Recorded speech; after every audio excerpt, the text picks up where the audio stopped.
Are we live now? Yes. Welcome, everybody. I'd like to start by acknowledging the Darug and Darkinjung people as the traditional custodians of the land of the Hawkesbury and paying respect to elders past, present and emerging. And I'll just hand over to the General Manager for the Procedural Matters. Thank you, Mr Mayor. Members of the public attending the meeting this evening are advised that in the event of an emergency, you'll be asked to proceed in an orderly manner to the nearest exit following the guidance of our warden. I would also like to advise that in accordance with clause 5.33 of the Code of Meeting Practice, meetings of the Council are recorded. In the terms of the Privacy and Personal Information Protection Act, this may involve the recording of personal information provided at the time of the meeting. The recordings are made to assist staff in compiling the minutes of the meeting and to enable the podcasting of Council meetings. The provision of any information that is recorded is voluntary. If any person does not wish to be recorded, they should not address or request to address the meeting. The recordings may be made available to other persons where such access is in accordance with the relevant regulations. The recordings are stored on Council's record management system. For the benefit of those persons who will be addressing the Council tonight, it is expected that you will refrain from making any insult, allegation or personal reflection against any person, present or not, at this meeting. This request relates to both your address to Council and in any answers given in response to questions from councillors. Finally, it is also requested that if any person participating in the meeting or attending the meeting this evening has a mobile phone, that you turn it off or switch it to silent. Thank you, Mr Mayor. Thank you. All councillors are present, so no apologies. Are there any declarations of interest? Councillor McMahon. Thank you, Mr Mayor. Item 122, significant non-pecuniary. Councillor Wheeler. Same item 122, non-significant non-pecuniary. Okay, thank you. Someone want to move the minutes in the previous meeting? Yes. Moved Councillor Weigel, seconded Councillor Reardon. All in favour? Declare that carried. Councillors, our first item tonight is a condolence motion for former Councillor Paul Rasmussen. We have a couple of public speakers here tonight who will speak shortly. I just wanted to say, like all of us, very sad to hear of Paul's passing. Paul was a long-term councillor here at Hawkesbury City Council for 22 years, very passionate advocate for the community, for the river, for farmers, a big part of Hawkesbury Radio for a very long time. Somebody who contributed a lot to the community and will be missed. And we do also have in attendance tonight, I understand, Jeannie Rasmussen as well. Our first public speaker is Christine Payne.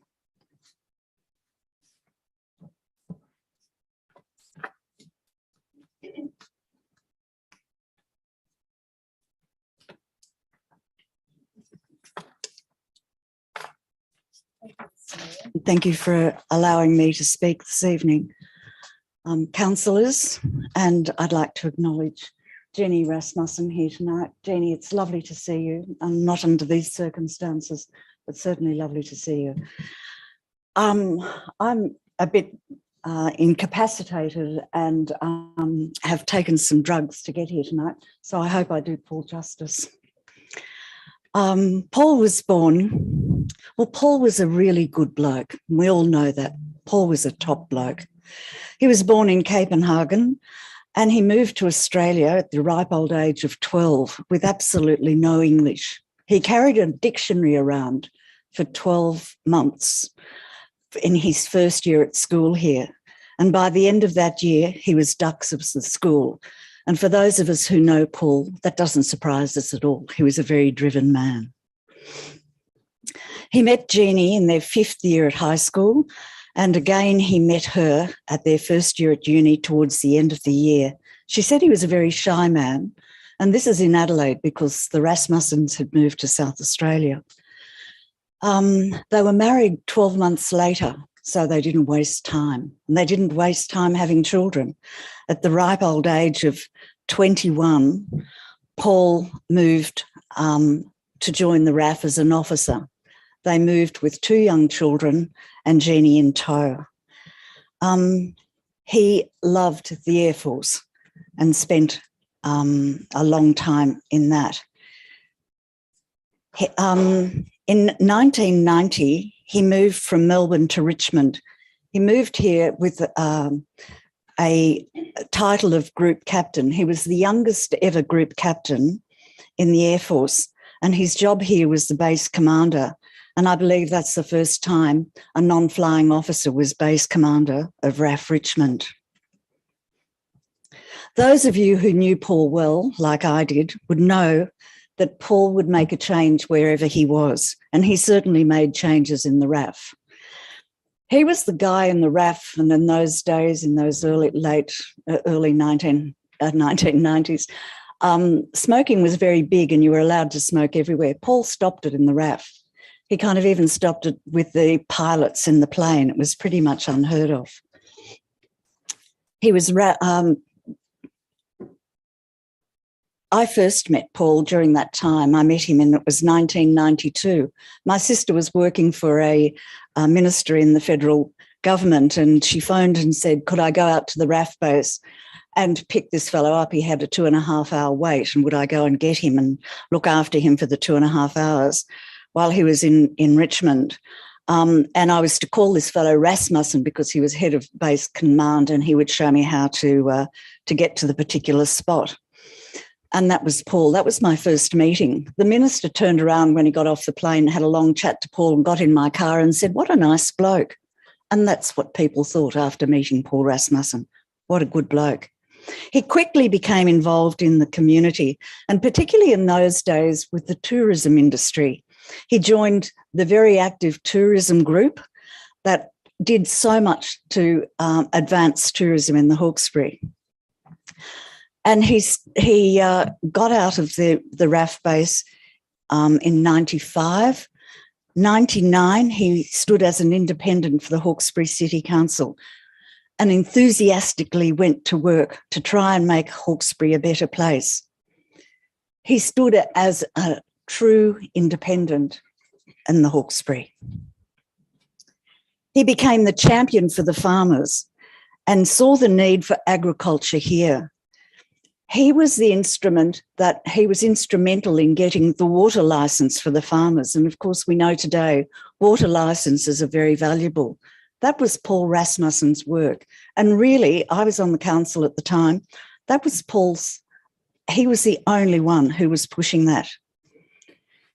He loved the arts, and he knew how important the arts were for a strong community and how it could make a healthier, better community. He was chair of the Friends of the Hawkesbury Arts Society for many, many years. And it's this group that I believe is responsible for the Hawkesbury having a regional gallery.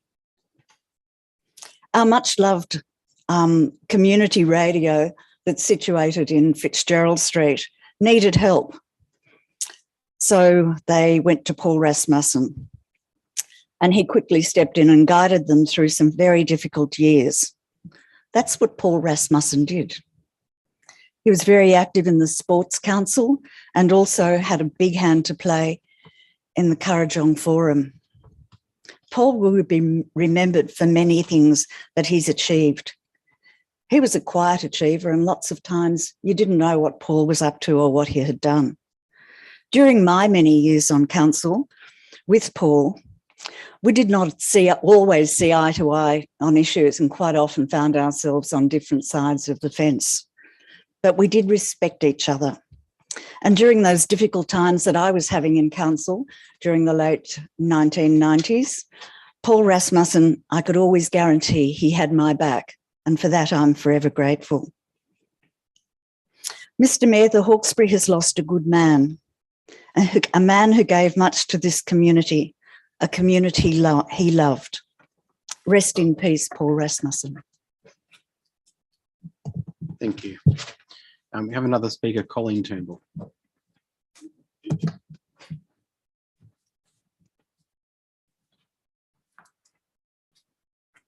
Councillors, fellow citizens. I'm here tonight on behalf of the NRDCAA. For those of you who don't know what that is, that's the North Richmond and Districts Community Action Association, the committee and the members, to express our condolences on the death of Councillor Paul Rasmussen. Paul fulfilled every aspect required by Local Government Act Clause 232, which states that a councillor will be an active and contributing member of the governing body. He will consider and be well-informed and make well-informed decisions as a member of the governing body. to participate in the development of the integrated planning and reporting framework, to represent the collective interests of residents, ratepayers and local community, to facilitate communication between the local community and the governing body, to uphold and represent accurately the policies and decisions of the governing body, to make all reasonable efforts to acquire and maintain the skills necessary to perform the role of councillor. And the councillor is accountable to the local community for the performance of the council. Councillor Rasmussen attended many community group meetings, including the NRDCAA, Currajong Forum and Corb. He was also president of the local farmers group. He attended and supported the community at the Rates Disgrace meeting in North Richmond. Councillor Rasmussen also supported community groups opposed to the Redbank housing estate until his last meeting in 2021. He supported the community's call for a flood-resistant bypass and opposed the destruction of the heritage-listed Windsor Bridge. He supported residents' involvement in their local community. We've been told that Paul became involved in local government because Australia had given him training and the opportunity in the RAF, and he felt that he owed a debt to the community, and so he decided to run for council and become involved. Councillor Rasmussen rose through the ranks to become base commander at RAF Richmond during an earlier bushfire emergency. His orders at that time were to bring the fires under control and eliminate them. A sign of the importance of the mission was that they were normally reported to the Commander RAF Glenbrook, but on this occasion, he reported directly to the Chief of Air Force at Defence HQ Canberra and had a direct line to the Defence Minister and Chief of Defence Force because of the magnitude of the task and the massive defence resources committed to the operation. He set up RAF Richmond as a forward control base for the fires. That meant that all resources on the base were devoted to the massive fire operations. Army, Navy and RAF support were under Paul's command. All of the firefighting appliances from interstate and New South Wales were directed to Richmond for deployment to numerous fire fronts. Some 180 appliances and over 600 firefighters were housed, fed and controlled from Richmond. After the fires, he was promoted and posted to take command of RAF Academy at Point Cook, Victoria. To our benefit, he did not take up the promotion, but chose to stay in his community. In the opinion of the NRDCAA, Paul was a community champion. He attended our monthly meetings, represented the community without fear or favour. Paul was unrelenting in his representation of the community in the many areas of its concern. He will be sorely missed in this chamber and remembered for his integrity, honesty and decency. The NRDCAA thinks that council should consider naming a building, a site or something similar in honour of Councillor Rasmussen's dedicated service to the Hawkesbury local government area and its people. Just as my husband would say, stand easy, Paul. Thank you. Thank you. Councillor Lyons-Bucket. Thank you, Mr Mayor. Thank you. We've already heard from some speakers about some of the characteristics and contributions Paul made to our area and in fact to our country. Mr Mayor, do I have to formally move the condolence motion? Or? No, I think I've done that. Yep. Okay. Paul Rasmussen was a true gentleman, a fountain of wisdom and reasonableness. He valued his family, his country and our community. His decades of service within the RAF and then as a councillor equipped him with a deep knowledge and insight into issues faced by people across geographical, socio-economic and cultural boundaries. He was the epitome of independent representation and never ever wavered from that position. He was a strong advocate for our community, but in particular our farmers, tourism and our artistic community. He didn't just support these sectors, he invested in agriculture, tourism and art to show his support and his confidence in our local Hawkesbury area. He was a regular attendee at any community meetings wherever he could have a chance to listen to the people, and he was a great friend to our gallery, our primary producers and to my village of Currajong. Paul urged us to form economic development and infrastructure committees to enable us to engage in forward planning. He recognised the importance of this and was a constant advocate, particularly around improvements in these areas. He was widely loved throughout the Hawkesbury and beyond. It was my privilege to have known Paul for a long time, back before I was even on council. When I became a councillor, he was very generous, a guiding mentor. Along with Christine Payne and Lee Williams, they were welcoming and helpful. In 2012, the first council meeting for me as a councillor was quite distressing time when we were all totally excluded from any participation in the committee system. Paul was supportive and encouraging and inspired the tenacity and fortitude needed to navigate through those challenging times. Paul enjoyed great respect, in large because he was an intelligent, loyal, respectful, courteous person always. He was proud to venture into other areas as a representative and promote all that we love about the Hawkesbury region. We certainly did not agree, as Christine said, on every issue. We could have a robust disagreement on topics and respect each other's point of view. Despite facing illness over the last couple of years before retiring from council at the end of the last term, Paul continued to be involved and make valuable contributions to council and committee meetings. His wisdom and grasp on how local government worked was on another level to others. He really understood the workings of budgets, plans, audits, and interactions with business, other levels of government, and the community. He was continually pushing for increased transparency and openness. Paul was always at the forefront of technological advancements. He was an early adopter of iPads in council and was always pushing for us to utilise technology more effectively. Despite his use of technology, he's the only person I have ever seen with a notebook quite like his, with the biggest ring binder ever. A notebook filled with ideas and commentary and which captured the concerns, achievements and emotions of our Hawkesbury people. Paul loved to talk. He could talk and talk. His contributions were not always received as graciously as they could have been. However, what he had to say was interesting and informative, and debate in this chamber was so much richer for his contributions.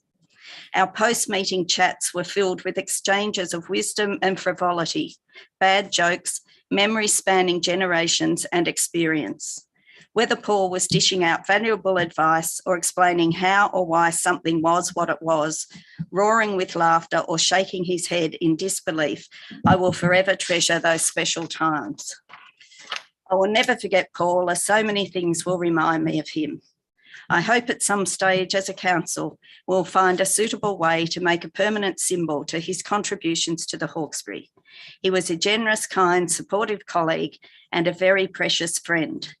We convey to his family our sincerest condolences and our deepest gratitude for their support and the time away from them which he dedicated to serving the Hawkesbury community.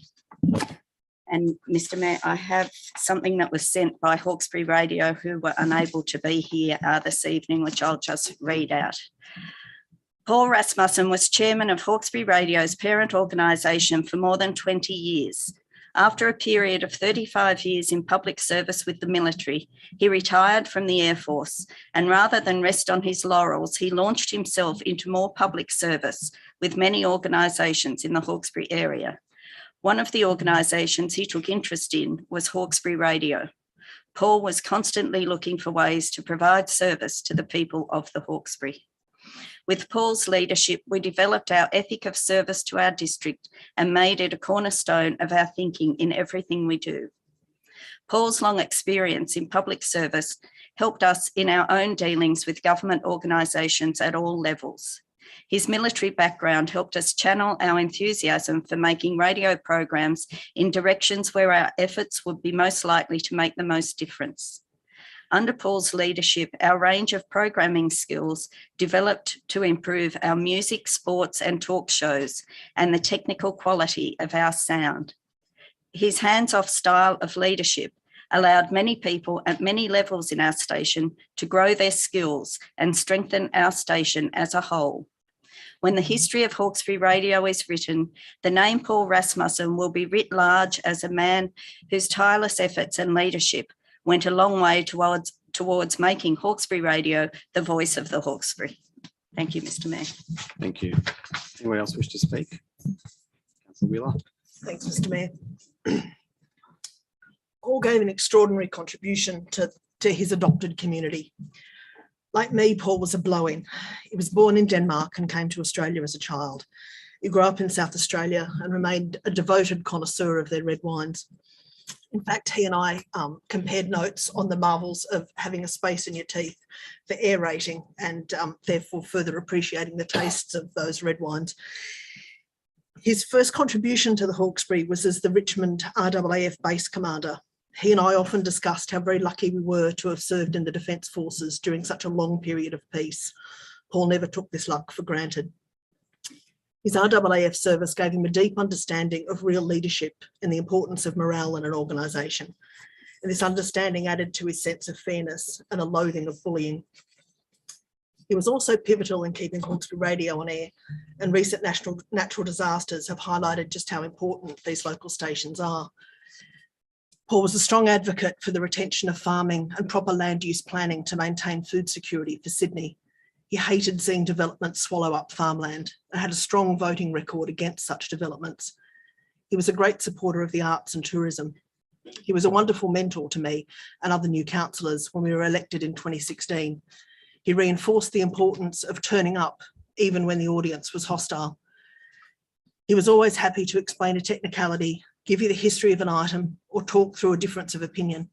He kept his fights to the chamber. He loathed disrespect and political chicanery. I remember his fury when one councillor belittled a new councillor earlier in our term and stole her notice of motion. He was truly progressive, championing marriage equality, women's rights and the environment. He had a sharp, independent mind. He was unpredictable in the chamber because he always considered matters from all sides before he made up his mind. We used to laugh at his frequent reminders of how long he'd been here, but actually I think it's worth noting that he maintained an extraordinarily long term on an often very toxic council with no major party support. He was elected repeatedly on the strength of his own work and commitment to the Hawkesbury. He never shied away from difficult decisions, and he always made up his mind based on evidence and the needs of his community. He remained gracious, courageous and honourable until the very last on this council, despite his ill health. He was a gentleman. It will be a long time before we see a councillor of his calibre again.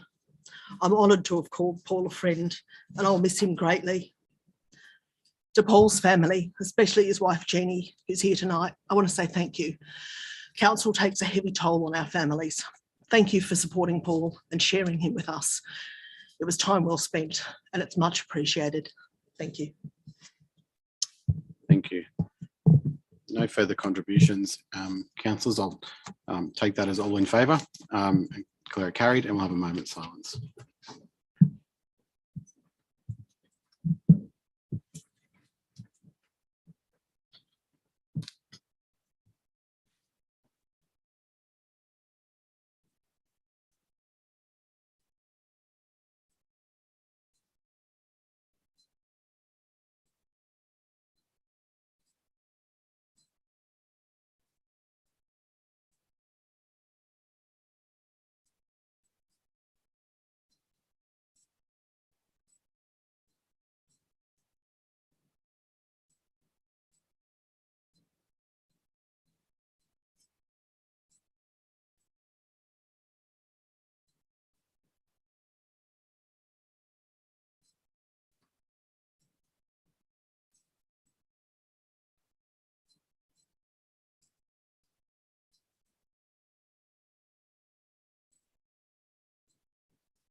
Thank you, everybody.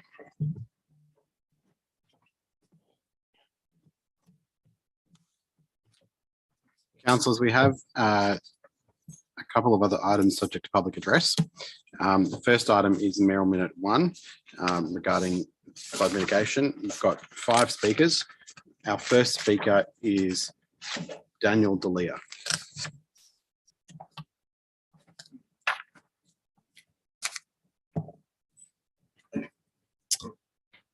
Thank you. It's not one of my strong points, so please bear with me, everybody. Hi, my name's Daniel Delia. I live at 251 Pittown Bottoms Road, Pittown Bottoms. God country in our eyes. I speak on behalf of my family, my friends, and a whole bunch of concerned residents in the Hawkesbury district.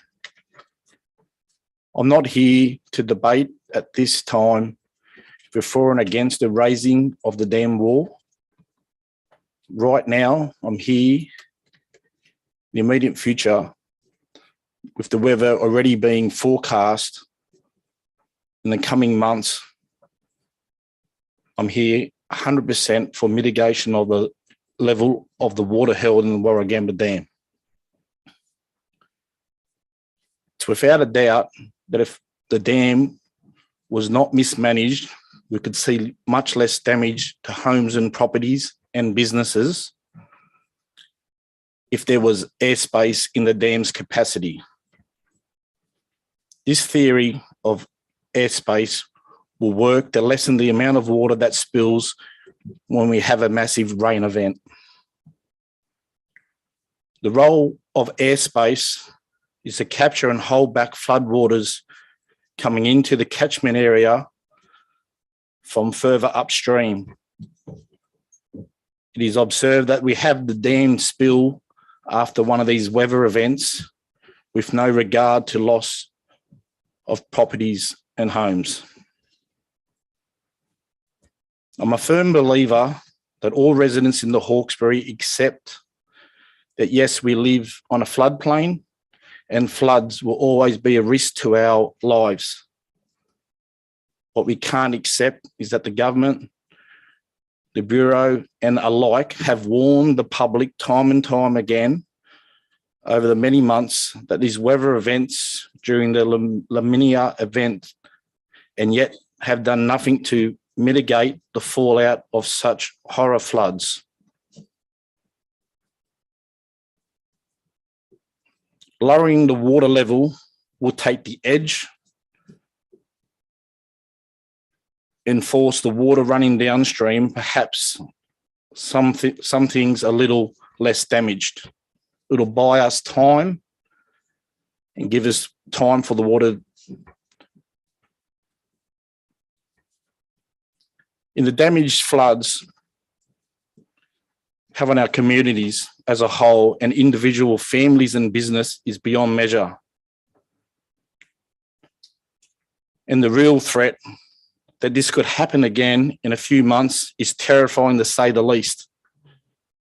The tolls on our families and friends' mental health and the constant living of fear of another flood coming is driving anxiety levels through the roof.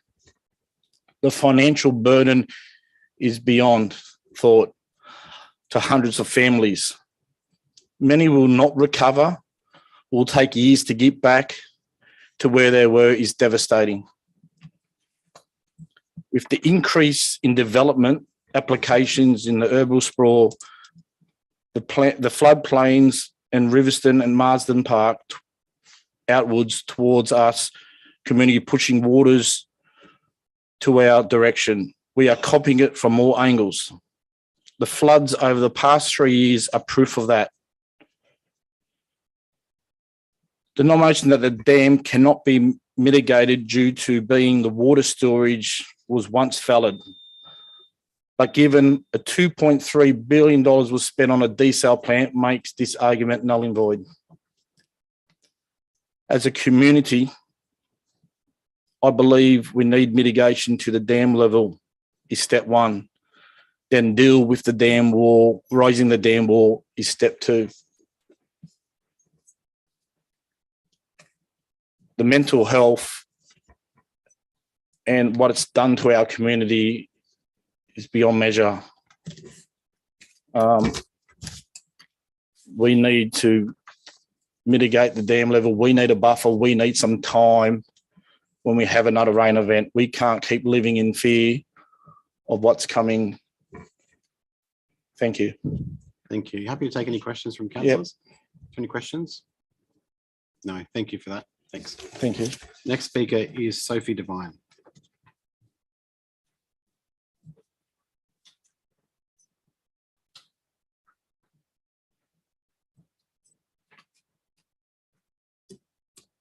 Hello, Mayor and fellow councillors. Thank you for allowing me to address the meeting tonight.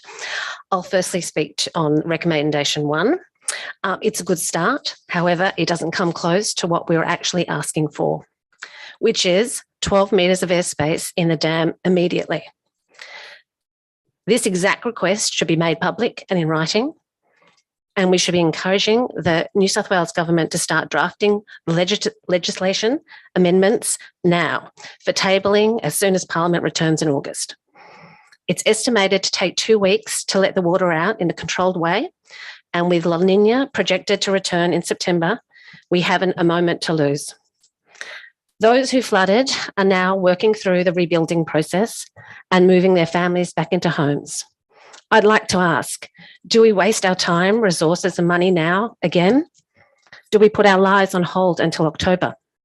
Or do we expect that our governing bodies will support and protect us by this very logical and expert advised solution of having 12 metres of airspace in Warragamba Dam? As for recommendation 2, tonight is not the night to be discussing raising of the dam wall. Our message to the New South Wales government should be clear: 12 metres of airspace now. Thank you. Thank you. Happy to take questions. Sure.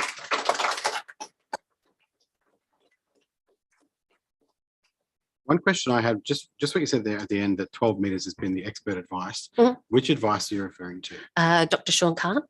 What advice was that? He's been on all the media in the last 2 weeks. 12 metres is 800 gigalitres of water. It's the equivalent to 1 desalination plant. If we had stage 2 desalination plant online now, which was touted to be fast-tracked 3 years ago, it would not be an issue. The dam is not water security. We were at 30% 3 years ago. To say it is ridiculous. We have putting many, many more people on the floodplain here in northwestern Sydney.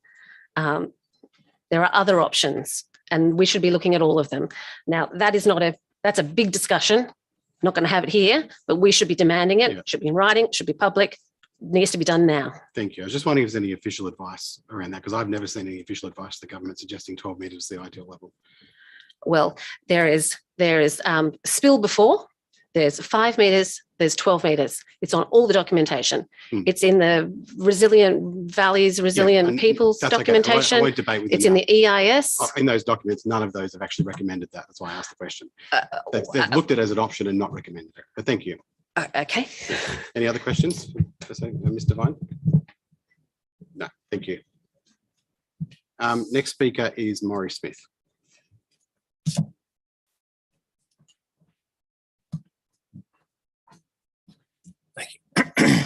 Thank you, Mr. Mayor and councillors. Like the previous 2 speakers, I speak for on the first part of the motion, and just to bear with me, I have trouble reading in poor light. There's not quite enough light for me, but I'll try my best. Yeah, my name's Maurice Smith. I live in George Street in Windsor, and I'd like to speak on behalf of the mayoral minute.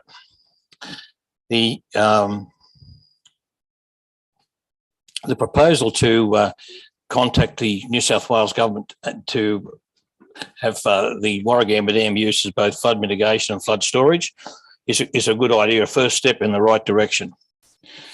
It is a known fact that the Warragamba Dam, when the water comes over the spillway, it adds to 40 to 70% plus to the flood waters that travel down through Windsor. Once they hit there, the Warragamba Dam sits at the end of the Warragamba River, and therefore when the upstream floods go past and Warragamba Dam adds to it, it increases in volume and velocity down here. As we've seen in the last flood, where we had up to 62% of the flood water that passed through through Windsor came from the Warragamba Dam. That was from Warragamba Dam. We know we've had a spill there. I think as Sophie has said, it's been spilling at, we were losing 1 volume of the Sydney Harbour per day during the last flood. So it is a step in the right direction to approach the current government to change the process so that Warragamba Dam can be used for both mitigation and water storage. It's been an ongoing debate for many years as to how we replace the water for the Greater Sydney, and with the desalination plant, it's been mentioned many times. Also, the fact that it could even be carbon neutral at this point in time. So I do applaud the Mayor for bringing that up, And I think we should go forward in addressing that. On the second part of the mayoral minute, in regards to raising the Warragamba Dam wall, this is an ongoing discussion. It's contained, the EIS is been out, and that process should go forward. Whether to combine the two together does create a little bit of an issue, in as much as it's very important that the community see at the moment that we need immediate action to mitigate the floodwaters for the Hawkesbury Nepean Valley. The raising of the dam wall is a long distance project. It's been going on now for decades in discussion, toing and froing. All the documents contained can be found on through the government sites in regards to the construction, the methodology, and the outcomes. This has been referred to by Sophie. Also, I support the first speaker's comments on the stress on families within Hawkesbury. It is very great and very real. And also I'd like to bring up the point that we're starting to lose some of our heritage. Heritage buildings are being inundated time again and time again. We have got threatened grave sites on the banks of the river that have never been threatened before. We see damage which we haven't seen in our lifetimes, maybe previously, but not in our lifetimes. The flood waters that come up down through Windsor, when they leave the riverbank at my place and start heading up South Creek, going southeast, heading towards Riverston, are actually leaving in rapid form. They're going that quickly and it's rising that rapidly, forcing the water back up into Riverston, Marsden Park, and those areas up in there in the back of Windsor Downs, that it is quite audible. It's not the water coming out of those areas, it's the water going in. The new fences that have been constructed down in McQuaid Park, they already face outwards, where the water's pushed them over, going out towards South Creek, not coming into the river. The damage on the river is large. The banks are subsiding. We've had a terrible wet season, and we need action on this immediately. And I would like to, couldn't speak strongly enough for the council to support approaching the government on this process, and I support the minutes. Thank you. Thank you. Any questions for Mr. Smith? Councillor Bucket. Thank you, Mr. Mayor. Thank you, Maury. I was just wondering, could you just repeat what you just said about what was causing the water going towards South Creek and up towards Riverston? Sorry, I just missed what. Yep, certainly. It was the water that was flowing in the river, in the main river. As the water was going past, I live on the river. Yeah.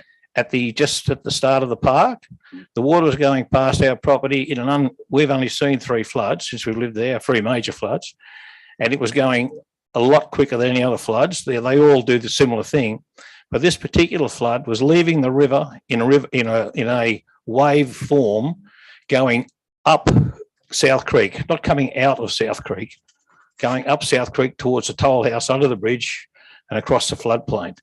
So the inundation up into Marsden Park and that area continued till the river got to around 12 metres. And then it eased and the sticks started to stop flowing uphill.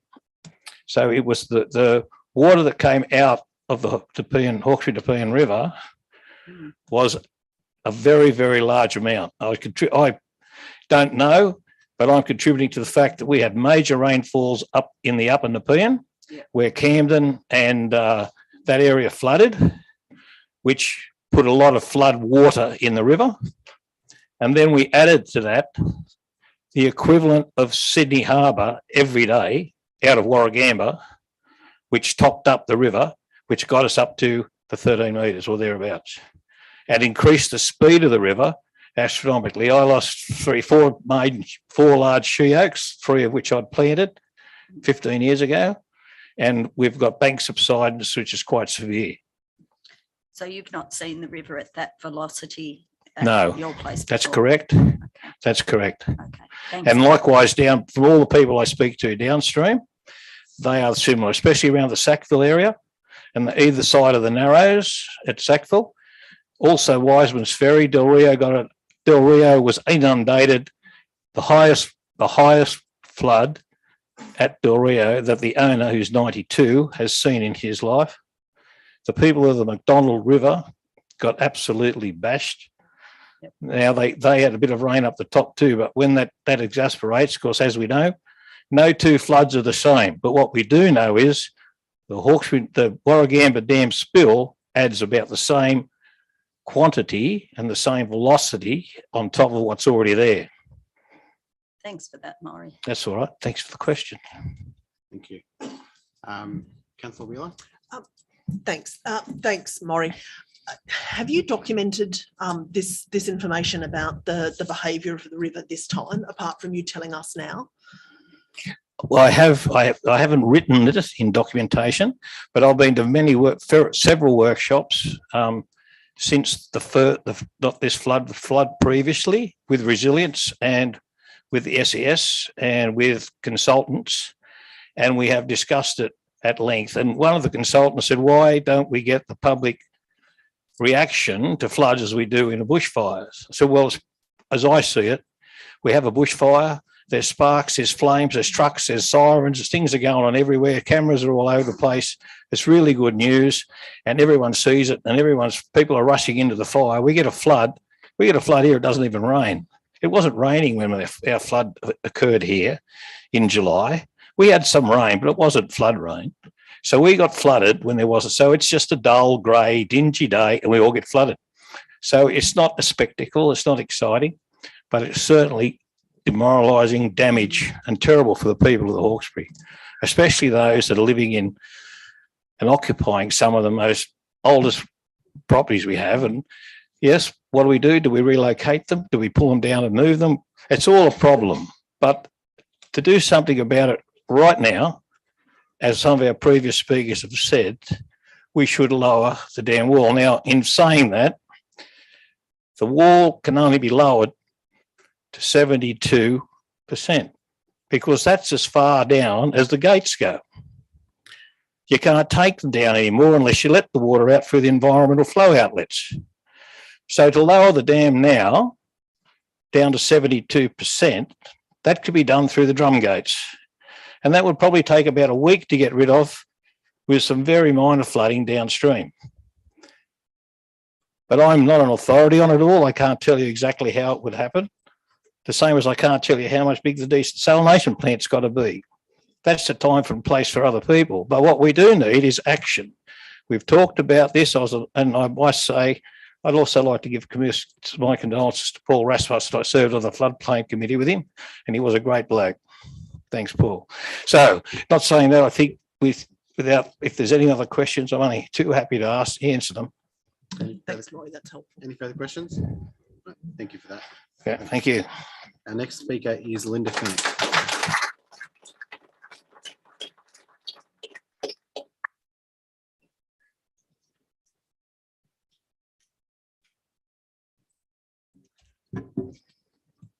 Thank you, Mayor and councillors, for the opportunity to address you all this evening. My name is Linda Fennick, and I'm one of the presenters for community radio at Pulse FM, and I'm born and bred resident of the Hawkesbury. I live on Tazana Road, Ebenezer. I would like to go on the record and share my thoughts, opinions from not just myself actually, but from members of the community that over the last 2 weeks through my radio program, line of work and general community interaction, all have universally said they want the water levels in the dam reduced and the motion of raising the dam wall and lowering the dam water levels put forward in 2 different applications. The most pressing and major reason for this is due to the fact that Parliament meets in August. And if we are going to change the legislation of water levels to take into account flood mitigation, we need it expedited and presented. Then how, if we join it with raising the dam wall, will this be something that is going to take much more time? And we do not have this, especially if predictions of more rain and an upcoming flood event is predicted for September are correct. Not only because of the devastating damage, but also because of the mental health of the community. I am not naive. I understand that we live in the Hawkesbury, in an area that is subject to extreme variable conditions.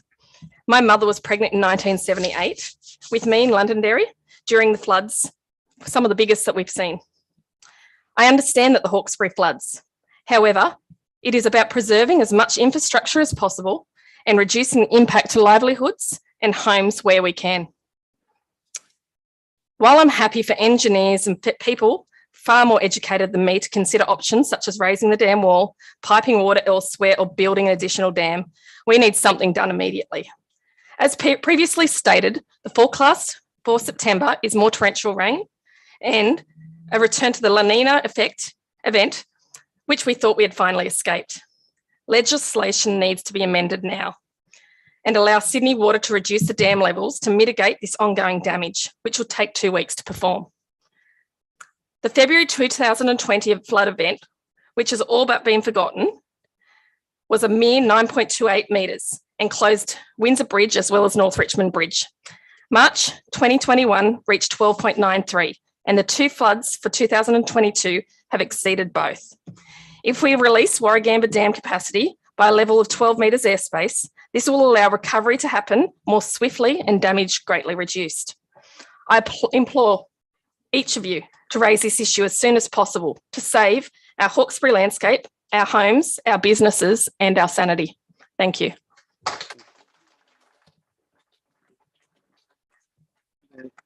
Any questions for Linda? Thank you for that. Thanks.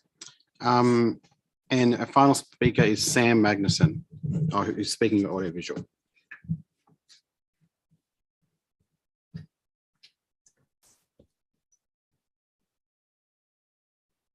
You're muted at the moment, Sam.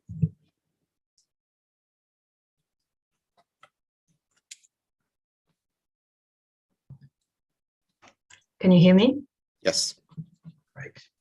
Right, I'm here to talk tonight about flood mitigation, and I'm against the motion as it currently stands. As I speak tonight, the Hawkesbury Valley is facing an emergency. It is a crisis of which many councillors here tonight, along with our state representative, Robin Preston, have either willfully or ignorantly failed to understand and act upon year after year after year. Tonight's motion, joining 2 distinctly different issues, raising the Warragamba Dam wall alongside using the current dam as a flood mitigation dam, again highlights the gross politicisation of the crisis facing this community. To suggest that to support one, you must support both is deliberately misleading. Tonight's motion should only be focused on what we can do right now to help the community before the next flood event. That is the mitigation of the current dam and the emergency works that need to be done to protect land, businesses, residents and lives. I'm not going to speak about raising the dam wall. It's not a discussion we should be having now. It is a project which will take 5 to 10 years, and it will do nothing to save farmers and businesses who may no longer have land worth saving. Today, we need immediate action. That's not in a few weeks or a few months or a few years. It's today. You have let this community down, and we can't afford to suffer the consequences of this neglect any longer. The consequences of your inaction can be described as nothing short of catastrophic.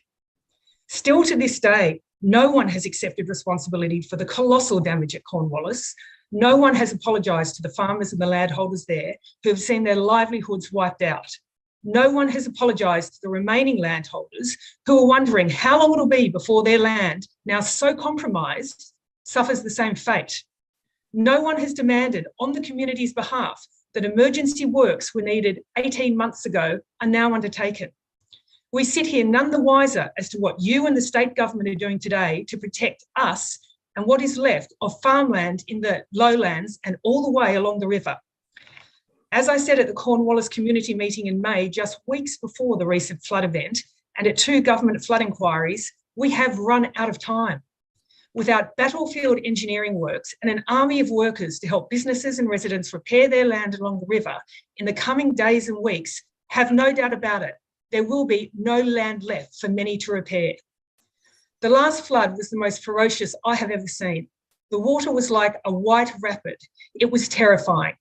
Even more so because Water New South Wales failed to notify residents that the dam had spilled at 2 a.m. on the 3rd of July until 6 hours later at the beginning of the working day at Water New South Wales headquarters in Parramatta. For us in the riverbank, that advice was too late. We were just lucky that there weren't lives lost. Next time, more houses will be swallowed by the river, cabins will collapse, more cabins will collapse, businesses will fold, and the river's scars will be felt for generations to come. The direct and indirect cost to the local economy alone will be hundreds of millions, if not billions of dollars. At a minimum, the law must be changed immediately to use the current dam as a mitigation dam. It must be lowered to allow 12 metres of free airspace, not 5, as some are proposing. We have been calling for this for years, and you have done nothing. We just can't wait any longer, and it needs to happen now. There are experts in the field who have been advocating for 12 metres, and if you aren't aware of those, I'm more than happy to send you the draft of Greater Sydney Water Strategy and also expert reports. We don't want more meetings. We don't want another inquiry. We're not asking you to write letters to your state counterparts. Pick up the phone to your Liberal colleagues at State Parliament and get the law changed. We want the exacerbating factor of overdevelopment on the floodplain also taken seriously. The water in the dam can be lowered by 800 gigalitres or 12 metres in 2 weeks. You have time now to act before the next flood. 2 metres may not sound like much to those who have not lost their farms, houses or businesses, but to those who have, and to those who are facing ruin after the next major flood event, it could very well mean the difference between life and death. Thank you. Thank you. Are there any questions for Samantha? Councillor Weigel? Yeah, thanks, Mr. Mayor. Thanks, Sam, for your contribution. But just, are you the administrator for Hawkesbury Matters? Could you Yes, I am. No, thanks very much. It's always nice to put a name, a face to a name. So thank you. Thank you. Further questions? Councillor McMahon? Thank you, Mr. Mayor.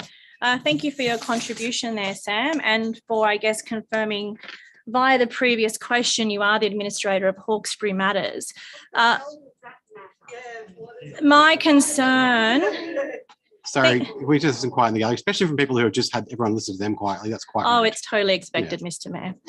We are in a really severe flood situation where, as you can see from other speakers, it's causing quite a lot of distress in our community. I guess where you have allowed community voice on this specific issue, I guess I'm just wondering whether you believe it's important that all the information that everyone, including yourself, puts out there is true and accurate and not false and inflammatory.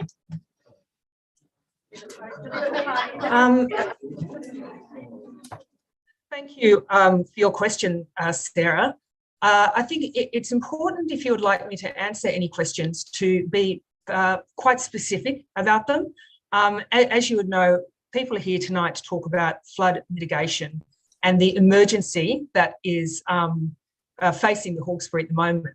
And they really are sick of the politicisation of this issue, which, has been... We might stop that there. If you're not going to have real questions or real answers, we might just end that and move on. Okay. Are there any further questions?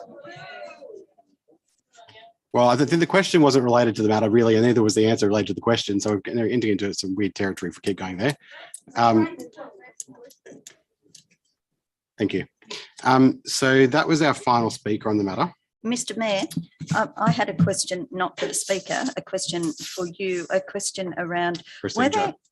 were there many people who registered to speak who were unable to speak, who are here tonight? I just wondered. I did ring and I left a message and I didn't get an answer. I was just wondering, I would have moved a procedural motion if people had missed out on speaking, if they had travelled here from I think we somewhere. did have more than the maximum against, yes.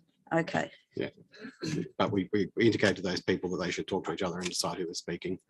And was that done? Or was that? No, so that might be not correct. Sorry, I'm not getting confused on the matter. I was just going to say if there was one or two people, I was going to move a procedural motion that we hear them. No, so there were no further speakers Okay, registered. all right, thank you. Councillors, we're at this. The reason I put this mayoral minute forward, and I'll move the mayoral minute, is because we're at a point in time where we have the attention of the New South Wales government, we have the attention of the metropolitan media, and we have a community that's demanding that something's done. We've had a community that's demanding something done for a long time. However, we haven't had the attention of decision makers that we currently have. And I think it's important that we capitalise on this point in time to make sure they understand what's facing the community going forward. As many speakers have indicated, whilst we can't predict a flood in September, as many people are saying, the conditions exist right now for another major flood. It looks like those conditions will continue to persist into the future, and we have to be ready for another major flood if that's what occurs. It's been suggested tonight that we should only look at the short term. To me, that's not what we're here to do as leaders in the community. We're here to look at both the short term and the long term, because that's what leadership is about. And that's what this mayoral minute is about. Oh my God. Sorry, one moment, please. Yeah. That's what this mayoral minute is about looking both at what we can do right now to make a difference, and also making sure that the New South Wales government is aware of our existing position of being in favour of and calling on them to hurry up with the raising the Warragamba Dam wall. I think it's important, and I'll just address this first before going on, because it does seem to be the crux of the issue here tonight with some of the speakers, that this motion contains both a motion calling on them to act right now in the short term, and also a motion calling on them to continue to act in our long-term interests. The reason that that's in the motion is because that is Hawkesbury City Council's existing position. Hawkesbury City Council is in favour of the raising of Warragamba Dam wall. That's our official position. And I wanted to make it clear in this motion that we're calling on we're calling on them for short-term solutions, but we are not changing our existing position. We still are calling on the New South Wales government to take action in our interest in the long term. As you can see in the notes of the mayoral minute, I've tried to summarise one of the most recent reports produced by Infrastructure New South Wales, which was the Hawkesbury Nepean Valley March 2021 Flood Review Report, which looked at what impact all these different options would have had on the March 2021 flood. They looked at all the options that were in the Resilient Valley Resilient Communities report and what impact that would have had. They looked at, and I've included specifically, things that they could do right now, which include reducing the water level by 5 metres, and that would reduce the flood peak at Windsor in a March 2021 level flood by 60 centimetres. They could pre-release water. They could pre-release water, what they called in their report an unrealistic pre-release, which is when they had a 25% certainty of the rain event. And that would have reduced it by about 30 centimetres. They could pre-release water when there was a 50% certainty of significant rainfall, and that would have reduced the peak by about 20 centimetres. If the Warragamba Dam wall had been raised, it would have reduced the flood peak by 3.4 metres. And that is why...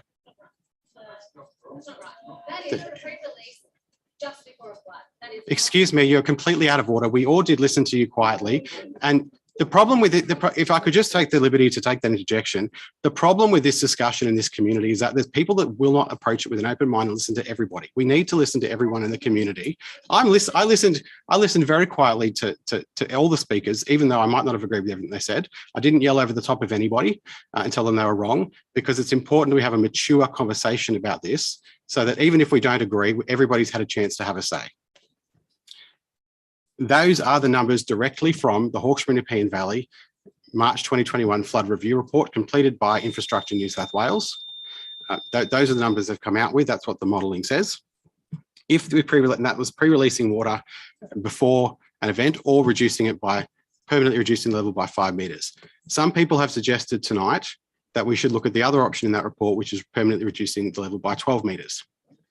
When I've been asked in the media, would we support that? I've said, look, yeah, I'm the Mayor of Hawkesbury. If you can solve Sydney's drinking water, great. Reduce it by 12 metres, that'd be great for us. That's my response publicly, and that's what I believe. However, we have to be realistic about what they are going to do. All of the options that we've put forward here are things they could do tomorrow. They don't require any capital investment from the New South Wales government, unlike reducing the level by 12 metres, which requires desalination and a plan for Sydney's water. Whether we believe it does or not, that is the official advice, is that it would require further water security measures. And the New South Wales government has told us repeatedly they will not do that without capital investment in some other water solution. These three options could all be done without any capital investment by the New South Wales government. They just require a change of legislation and a change of policy by the government. And then, as speakers have said, it could happen very quickly. So that's why here tonight, I'm asking for council support that we go to the New South Wales government and we say to them, we need you to do this. We've had these conversations with them before and never really gotten anywhere, but we've never had this attention before. We've never had We've always had this level of risk, but we've never had this acknowledged level of risk before. And I think we have to take this opportunity to have that conversation and tell them that they need to do this. And as I said, I'm a firm believer. I understand that there's mixed reaction in the community to the proposal to raise Warragamba Dam wall, but I think it needs to remain our position, and that's why it's still in the motion tonight. So I'll open that up for discussion.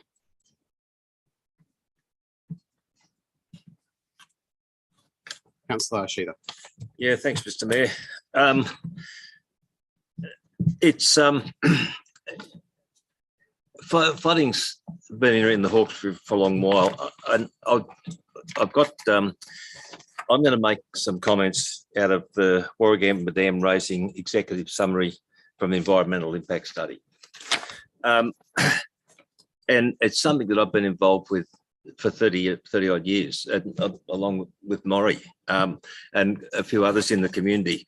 So what we're talking about is nothing new, certainly to us two. And it's been the direction of that organisation to raise Warragamba Dam.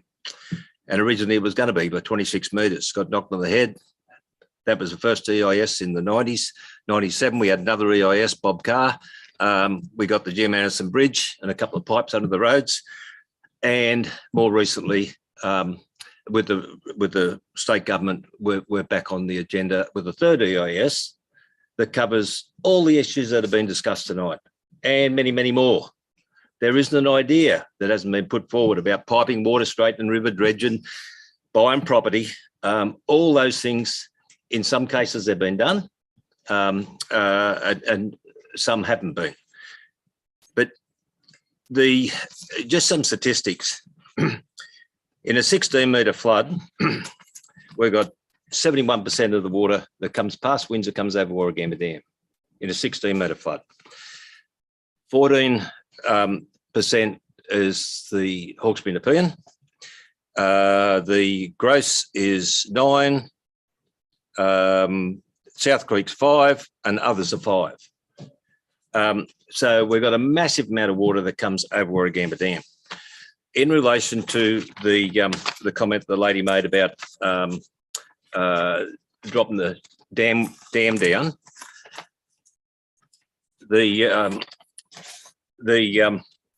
by dropping it down 5 metres, there's 360 megalitres.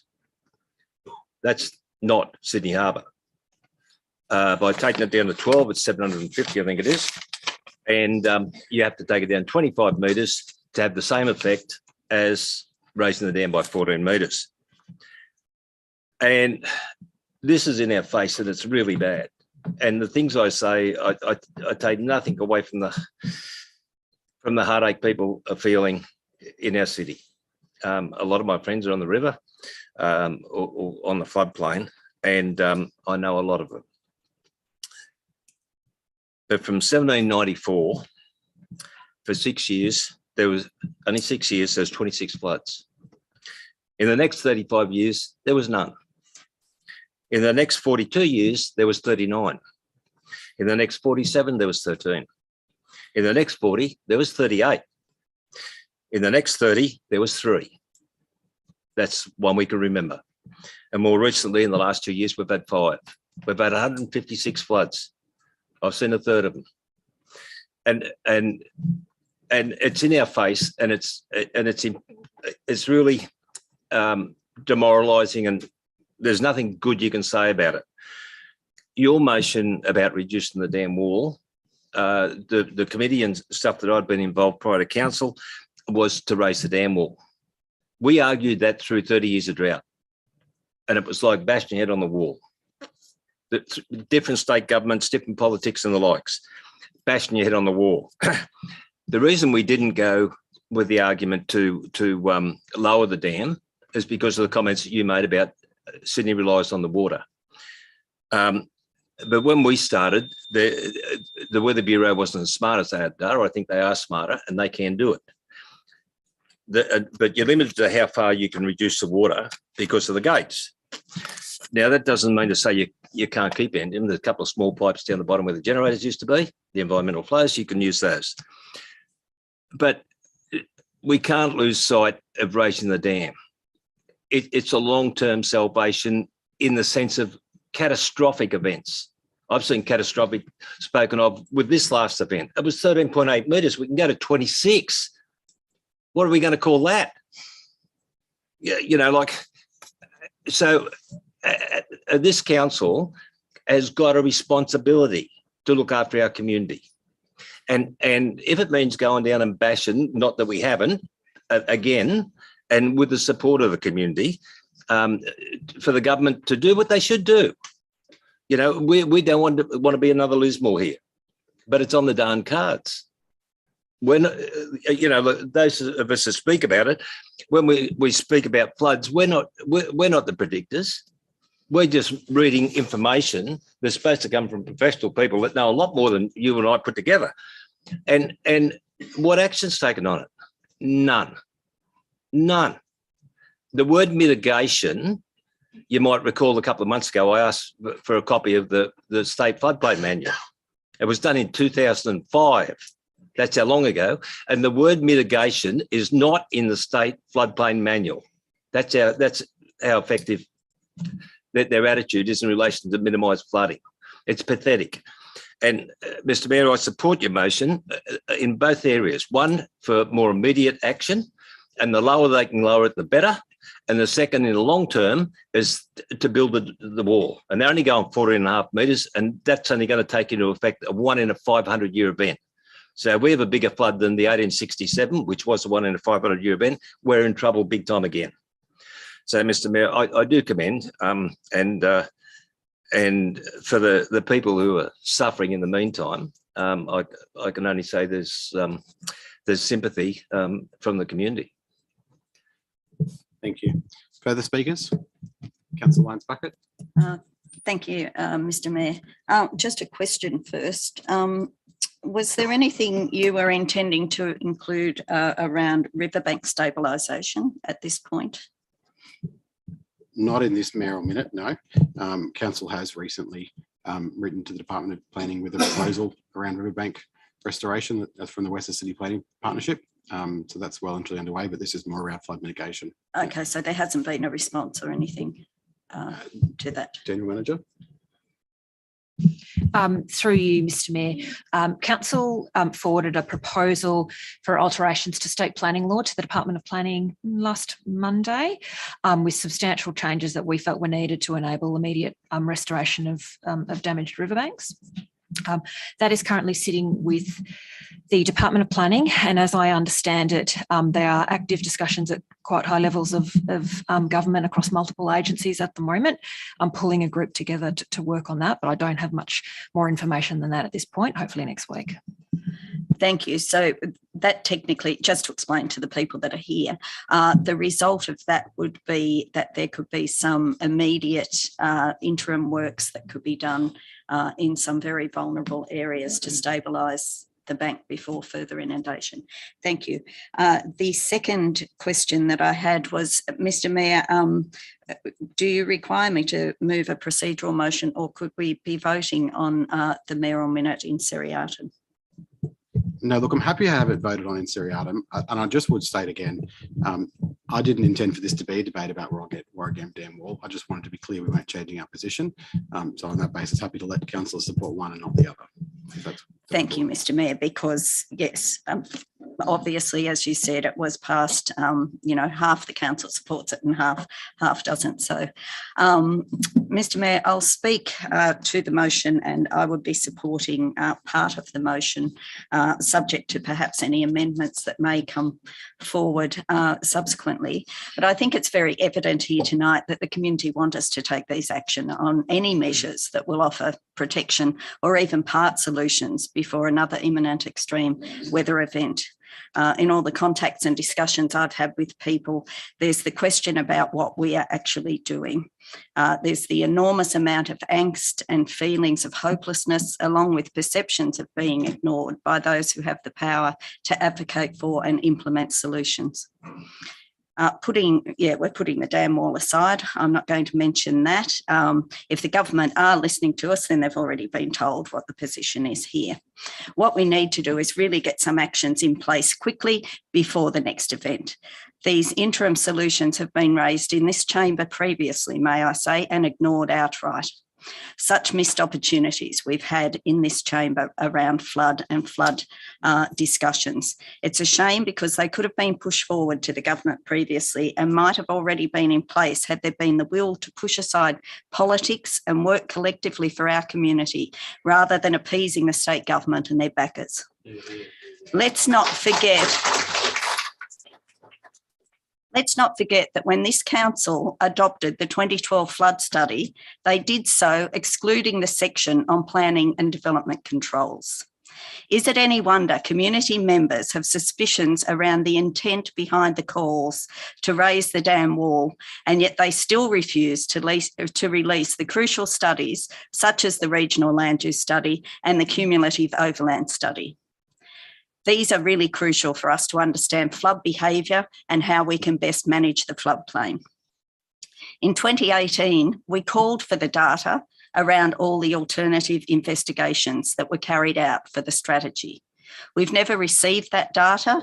And so when we're talking about, when you, Mr. Mayor, referred to a speaker asking about the figures in that, we have got very little data that we've been told around the alternative investigation of alternative solutions. Also, the times have changed. So the investigations, we don't know what year that modelling was done, some time ago now, because the strategy was released in 2017. So we're looking a long time back, and we know that we've had very significant changes.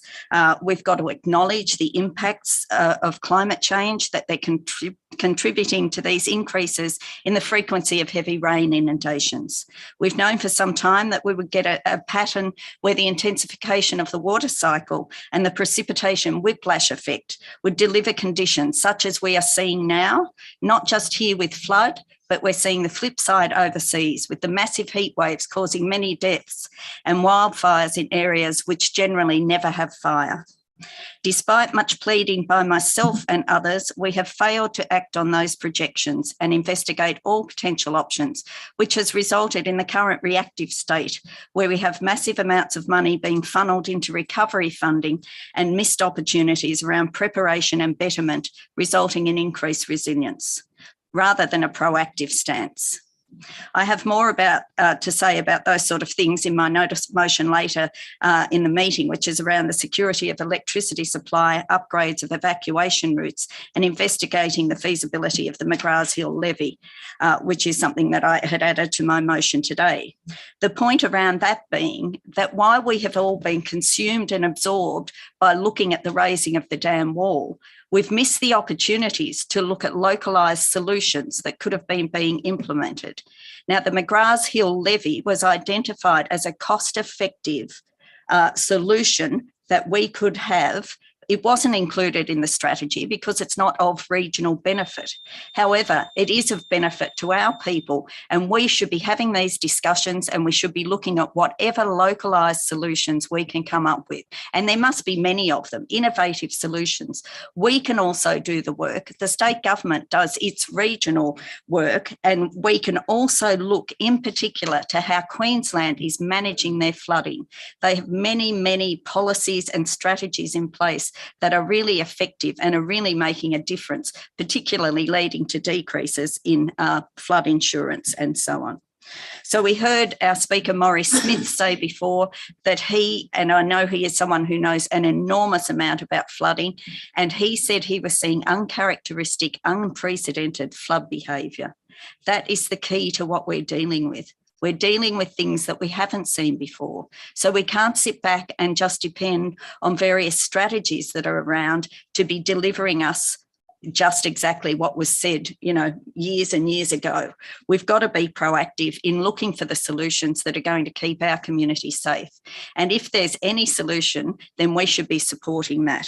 And I do support agreeing with neighbouring catchment area councils. This should be an ongoing dialogue, not just about flooding, but about the provision of infrastructure and around the impacts on each other's local government areas from the actions and developments within our neighbouring local government areas. It should not have to be the subject of a mayoral minute. It should have been done at the first hint of an impending La Nina approaching. Thank you, Mr. Mayor.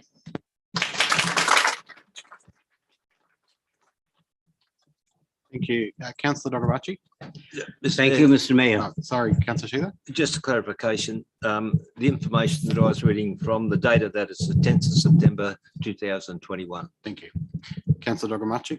Thank you, Mr. Mayor. Those who know me confirms that I don't belong to Liberals or I don't belong to Labour Party. I'm one of you people in here, and I'm one of the new ones. I'm not going to support you, and I'm going to support you. I'm not interested what's going to happen in 2, 3, or 4 or 5 years' time. These people have been crying for the last, 5, 10, 20 years under the successive Liberal governments, and they've done nothing. That's number one. I cannot see our local MP in here, nor can I see our minister in charge of water or our ever so grinning premier, who used to be our member in here. And unfortunately, I voted for him as well, hoping that he would do something. It was a mistake that he came. And then he parachuted another outsider who's never lived in this area, never experienced the flood, which I live in Pitt Town, so people know what I went through. I'm not interested in what's going to happen, how you're going to, or who's going to raise it. Number one, they don't have the money. We are in deep financial problems. State government is in deep trouble, $10 billion. They don't have the money. It's not going to happen tomorrow or day after tomorrow. Raise the wall for 10, 15, 20 meters. What kind of Newton force is going to exert, to the wall? What's going to happen? Do we have to wait and see someone drowning so they could take some kind of an action? That's rubbish. I don't want to wait 1, 2, 3, or 5 years. I want action now. These people are suffering. What are we going to do tomorrow? What are we going to do now? I took a boat trip on last Saturday, almost halfway to Rasmussen Ferry. What I saw was there, you go and you will cry. It was like, beyond imagination. At the other side of the river, we have hills. We have the same minister, we have the same dam, we have the same RMS. That council turns a blind eye to people to go and to reclaim part of their lands, to put some kind of barriers, to put some kind of retaining walls. And we are not. Why?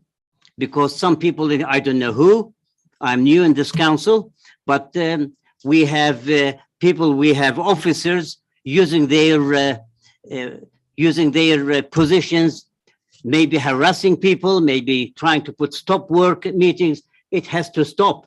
Let these people, go and do whatever they can to protect their homes, to protect their families. I met some people and So, Councillor Dogobachi, just to remind you, we're talking about flood mitigation and the level of water in the dam. So if you can make sure your comments are relevant to the matter. Well, correct me, whatever it is, but I'm talking on behalf of all these people. I don't know how it works, but we have to let these people, take some actions. At least let them, collect, their tanks, their whatever, they have lost. The trees that, I saw, they are blocking. If it was up to me, I don't know, these people, I'm not an engineer. I don't know how it works, but ask this state government to give us half a dozen D9s and blow that Sackville Gorge. It's just a common sense. We have this much hole and the water is coming from every direction and these people are suffering and we'll be suffering again. And here we are talking about raising the wall in 2, 3, 4, or 5 years' time. We want the action now. And 20 years, and we don't have the money, of course. Desalination plant, let that water, that 1 meter, 2 meter, bring it down to 60, bring it down. Well, okay, we cannot go to, but 70%.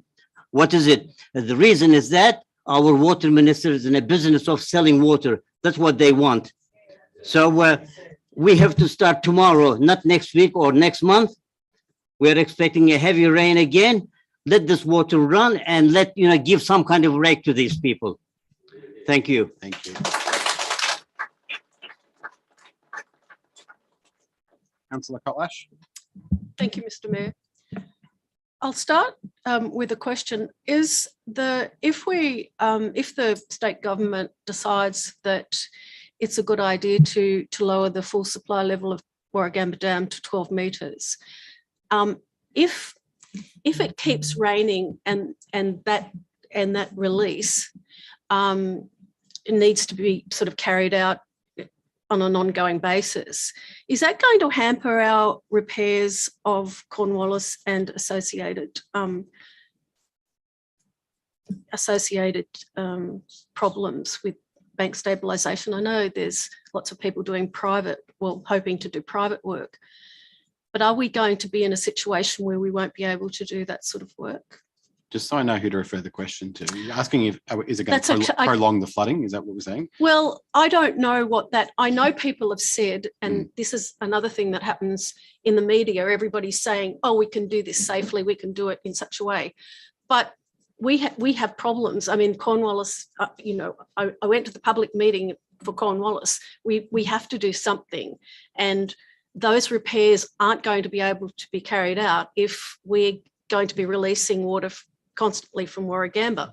Remember, just releasing the water from Warragamba will happen if no other water comes into that dam.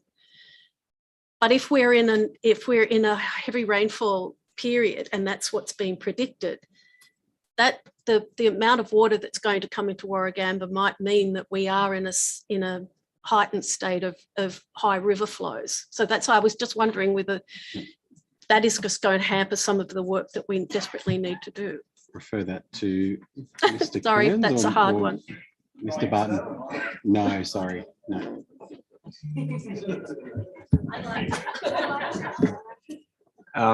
Through you, Mr. Mayor, I think it would depend very much on the specific details of how they lowered it, what or by which mechanisms they would release anything that came through above that 12-metre level, and the exact nature of what else is going on in the river valley. So very, very difficult to preempt what the outcome would be or the impact would be. I suppose I'll just say, I'm sorry, I guess that was a question that I didn't really think we'd be able to answer now. And, I'd be happy to have that taken on notice if that's appropriate. But one of the things that I'm a bit mindful of is the modelling that we're looking at in the latest report from the March flood this year has given us those levels of what if we drop the full supply level in Warragamba from 5 or to 12 metres.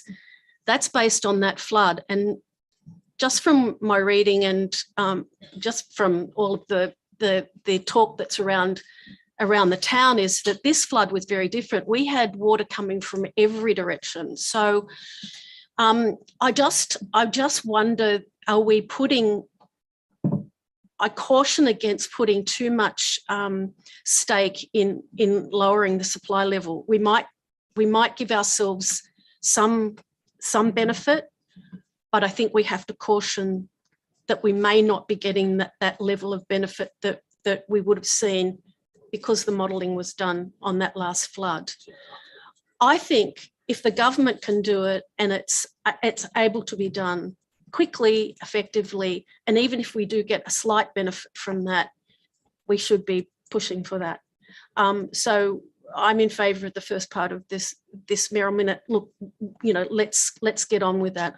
I'm sure that the state government will have to do the modelling and figure out whether that's going to be possible. I hope it is, and I hope it gives relief to the next flood. Thank you. That's all I'll say. Thank you. Councillor Wheeler. Thanks, Mr. Mayor. I'd like to move an amendment. Okay. I've given it to the staff. Just wait for the amendment to be brought up on the screen. I'll second it, Mr. Mayor.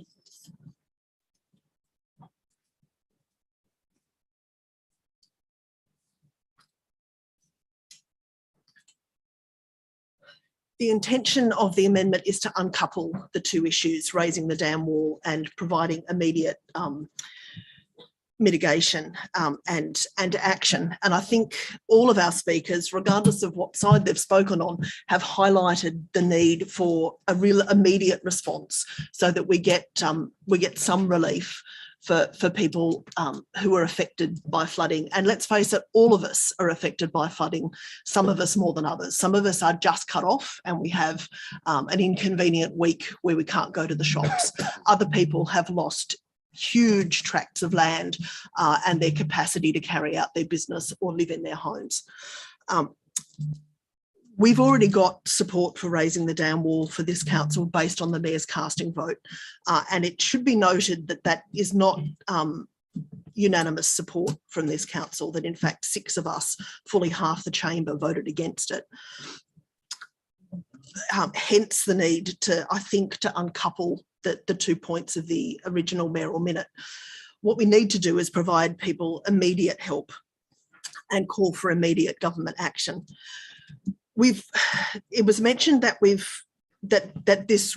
this level of risk isn't new.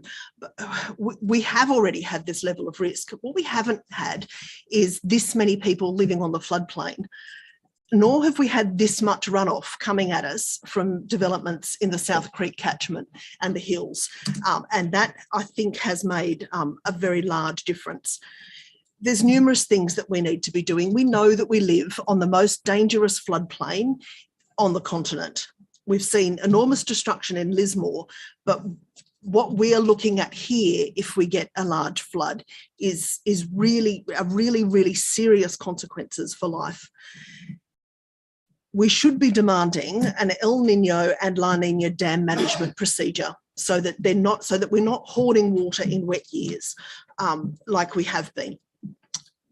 We can ensure water supply in dry years using the dam and at the same time provide airspace in wet years. That's not my opinion, that's the opinion of experts like Stuart Kahn. We need to stop development below the PMF for new sites and infill development, as well as any further development in adjacent areas, especially South Creek and the Box Hill watersheds, which increase drainage to the Hawkesbury catchment. We need buybacks and relocation for those who require them to give people genuine options, especially for those with limited means. We need to help people build more flood resilient dwellings out of more resilient materials. At the moment, these are far too expensive. We need to educate the community and ensure that they're prepared with food, alternate water, heating, sewage facilities and the like. We need to urgently prioritise evacuation routes and stop building along them outside the Hawkesbury. Those lovely new estates in Marsden Park and Box Hill are currently flooding us, and in a major flood, the pressure on evacuation routes may well kill us. We need to demand a government-backed insurance scheme that pays for flood resilient rebuilds, withdrawing and packing up and pack up and put back as currently practiced by North Street Windsor residents. We need to stop turning a blind eye to riparian zone devegetation and put resources into effective compliance, education and replanting so that all our waterways have effective vegetation buffers to slow floodwater, filter debris and hold banks so that they don't erode. We need to ban upstream development that results in increased flow in creeks and streams and results in these waterways straightening and removing people's backyards. The mayoral minute calls for none of these things. This isn't the time to conflate two issues, and it's not the time to play politics while our community is devastated and scared. We need dam management processes, development controls, including upstream development, evacuation routes, insurance and relocation, pack up and put back strategies, service improvements to allow safe shelter in place strategies, education and riparian zone protections. As the speakers have said, we need immediate action. So let's focus. Urgent action to lower Warragamba Dam for mitigation, stabilisation of riverbanks and improvements to evacuation routes so that people can get out to safety. I'll flag that I'll bring a further motion to the next meeting of council for mid and long-term actions. But tonight we need to focus on what we can do now. We need to call on our surrounding councils for their support, and we need to contact every member of the New South Wales Parliament. We need everybody on our side to make these changes because they need to be made quickly. We can't afford to have a political wrangle or any more politics played with the future of the Hawkesbury. Thanks.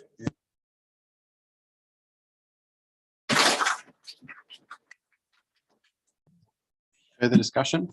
Councillor Zamprogno. Thank you, Mr. Mayor. I'm a school teacher by vocation, so I like to approach things in an evidence-based way. And the one thing that I've observed, and I'll direct these remarks through you, Mr. Mull, but to the gallery, I see that we're living through an anxious time, aren't we? You know, either your house or this house of somebody you know has been flooded for the first time in who knows how long, or you're a farmer down on the lowlands and you're seeing your life and your livelihood literally being washed away before your eyes. And I know that emotions are high, but this is how we get through this together. And I know that there are some passionately held views on both sides. And I also know that there are some very sincerely misinformed people out there. Maybe it's because I focus on the debate that happens on social media where opinion is cheap, but we've got to do better than the job that we've been doing. So, you know, I recognise and respect you, Mr. Mayor, for bringing a motion that effectively reiterates a position that we're already holding, and then adds to that a short-term measure that I think will make some difference. But we have to be really, really realistic about how modest that difference is going to be. You know, if lowering the water level of Warragamba Dam by a reasonable amount, by an amount that the state government is possibly going to accede to, is going to change the resulted height of a flood by between 20 centimetres and a metre, then, you know, we're comforting ourselves with something that isn't really getting the job done. We have to confront the reality that only a larger capital program like raising the dam is going to reduce the height of a bad flood by enough to make a real difference. But I do agree, and I'm a convert to this, that, you know, we have a strong moral obligation to act. And when I saw the figures that you presented in your mayoral minute, that even a modest decrease would save dozens of houses. I think back to that study that came out after the March 2021 flood, where we realised that had the dam been raised, 500 out of the 600 houses that were flooded would have been spared if we'd already gotten on with the job years ago like we should have.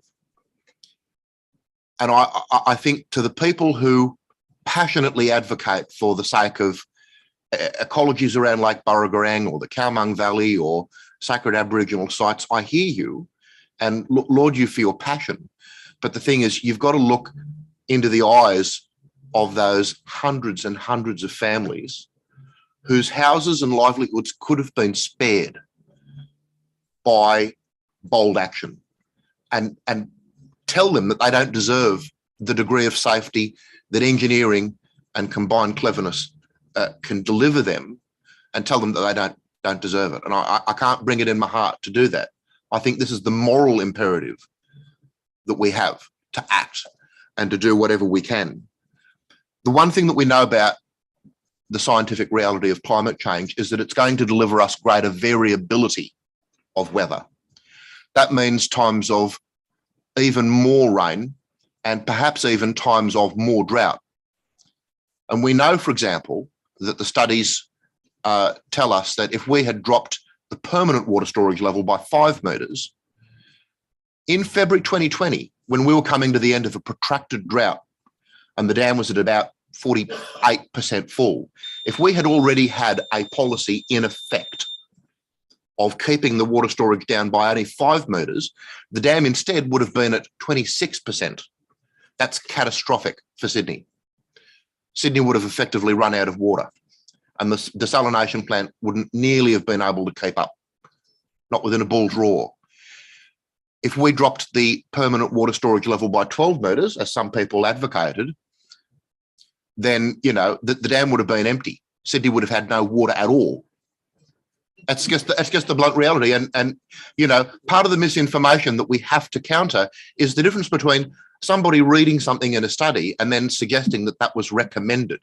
Something being contemplated and rejected forcefully is not the same as it being endorsed or recommended.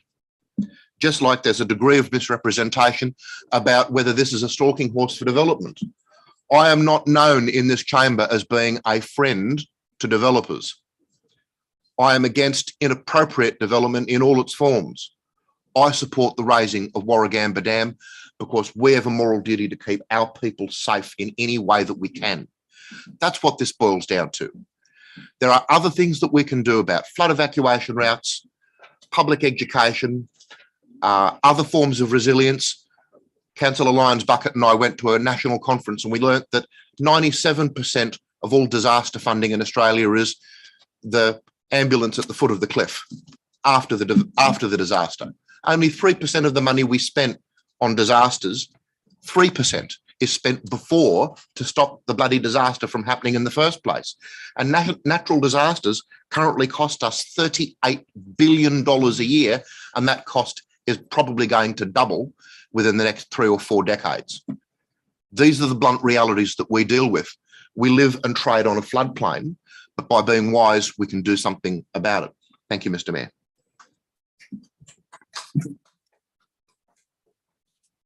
Deputy Mayor. Thank you, Mr. Mayor. And I thank you for bringing this forward, but I've noticed in both your motion and the amendment that it does not refer to the fact that the state government's current legislation doesn't allow it to use the dam for flood mitigation. And I would have thought that in both cases that should have been written in the first point, that what we're asking the government firstly to do is to change its legislation to allow for lowering of the dam for flood mitigation. So can I recommend that to both the mover of the motion and the amendment? Secondly, Mr. Mayor, I would have been okay with your mayoral minute, except I think point 2 might have been unnecessary. We have already got a policy or a stated position that we favour the raising of the dam wall, even though, as has been said, it wasn't totally unanimous, but it is our position. And perhaps your point 2 should, if you get the chance, be changed to something like council notes that Hawkesbury City Council has a stated position favouring the raising of the dam wall. And I would have been happy to support something like that, whereas what you're calling on there is for us who weren't committed to raising the dam wall to now commit to it. And I couldn't do that with point 2. And tonight we've heard a lot of descriptions about floods, and we've heard a lot of descriptions about possible things that we should be looking at. And I've heard a number of councillors and even members of the public saying things like, we need to do this, we need to do that. Or if we had a policy in place, and it's once again, if we had a policy in place, the implication of all that is that council has somehow got the power to do all these things. Council does not have the power or the money to do many of the things that have been mentioned here. It is the state government that has that power and maybe the money. And I don't think that's been made clear enough in many of the comments that was given to us tonight. And I want to make it clear that council has very limited powers in this position. It's not something we have a lot of control over. And all that's being asked here is that we have a advocacy position. We go to the state governments and ask them and tell them this is what we really want to be done. And it's important to make that distinction between what we can do and what we're asking other people to do. There's also been a whole lot of other items come up tonight. I mean, there was one item brought up, which was that we should go and blow up Sackville Gorge. And there's been other ones like that. But I recall in this latest flood that when it was flooding here in Windsor and Richmond, it wasn't really flooding in Sackville Gorge. It took a day or two for that water to get down there. And so if you blew up the gorge, it wouldn't stop the flooding in Windsor and Richmond. All it might do is mean the flooding doesn't hang around for so long. It drains out more quickly. But people don't understand that a flood is not a whole, and they talk about the Hawkesbury Basin being like a bathtub with all the water being level across it. During a flood, the water is not level right across that bathtub. It's deeper in some places than it is in others. And that was shown that during this flood, it was deeper in Richmond and North Richmond first, and then it became deeper in Windsor and worked its way down. And so that the idea of it being one big basin that just goes up and down like a bathtub is totally wrong. And a lot of modelling, a lot of discussion is based on that wrong assumption. That's not how it works at all. In fact, if you did a profile of the flood in the first day or two, the front of the flood would appear to be going up on a slope. It'd be shallow at the front and deeper at the back because the flood moves through in a process. And so a lot of people are putting in suggestions based on the wrong concept of how these floods work. And I think we need to spend more time doing that, because just saying raising the dam wall will have this effect is an oversimplification of how the floods work. And I'd like to see a lot more information on how our floods worked in this last flood, exactly where it came from. And as the gentleman said, the water was going up the creeks, not down the creeks. This has happened before, but it's becoming a much bigger thing with recent floods because of the development. And I must point out, we keep hearing people saying we shouldn't develop on the floodplain, and they point their fingers at this council as if we are allowing large-scale development. We are not. We have not. If there is any large-scale development, it's happening further out in the catchment area, not here in the floodplain. And that's where we should be focusing our efforts in reducing the development further out there. So, Mr. Mayor, I'd be happy to support the amendment as it is on the board, or your motion with the changes that I suggested. Thank you. Thanks, Deputy Mayor. Look, I'm quite open to taking those changes if the amendment does fail. In regards to point 2, that's probably the way you said it is the way that I intended it, which was just to make it clear that we have a position that it wouldn't be changing as a result of this motion. Councillor Kolash, your question? Could I ask a question if I can?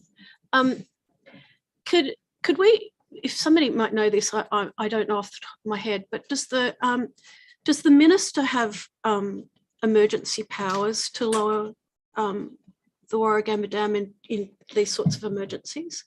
Is it always a legislative change that has to have the whole of Parliament? I'll just pass this to Mr. Kearns. I'll just say to that point, it relates to something the Deputy Mayor raised, which is the reason I didn't put into the motion exactly what is required to happen was because that's not really our concern in that way. It's up to the New South Wales government to work themselves out, in my opinion. We just want the outcome, but I'll refer that to Mr. Kearns. Thank you, Mr. Mayor. So the current situation is that Warragamba Dam is the legislation is for use of the dam for water storage only. So there is no ability to use for flood mitigation unless legislation is amended. Thank you. Any further discussion on the amendment? Councillor McMahon. Thank you, Mr. Mayor. And thank you to all of our speakers this evening. And I just want to touch on a couple of things a couple of other councillors have said first. And the Deputy Mayor is 100% correct in making sure that people understand first and foremost what the role of this council is. And this council does not have the power, the ability or the legal right to change the legislation surrounding the dam. What we do have the power to be, though, as elected representatives who live in this community, who raise our kids in this community, is to be a very loud and strong voice on these issues. Now, just to touch on the Warragamba Dam wall for 1 second before going to the substance of why we're here tonight. It's no secret that I'm a very unashamed supporter of the raising of the Warragamba Dam wall. Went to the council elections very clearly and transparently about that issue.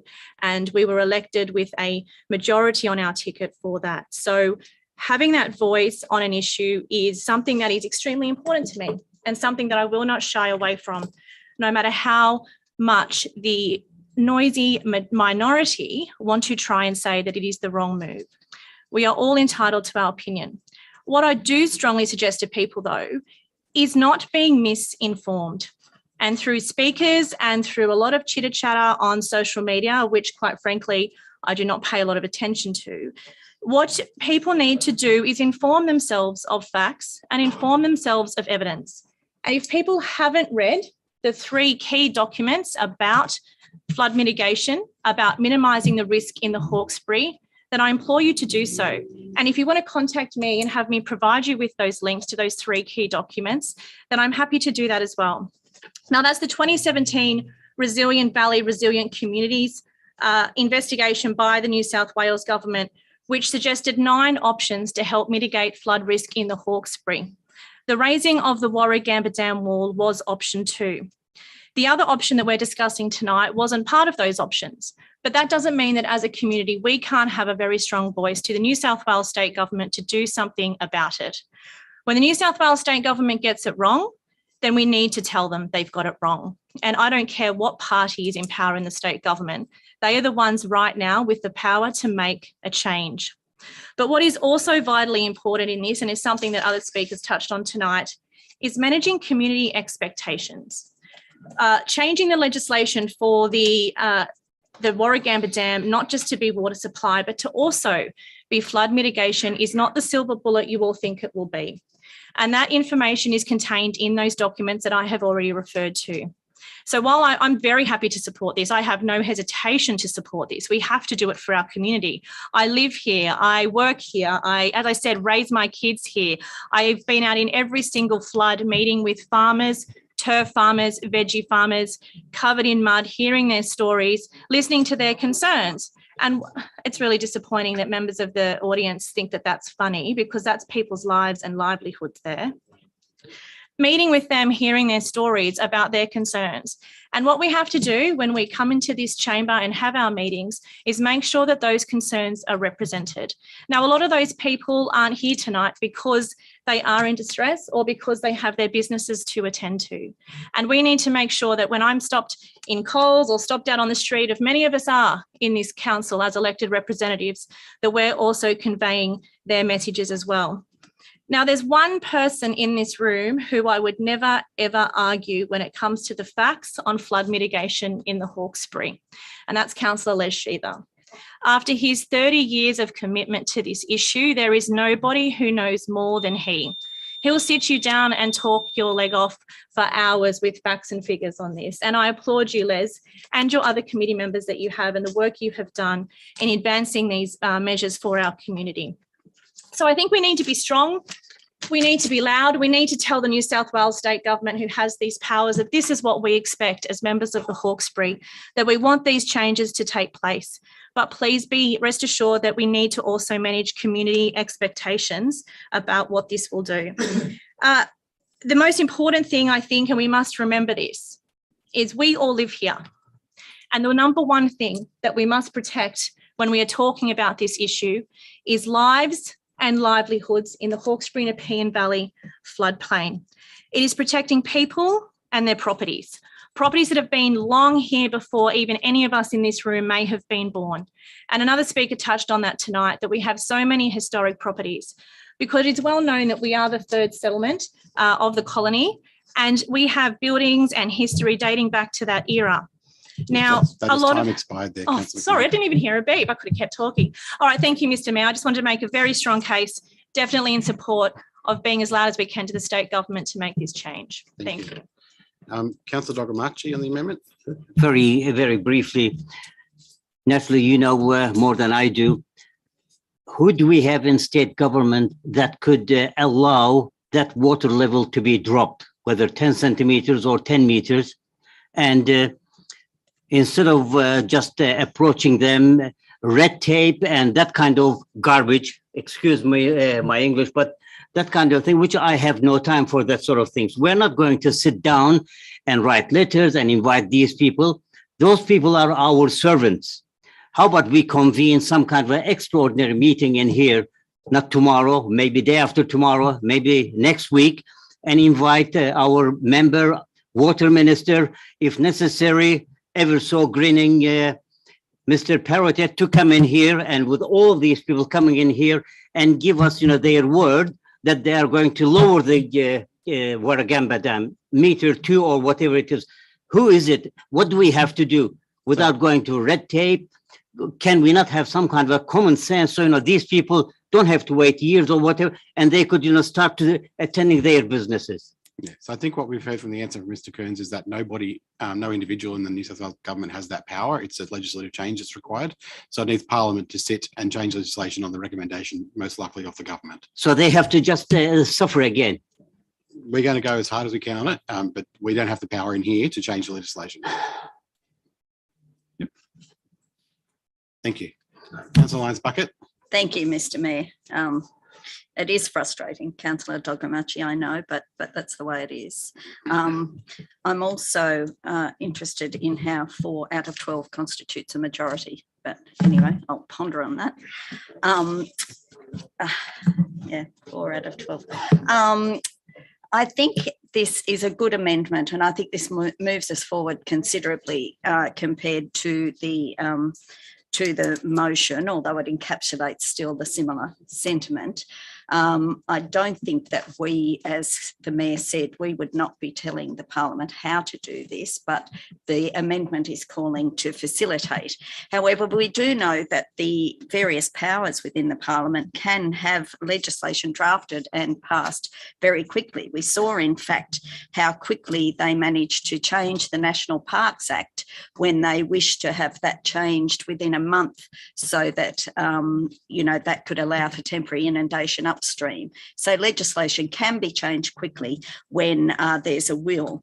So I think this is a good way to move forward. And of course, it can also have a high degree of flexibility around catering for the various weather patterns such as La Nina and El Nino, and so that the operation of a dam could be subject to scientific or expert opinion around when there should be these various methods being put in place. It doesn't have to be a permanent sort of operation. It can just be when the exact conditions are suitable to allow that to happen. Otherwise, as I think Councillor Kotlash raised, there can be some issues around releasing it when we have already saturated soils.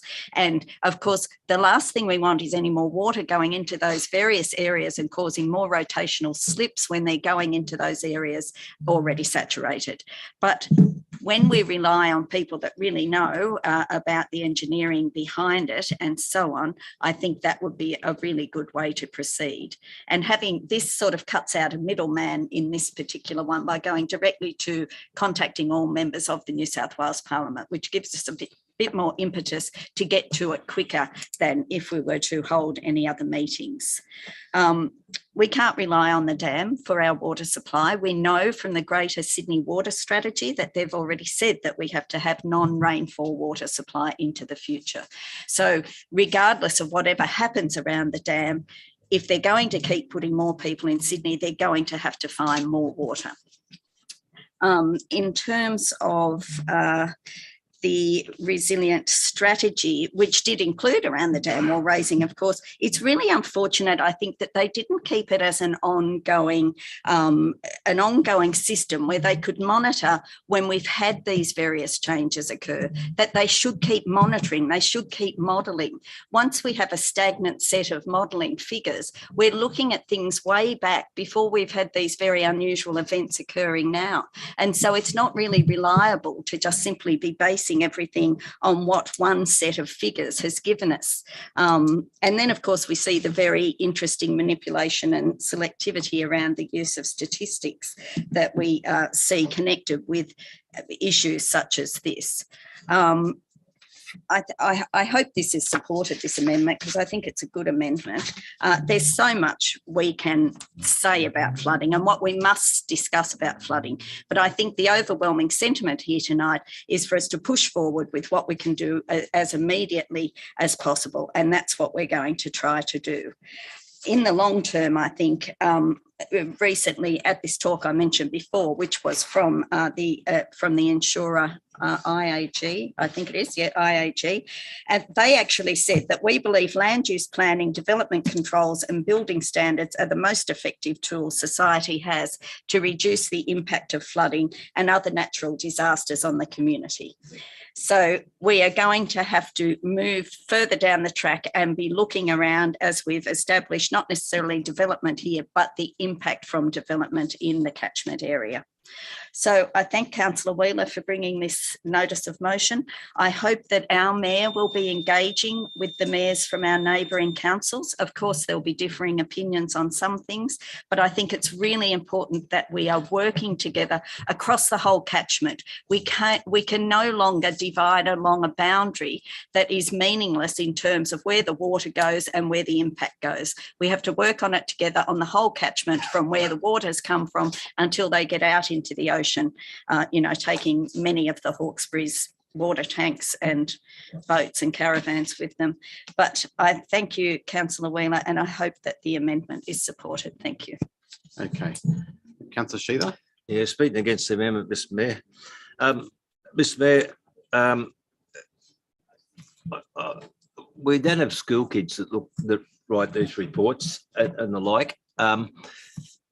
The Weather Bureau, the SES, they've got the statistics of all the floods and modelled them. There's a model down at Manly that they use regularly to monitor the Hawkesbury and what happens with the rainfalls. And for sure, every flood's different, and they model those. As Maurice Smith said, the water was running up South Creek because the rain didn't fall in South Creek. That's why it ran up there. It fell at Camden, 300 mil of it. And so the floods we've had in the past, in the main, we fall right across the catchment, and it's pretty even. So our swamps and that are full, and the river comes down. But we had nearly 30 years of drought. The ground was dry. And then we've had 2 or 3 floods, a slumping. I've never seen it like before, and I've seen a lot of them. But as Councillor Wheeler spoke about some of the things we should be looking at, to think they're not looked at, the vegetation along our riverbank never saved at this time. There was acres and acres, sometimes with half a dozen trees and more went in. Our creeks that are flooding our swamps today haven't been cleaned out in 30 years. We've got the lowlands, we've got Cornwallis, Pitttown, Burradurang. Try and walk down that, and out at Wilberforce at the creek there, and at Sackville, it's the same. The swamps and creeks there aren't much lower than when the floodwaters left the riverbank, because the water can't get out. So if we get a couple of mil of rain now, we've already got the dams and swamps full. So there's things that can be done, but they shouldn't hold up the things that can make a difference. And your motion can make a difference. And the discussion that I hear around, like being around for the time I have and sitting through 3 EISs, and I'm not the only one that can talk about it. Maury does pretty good too. But the things that you sit here and hear discussed by people, and it drives you mad, assuming that they're not looked at. Because we're not the only ones on this planet. And we're not the only ones with these problems. It's all over the world. And what, Lismore, no one took any notice of what happened up there at Maitland? Of course they got the information there. And because we haven't read it, or some of us haven't read it, that we don't know about it, we want to know about it. Well, let me tell you, the information's available. And if you want to take the time to inquire about it, you can get the information from professional people. Now, if you decide not to reason with that, fair enough. Because I remember a professor about 5 years ago that said Warragam was never going to be full. It was never going to rain again. Yeah, I don't know where he is now, but he's not here in this room, I can tell you. So, but when you get organisations like the Weather Bureau and the SES and the controlling mob down at Manly with their modelling and stuff, and Sydney Water, they're pretty smart people. They've been around for a while. It's their job. Do you think they want to hold back the water or again or anything if they can minimise flooding? Legislation does that, and the government can change it. They haven't done, and they should. But to think that no one knows about it, there's a will that's got to be done. And it's like what I spoke about, the swamps and like even the discussion about building on the floodplain. The floodplain's below PMF. People have got entitlement to build on the land over 1 in 100. So, and if we're talking about governments buying land, we're talking about from Goulburn to Spencer and from Liverpool to North Richmond. I mean, we're looking at a site somewhere the size of Canberra. And who the hell wants to move out of the Hawkesbury in the first place? You know, it's a beautiful place to live. And at the moment, we're having problems that we don't want to, you know, we don't want here. But to think that no one's not doing anything about it is not correct. And if people want the information, like I said, it's available. Just look for it. And Mr. Mayor, so we can mess around and go to West Rock, who doesn't support raising of the dam. To go to the ministers and the likes, fine. If you want to go down there, I'm sure half the people in this room will go with you. And it's probably appropriate. Thank you. Thank you. There are no further speakers on the amendment. We'll put the amendment. All those in favour of the amendment, please raise your hand. In favour are Councillors Wheeler, Councillor Lyons-Bucket, Councillor Durick, Councillor Calvert, Councillor Kotlash. Against? Councillor Connolly, Councillor Reardon, Councillor McMahon, Councillor Weigel, Councillor Sheether, Councillor Zamprogno. Councillor Dogramachi was absent for the vote. Declare the amendment lost. Anyone who hasn't spoken on the motion that wanted to speak on the motion? Clarity, are you planning to change that second point? Yeah, I have got a very small change that I've sent through to the staff just to make that a bit easier for people and clarify my intention. Yeah. Sorry. I'll move it.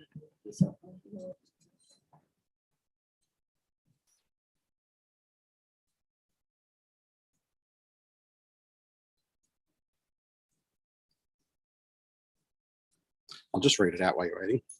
I've sent it in the chat both to Charles and to the minute secretary. Changing point 2 to read, notes that our position of calling for the New South Wales government to proceed with the Warragamba Dam raising project remains unchanged.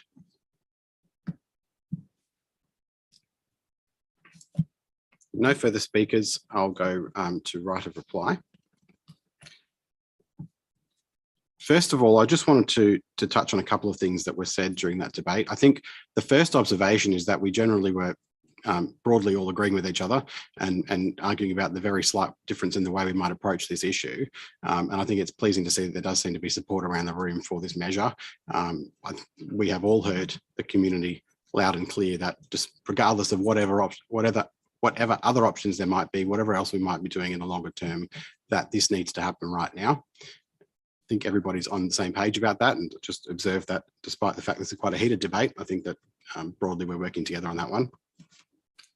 I do want to point out though that for anyone here who's genuinely undecided about this issue, and I don't know that there's too many of us, that I think it's quite irrational to say that lowering the dam, that raising the dam wall is political, lowering the amount of water in the dam is not political. That's a statement we've had here tonight, that one of those actions is political and the other one isn't. And I can't see any rationality or logic in that whatsoever. And I just would like people to reflect on that, because that's something that's been put out there and it just doesn't stack up to any intelligent analysis, in my opinion. In regards to the riverbanks, fully agree with what Councillor Wheeler was putting forward. I think what we're doing tonight needs to be quite targeted.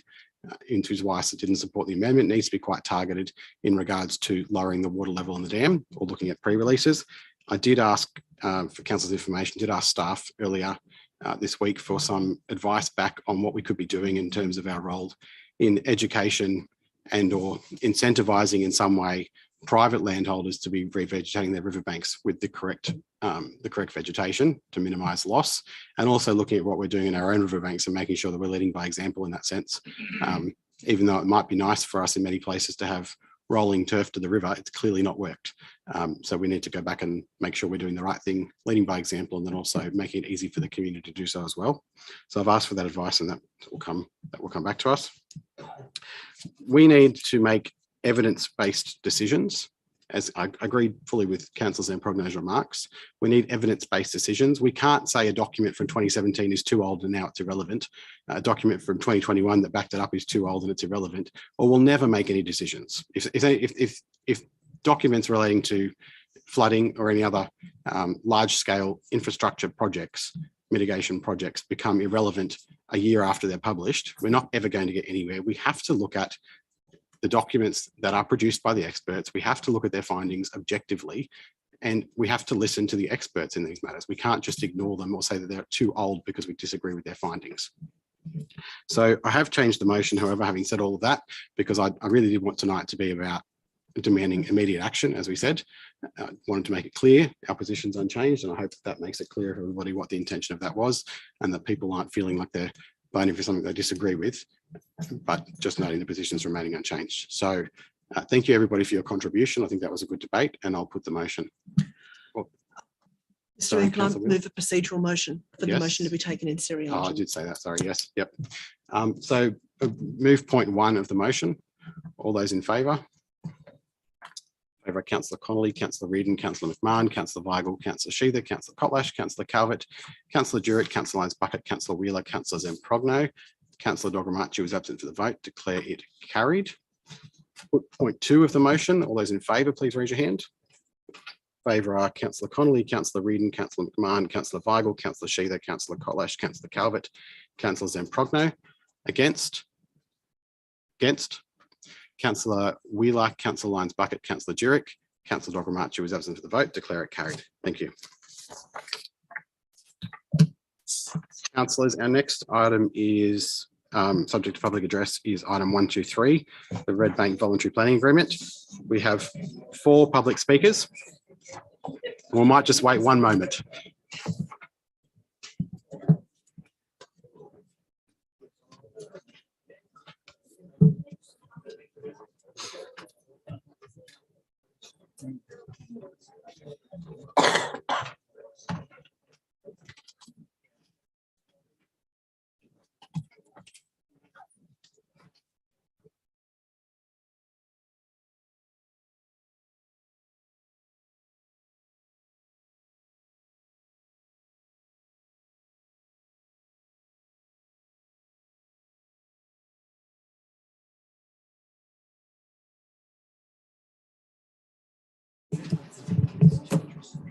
Oh, yes, we've also got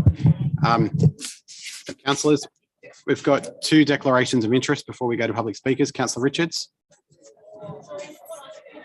Oh, is this? No, sorry, this is 123.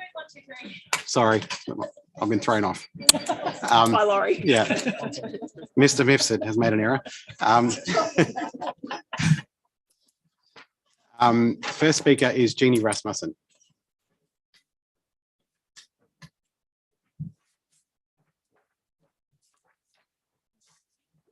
Councillors for allowing me to speak tonight.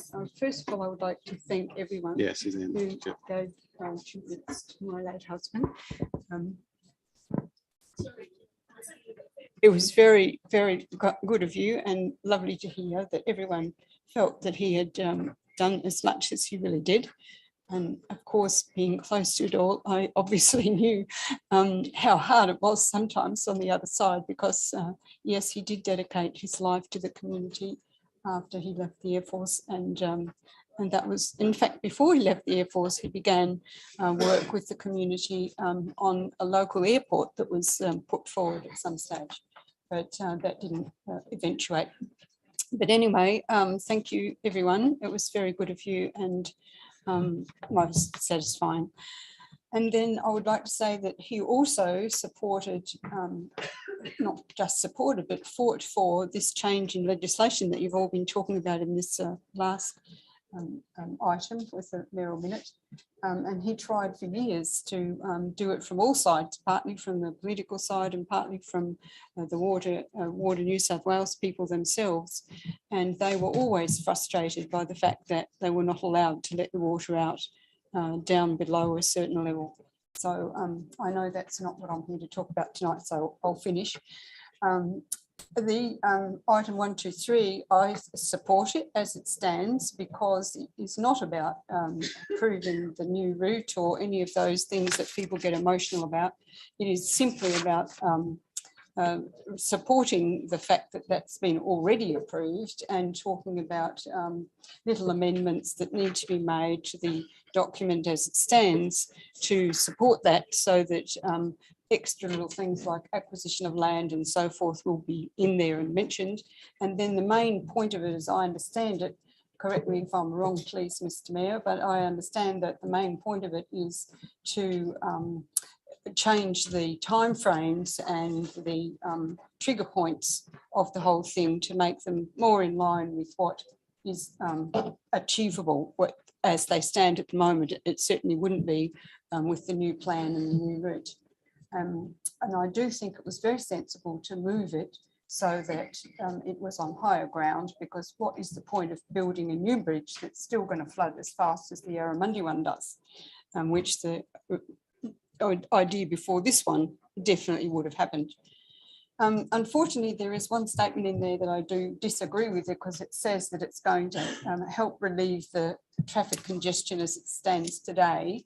And unless the plan for the junction between this new road and Springwood Road is completely changed, then it will do nothing to help it, because that junction is just going to be jammed in no time flat, because it's been based upon figures and data that's been collected in 2013, and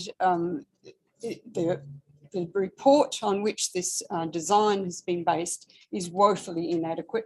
It needs to be revisited, and some proper measurements need to be taken so that we actually know about the traffic on the road, because it's ludicrous to assume that in 2031 that the traffic will be no different to what it was in 2013, especially since it mentions the traffic across the river.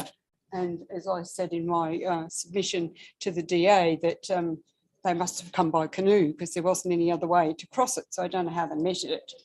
And if you actually read the report, there are flaws in it that are just unbelievable. I've got videos of trees racing down the Gross River, and they say that it always empties slowly because the floodwaters from the Nepean pass the juncture before the floodwaters from the Gross get there, and that's rubbish.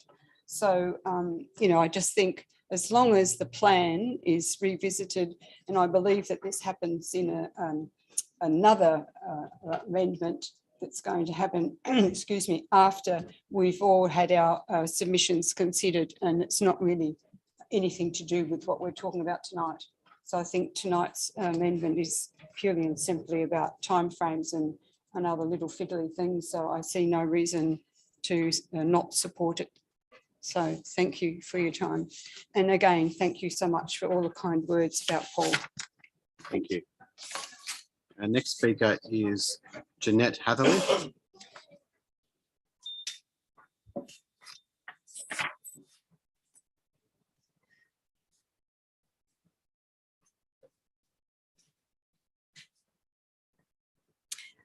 Good evening, Mr Mayor and councillors. Thank you for allowing me to address the council this evening. My name is Janet Hatherley, and my family and I are long-term residents of Groswold Road. I'm here tonight to express my family and my concerns arising from the construction of the proposed Gross River Bridge and the expected increase and unsafe traffic flow expected along both Gross River and Groswold roads. The visual impact figure 14 shows the immediate area of construction and does not include surrounding roads, which will be heavily impacted with increased traffic should this bridge go ahead. The modelled intersection performance report with proposal and the table 6.3 does not take into account the traffic impact at the intersections of Grosvale, Groswold roads, Groswold and Gross River roads. Has there or will there be a traffic impact assessment performed on these intersections? And when was the last time a traffic impact study was completed in the area? People from Bowen Mountain, Currajong and beyond will not travel down Grosvale to Gross River Road to access the bridge, as Groswold Road will be the most direct access route to and from the bridge for them. The reverse route will be used by people travelling from Penrith and beyond that are heading to destinations from Bowen Mountain and beyond. The roads around the Groswold area are unsuitable for heavy traffic flows due to their poor condition, unsafe edges, narrow lanes, which are unable to accommodate two larger vehicles or a small car and a large vehicle passing in different directions, and the highly dangerous bend adjacent to the Groswold Rural Fire Station, where there has previously been a fatality. The expected increase in traffic is a great safety concern for parents and students at Grosview Public School, especially at peak morning, afternoon and function times. After speaking to many parents, they raised concerns regarding the lack of safe parking, adequate and safe footpaths. Parents and students have to manoeuvre between parked cars, having to step on the already busy road to access their own vehicles. There are continual dangerous parking practices around the school zone, as the road is not wide enough to accommodate parking requirements with current school time traffic flows. Cars having to pull over on the soft edges of the road, which have been damaged due to heavy vehicles and not repaired, so that larger vehicles such as buses and trucks can move past. This happens all along Groswell Road at any time of the day. Will the ratepayers be responsible for the cost of repairs to the excess damage to the immediate and feeder roads around the bridge construction?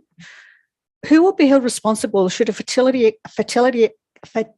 occur due to the excess damage caused by the feeder roads and the bridge and traffic congestion around the school zone? Both Gross River and Groswell roads are local rural roads, totally unsafe for the vastly increased non-local traffic flows. These roads will be the shortcut for non-local people travelling through the area to other destinations in the Bellsinore Road region. What are the council prepared to do to make Groswell Road safe should the bridge go ahead? Is there actually a need for another bridge over the Gross River when there has been another bridge announced at North Richmond in the near future? Thank you. Thank you. Thanks. Are you happy to take questions from councillors? Sorry? You happy to take any questions that councillors have? Oh, certainly, yeah. I just have to speak a little louder. Sorry, I can't hear you. Yeah. Are there any questions?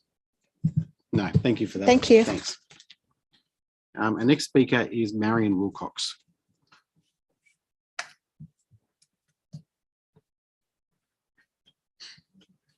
Hello, everyone. Thank you for allowing me to speak. Myself and my husband own One Ashton's Road at Groswell, which is our family home of 22 years and a working agricultural farm being farmed by my son, Adam, who earns his livelihood from this farm. Now, in relation to 123.C, I disagree that it is necessary to compulsorily acquire our family home and our 15 acres of flood-free agricultural farmland, which has been our family home and business for 22 years, and which supplies fresh produce to vegetable shops around Sydney, when there is approximately 75 acres of vacant land adjoining our property that this road can be directed to run through. In support of this, through Freedom of Information application which we made, we have obtained a certified map drawn by John Curtis Surveyor in 1986, designing the road to run through the neighbouring vacant land, which joins our boundary, and the design did not interfere with our property at all. This route will have minimal impact, this route will have minimal impact on the Star property as it is vacant land and the house is located a long distance away from the proposed route. Why has this location not been considered? And why has the road designers been instructed to not consider designing the road to go through that vacant land and been told to give the stud farm owner preferential treatment and to design the road to have minimal impact on that stud farm? I have documents that state this. Why are we being discriminated against in this process on purpose? Our family home and source of income are being selected over vacant land which would serve the same purpose. I ask the council confirm to me who chose this location, as all I'm getting is buck passing when asking this question, and all parties of the VPA are blaming each other for selecting this location. There is already a Part 5 DA with the planning panel which has had more than 75% of submissions object to this route. So what is your reasoning in changing the planning agreement which will cause further distress to my family and our farm business, which supports two families? If the VPA needed to be amended, this should have been done prior to the Part 5 DA application being submitted. Now, regarding point G, changes to schedule. We have already had 3 years of extreme stress, and by altering this VPA, this will give you further opportunity to traumatise our family and impact our financial and emotional well-being for a further 2 years. Also, we were told initially that it would be a partial acquisition and the road would run alongside our house. And now we find out that our entire 15 acres has been compulsory acquired and the road has been directed to go through our family home and through our sheds, farm sheds. The initial route we were advised of was designed to go alongside our property, not through our family home. And it has now been changed in a way that it takes our entire property. Also, I believe that the councillors were not informed of this change in the route when placing their votes, and this change was not advised to us or the community, and there has been no community consultation in regard to the change in the route. Despite the Director of Planning, City Planning, coming out on the 16th of December 2021 and calling it human error for the failure to consult, why then between 16th December and 19th July 2022 has there been zero active consultation in this process in accordance with the Hawkesbury City Council Participation Plan and legislative requirements that Hawkesbury City Council must follow in the planning processes? Also, why were we only told about this meeting on Friday and not given enough time for us to ask for a notice of motion or a notice of motion or to seek legal advice to prepare for this? I also note that the project director of Redbank referred us to the SMEC reports. And in the SMEC reports, they state that their SIDRA modelling tool is not sufficient to measure downward trend traffic, that the control group used for this traffic study was from 2011. And in 2019, SMEC stated that their modelling tool was not sufficient to justify a bridge in the vicinity of Neville Reserve.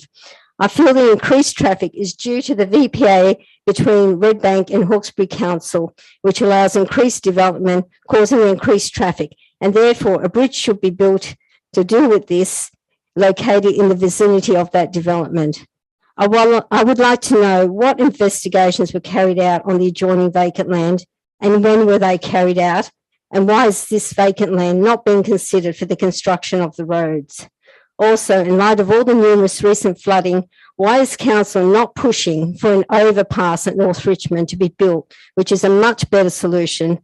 And we request that this project should be deferred until a decision on the location of that third crossing is made. I request that this is deferred until all councillors have had a site inspection before they vote, as I believe only a couple have been out to come out and have a look, so they can make an informed decision. And I also request that a change of the route be considered so we can continue to live and farm this property, which is valuable flood-free agricultural land. Also, we were only told about this on Friday, and we have not had enough time to get legal advice and get our family and supporting people involved.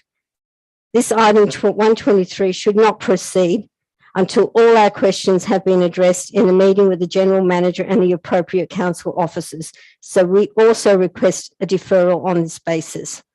Also, I want it to be deferred so that our legal representative can meet with council, transport and ourselves, as we have had no formal meetings with transport. Okay, thank you. Thank you. Any questions, councillors? Councillor Sheila? Yes, Mr. Mayor.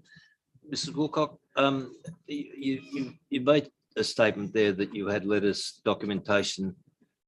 I had minutes of meetings which were attended by council, Redbank, the RMS and the designers, stating that they're instructed to design the route not to go through the stud farm. They are to avoid the stud farm, and it's to be designed in a way to have minimal impact on the stud farm. And that's why I believe it's been designed in a boomerang shape to take all of our property rather than go diagonally, to go along the boundary like it was originally supposed to, because it's been designed to be as far away from the stud farm as possible. Thank you. There's a question of the planner, Mr. Mayor. Sure. Yeah, we'll finish with speakers. Yeah. Councillor Dogamachi. Thank you very much. Good evening. Thank you for coming. The documents that you said that you have obtained, I guess through GIPA, you have obtained. Yeah. Have you submitted those documents to to the council? Yes, council, the RMS and Redbank are all aware of those documents. We had a meeting, I think it was the 24th of May, where they were shown those documents. And I haven't heard, and my solicitors requested information as to who instructed the road to be designed not to go through that stud farm. Council are saying they don't have that information. The developer is not responding and the RMS are not responding. I cannot believe that out of the 8 or 10 people that attended that meeting, nobody knows where those instructions came from. So this is a cover up. Well, I don't know the cover up or whatever, but is it possible in that case, in all honesty, to give you the benefit of the doubt that we could, every single one of us and the council should have copies of those documents? You can get those from the general manager. So, yeah, Mr. Mayor, I guess it will have to be the case that we should have, those documents. And as Mrs. Wilcox suggested, maybe we should organize some kind of a short trip. I personally went there on 2 or 3 occasions. I cannot remember. And we should go and we should discuss it. So we should maybe explore more about the suggestions or what you said about the secret document. Sorry, we're not into debate yet. We're not into, sorry, excuse me. One moment, please. So we're not currently in the debate of the matter. We're currently asking questions and then we've got another speaker after Ms. Okay. Wilcox, and then we can have that debate. Thanks. Any further questions? Councillor Zambrogno? Yes, thank you, Mr. Mayor. And thank you, Mrs. Wilcox, for telling your story. I want to hone in on something that's quite specific because it'll form the part of some questions I may put to staff afterwards. So you had the face-to-face meeting in December and you were given an undertaking that a changed alignment that might spare your house could be examined. I requested a meeting with RMS. Sorry, Suzanne, just put the microphone on. I've been pushing and pushing for someone to talk to me and I've been getting ignored. I finally got a meeting. Linda Perrine agreed to a meeting and I requested it to be with the RMS and council. Linda Perrine brought the developer along and RMS did not attend. I understand that, but to continue, you were informed that potential alternative alignment was not possible in May. So from December to May, you held some hope that an alternative They said they were going to relook at it. Would spare your home. Mm-hmm. My question is this: is it your understanding that you were informed that this alternative alignment was impossible because the people who did the analysis were constrained, they were forbidden to consider a changed envelope of property acquisition? I believe so. Right. They were not given the option of going on the adjoining vacant land. Okay, They were only given our 15 acres to design a road through. We may pursue that later, but thank you. Mm-hmm. Thank you. Any further questions? No? All right, thank you. Our final speaker is Stephanie Caliborn. Okay.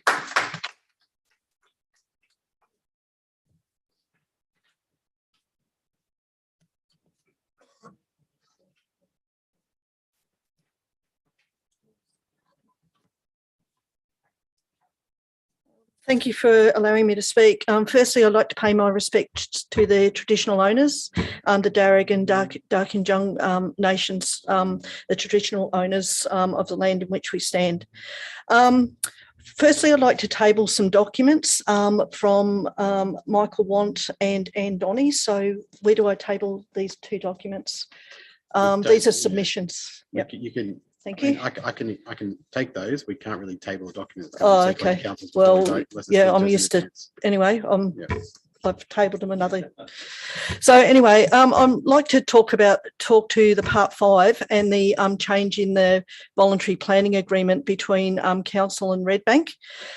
Firstly, I'd like to state that in relation to the part 5 that was put up for submission, a lot of people were against the current route or the plan that was in play at the time. So with regard to that, firstly, I'd like to say that I believe, given that, that Hawkesbury City Council fails to hear the community. And there's evidence of that tonight by limiting the number of people that can speak, for example, by the fact that overwhelmingly people were against that route for various reasons, including largely safety issues.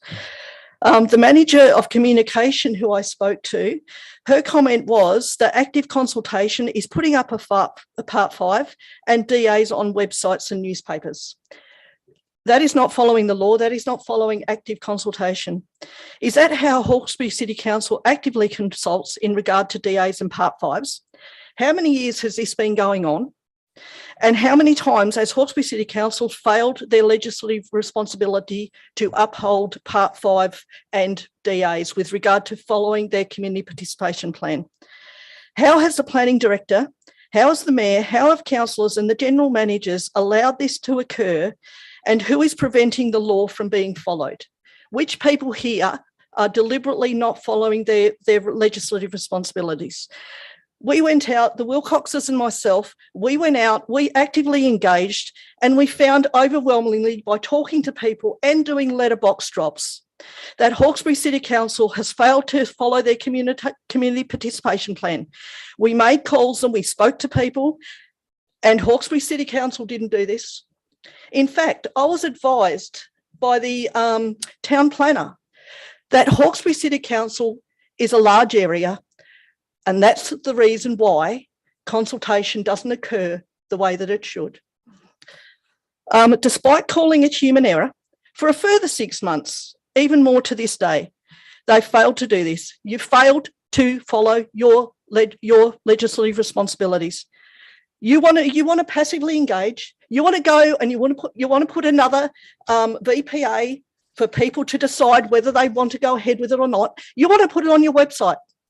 That's not the law. The law is to actively consult.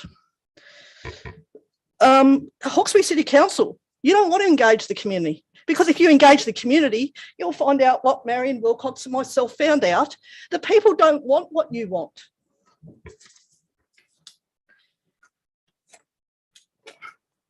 Hawkesbury City Council and the Local Government Act. Councils should act fairly, ethically and without bias in the interest of the local community. Councils should carry out functions in a way that provides the best possible value for residents and ratepayers. Councils should be responsible employers and provide a consultative and supportive work environment for staff. Don't bully your councillors, don't bully your staff, don't threaten them, respect them. Council decision making should be transparent and decision makers are to be accountable. The role of councillors, which the mayor and deputy mayor and councillors are. You have to ensure adequate opportunities and mechanisms for engagement. You have to respect the collective interests of the residents. And a councillor is accountable to the local community for the performance of the council. I've read the SMEC reports. The SMEC reports, they state that the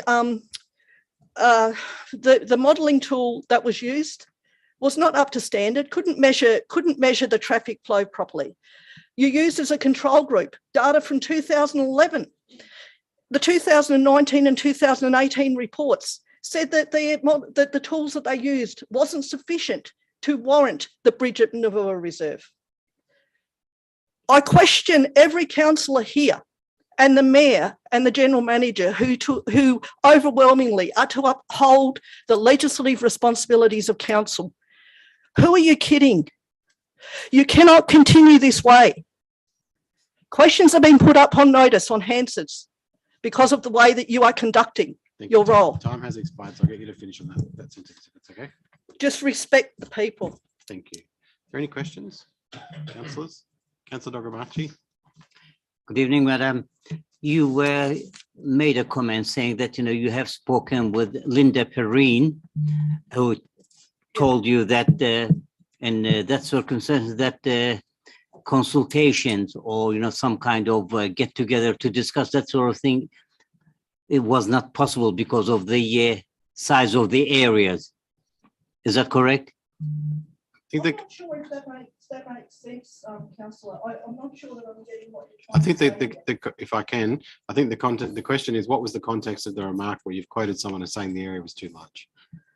Well, that was with regard to the town planner. Yes. That was in regard to trying to follow up where the stages were at with regard to the part 5, because the submission period had ended. And a number of weeks had gone by, and I was trying to find out what stage the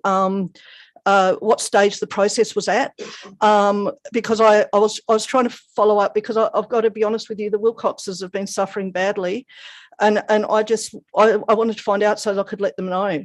And in talking with this specific person, it was stated that the area is too large for consultation to occur to the stage that it's supposed to, because I spoke to this particular person about the fact that active consultation is supposed to occur, and I was pretty upset, and I was also upset because I firmly believe in consulting, because that's how you get to know people and get to talk to people and find out where they're at.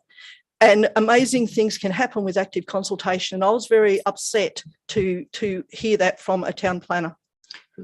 I understand that this is not a court, that we're not questioning. Well, I'm not questioning anything, but whatever, you just said that with that person, you said with the town planner, is a hearsay. This is what I know.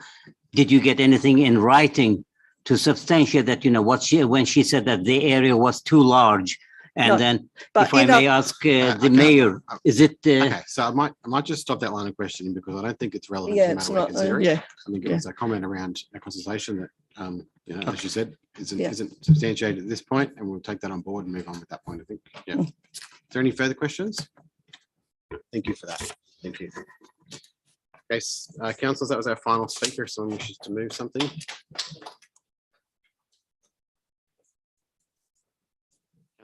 I've got a question first, Mr. Mayor. Yep. It's in relation to the comment that I asked and Councillor Zambrogno asked. The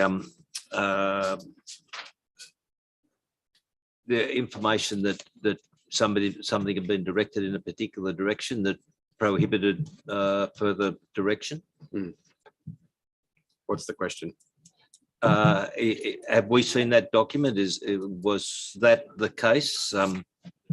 I've seen a document which is minutes of a meeting from 2016 or 17. That's had a file note that said avoid impacting the Star property or something to that effect. That's correct. The challenge we have as council is that the general manager is not here anymore. It was a different mayor. It was different planning staff. That's the entirety of what's in the minute. And I understand that's frustrating and it's not a good answer to say we don't know where that came from, but that is the reality of the people that we have here now. Is it likely? Sorry, is it likely that any further direction or discussion might have been directed from those minutes? Do you believe, or would planning act in the way that you would expect it to go? And you're asking me my opinion, or do you want me to refer that to somebody? Or the general manager? Yeah. General manager. Through you, Mr. Mayor. So, as the Mayor's indicated, what we have certainly got records of are minutes of meetings that formed part of a design brief discussion, like a rolling log of amendments, where there was an annotation that said something in the order of plans to be amended to avoid the Star property or something of that like. Certainly over recent months, we've tried to dig through to identify whether there have been any other pieces of documentation that would indicate what that was about, and that has been unsuccessful. What I can only hypothesize, and it is a hypothesis on my behalf, is that there was perhaps an attempt at that particular point in time to minimise the number of properties needed to be acquired. That's simply my hypothesis around that, Councillor. Sorry, Councillor Sheether. Move the recommendation, Mr. Mayor. Move the recommendation. Is there a seconder for the recommendation?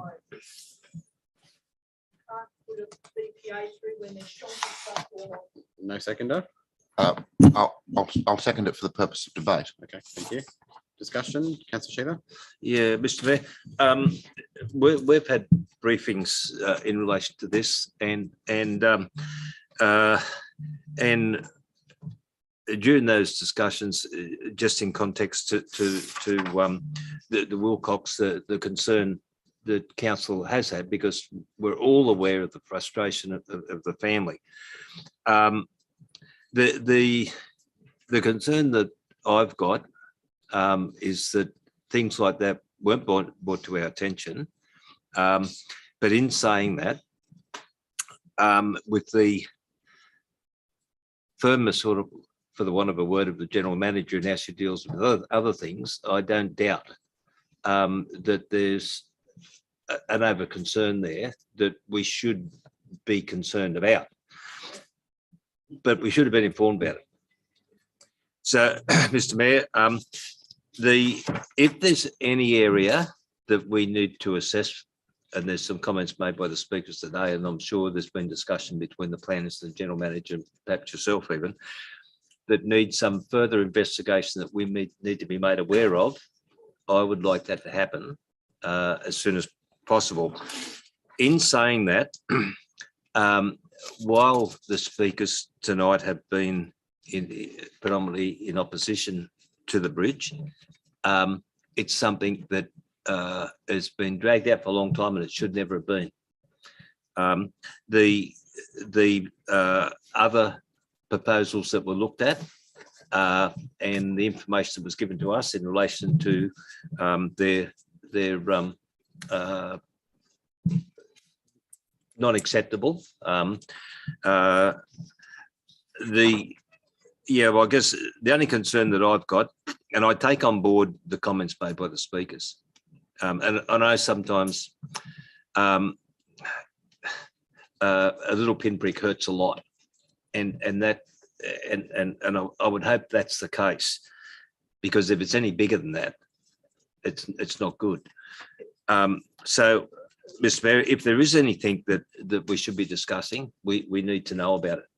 I don't know how the other councillors feel, but I know how I feel, and there'll be a matter that we're going to discuss a little bit later that I feel the same way about. That if there's issues there, whatever good may come out of it, if there's something bad in it, it's like a rotten apple. The whole lot cops it.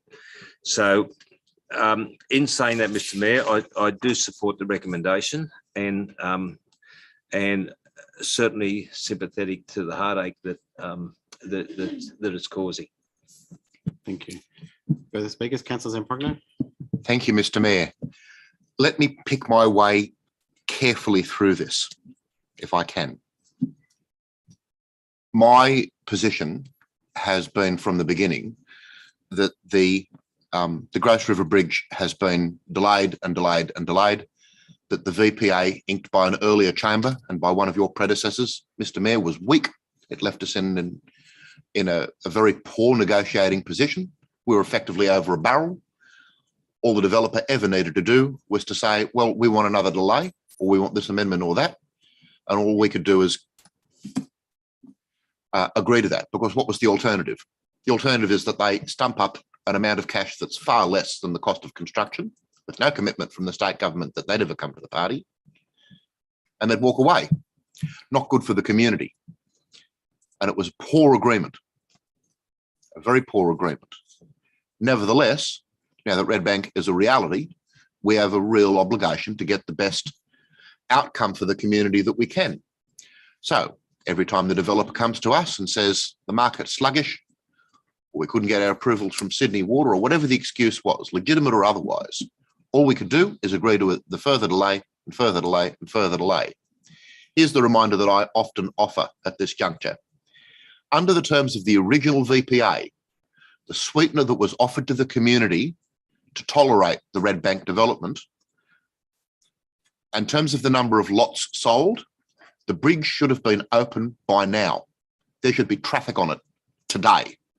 And here we are in the year 2022, still speculating about when it might occur off into the future. It makes us look really bad. And now, to compound that, we have the situation where a family with a legitimate grievance says, I don't think this is terribly fair. It's running through our house. And at the risk of evoking a pop culture metaphor, that's a really bad vibe, isn't it? Often you have to acquire private properties to get critical infrastructure through, and moral leadership in that sense involves making very difficult choices and compensating people fairly for the acquisition of their property because there's a greater good to be serviced. And yet the Wilcoxes have come to us and said, we don't know why it couldn't have gone around our property. There's plenty of vacant land on either side. It's not as though we are tightly constrained by the unavailability of land or the topography. And now we see evidence that certain landowners were given grace or favour or effectively quarantined from their land being acquired to get the best outcome and to have the smallest impact unfairly on individual farms or homes or families. I mean, it's better for it to go through vacant land than it is for it to go through somebody's home, especially if it's your home. And I want to see what we can do to help that family. If it turns out that the general manager is correct in her speculation, that at some point there was a desire to minimise the number of properties acquired, that's understandable. And I don't blame the developer for not wanting to build a bridge that was more expensive than it needed to be. But our responsibility here is to the broader community. And it's worth remembering that the developer is on the hook for the cost of the bridge and the approach roads, regardless of what the cost is. So if it costs a little bit more to engage in some additional partial property acquisition, not whole properties, but just the edges of certain properties so that the camber of that road can be brought around their house, then I think that that needs to be revisited. The question is this: whether any amendment to the recommendation that's before us this evening is the appropriate mechanism to pursue that end. There's a lot of other stuff that's not locked in stone, and I rather think that on behalf of our community, we should push back a little because we've been absolutely supine to date, and it doesn't reflect well on us. But I'd like some guidance from staff about whether any amendment that asks the developers to, or asks the various parties to this to readdress this question about whether a compliant road that has the right curves and cambers and all the rest of it could be constructed if the envelope of property acquisition were changed. And if the answer to that question is yes, in the technical sense, then I'd probably endorse that as an amendment to this motion. Thank you. I'll just pass that to the General Manager. Just add another question for context, because I think something might have been lost in the translation there.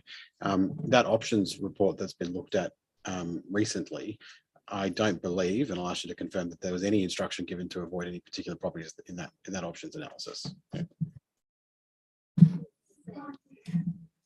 Sorry. I'll repeat that then in case that wasn't on the tape either. I've just said that I would refer that question to the General Manager. I'd also ask an additional question that might be necessary for context, which is that the options report that was completed, the options analysis, sorry, that was completed earlier this year, were the instructions for that report to avoid any particular properties? Yes, they were. Through you, Mr. Mayor. So, and I might just double check with Mr. Kearns, but certainly it was my understanding that there was no particular instruction given on that. If I can address Councillor Zampronio's questions perhaps by articulating how the design and the route alignment came to be, perhaps. And as I understand it, we've got a critical fixed point at the intersection with Springwood Road as the point at which the intersection with Springwood Road provides the highest level of flood immunity. So then working back off that, what I call a fixed point that we're working back off, we then using appropriate road designs and Australian standards, have to provide a bridge and approach that provides minimal curvature on that. What that effectively means is any design of a bridge and approach roads that avoids the entirety of the Wilcox property needs to both reduce flood immunity to the bridge and also is likely to require the realignment of the approach road on Gross River Road a fairly substantial way to the north on Gross River Road, potentially resulting in acquisitions of multiple partial acquisitions of Gross River Road further up, potentially 5, 6 or so properties up there. That's one hypothesis, but that's one potential option that would see the Wilcox family property left as it is. Earlier this year, an options analysis was prepared by Redbank Communities in order to ascertain whether it was possible to retain the Wilcox family home. There was not an option tabled in that analysis that kept the entirety of the property. That analysis was undertaken. We had that looked at. Transport for New South Wales had a look at those 3 particular options, and in accordance with the recommendations of that report, Transport for New South Wales advised that those 3 particular options introduced more complex road geometry, created unnecessary complexity into the design that could compromise safety, and that the current design was more appropriate. So can a bridge be designed that avoids the Wilcox family property? Absolutely. But there are compromises that would need to be made there, both in terms of flood immunity and the substantially more number of properties that would need to be subject to partial acquisition in order to make that road work. Thank you. Is there further discussion, Councillor Proctor? Thank you for the comprehensive explanation. I'm going to take that as a no, as the answer to my substantive question. Could any amendment practically force that question to be revisited? I mean, if the process of exhibition removes the possibility of any such change, then why are we bothering to go through the exhibition process? I would hope that nothing is so locked in as that a process of exhibition and a compelling submission that says, look, it's possible for you to do this, and it's incumbent on the developer to deliver on what the parties agree to, even if it costs a little more. I don't mind that outcome, but I'm still listening to it. Thank you. It is also worth noting that those costs would not be borne by Redbank. They'd be borne by Transport, because Transport have agreed to do the property acquisition. So it's certainly not a cost thing from. Sorry, I'll lean forward and try and speak up. I'm just saying that it's worth noting that those costs of acquisitions would not be borne by Redbank anyway, because the costs of acquisition are being borne by Transport for New South Wales. It's not a cost prohibitive. It's not a cost consideration from that point of view. Councillor Dogramachi. Thank you, Mr. Mayor. The way that I look at it, it may be different than most of the councillors. I use logic and I use business acumen. Maybe this much I have. Would it be possible to offer substantial amount of money to Wilcox families, at least to have some part of them, because with the money that Redbank is wasting and the time and the costs are always going up. I have spoken with Marion Wilcox on 2 occasions, I think, and I don't know, of course, when you have something dear to you, you don't want to let it go at any expense, but money always talks. This is the way that I believe. Would that be the reason? So Councillor Dogamachi, we'll stop that there. I mean, okay, that was my question. Fairly harsh criticisms of governments paying more than market value for asset acquisition. Recently, I don't know, but I had to ask. They'd be subject to the fair compensation regulations. Councillor Weigel. Yeah, thanks, Mr. Mayor, and through you. Can we just go back to what was raised about public consultation? My understanding in the briefs that there was public consultation on the 14th. 2014, 18, and probably 19. Can we have council officers just confirm? Yep. Who would you like that if referred possible, to? please? Thanks. Mr. Kearns. So, sorry, excuse me. This is not in order. You need to take a seat and let other people speak. Thank you. Thank you. All right, so there's a number of matters here. So the VPA, which is the matter of tonight's report that Council's considering, obviously when that was first proposed as part of the planning proposal for the rezoning of the Red Bank development, that was exhibited at that stage. The Part 5 that is Part 5 application for the bridge, which has been talked about tonight as well. That was exhibited earlier this year, so just between May and mid-June. So submissions have been received, and we're considering those submissions. The proposal here is to exhibit, subject to council's consideration, is to further exhibit these proposed amendments to the VPA and to provide comments in terms of those amendments. There'll be a subsequent report back to council in terms of those submissions. That then council would consider all of those submissions that were made. Yeah. Thank you. Any further discussion? Or, yeah. Sorry, the question, Councillor Shearer? Question, yeah, Mr. Mayor.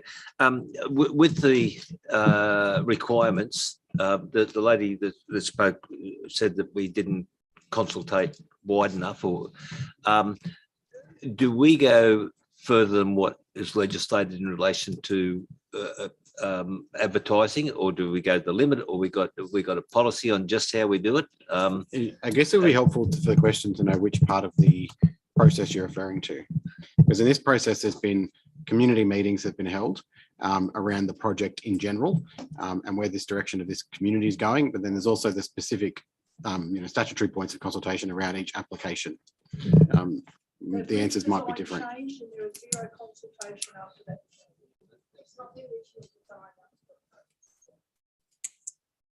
So,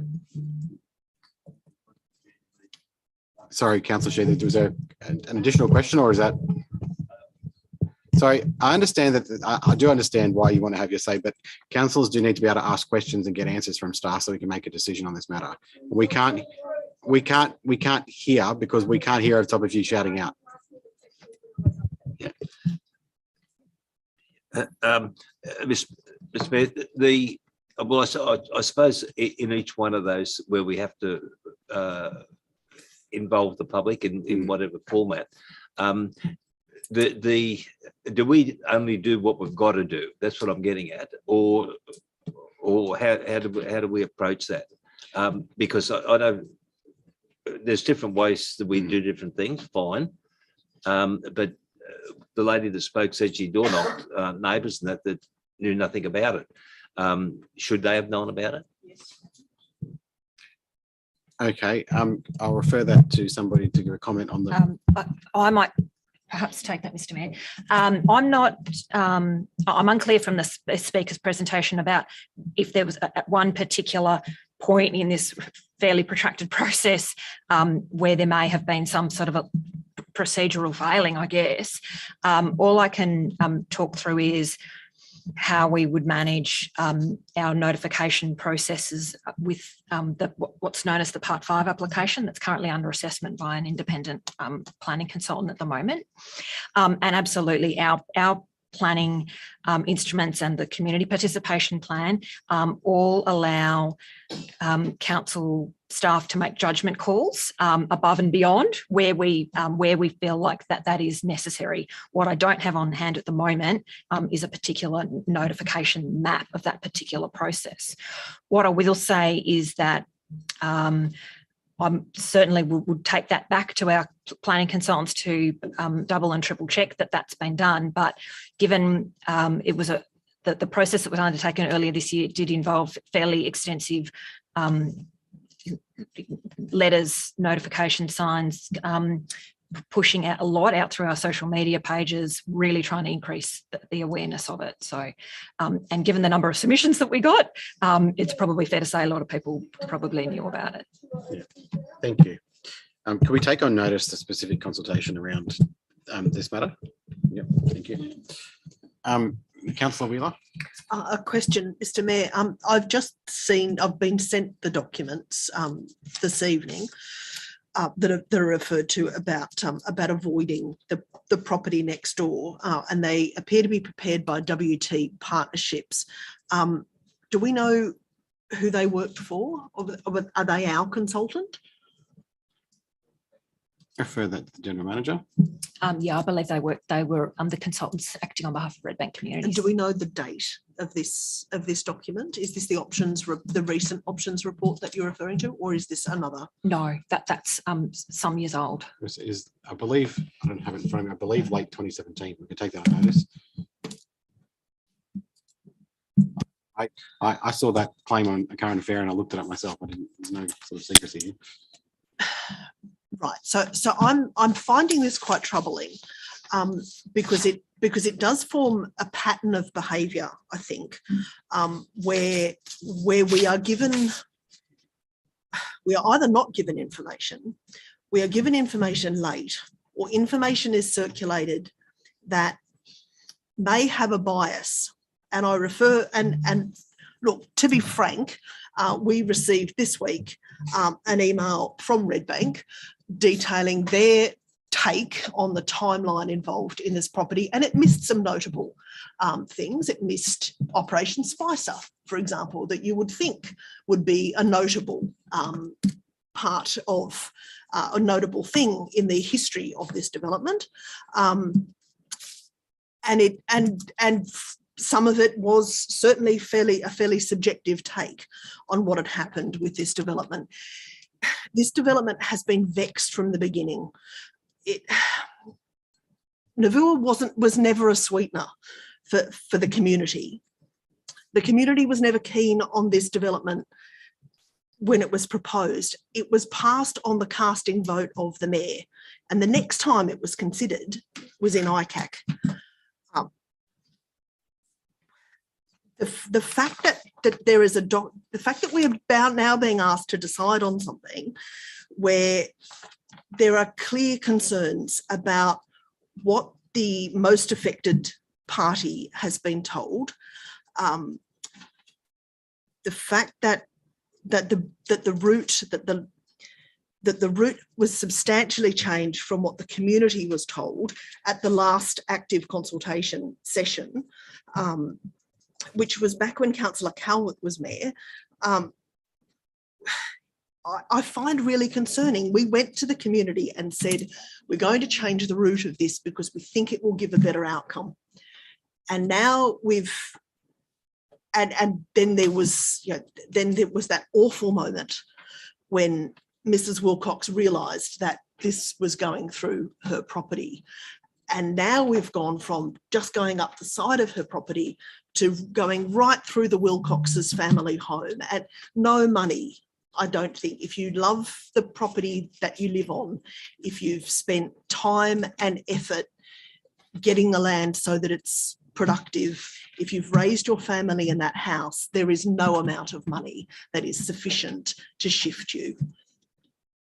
The fact that there is a vacant piece of land next door without a home on it, and that it's actually that the issue is that it's easier and potentially cheaper to move the road onto the Wilcox property, I think is doubly galling, and that doesn't sit well with me as a decision maker.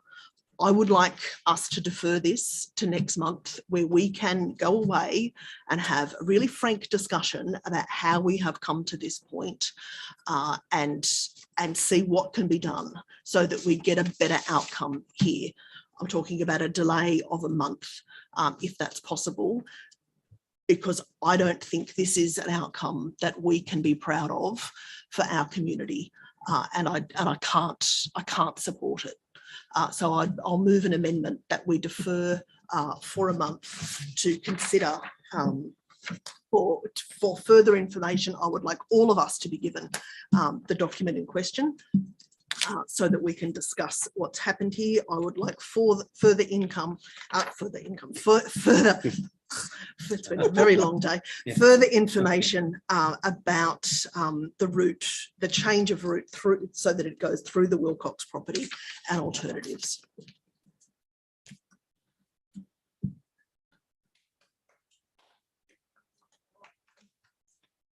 Is there a seconder?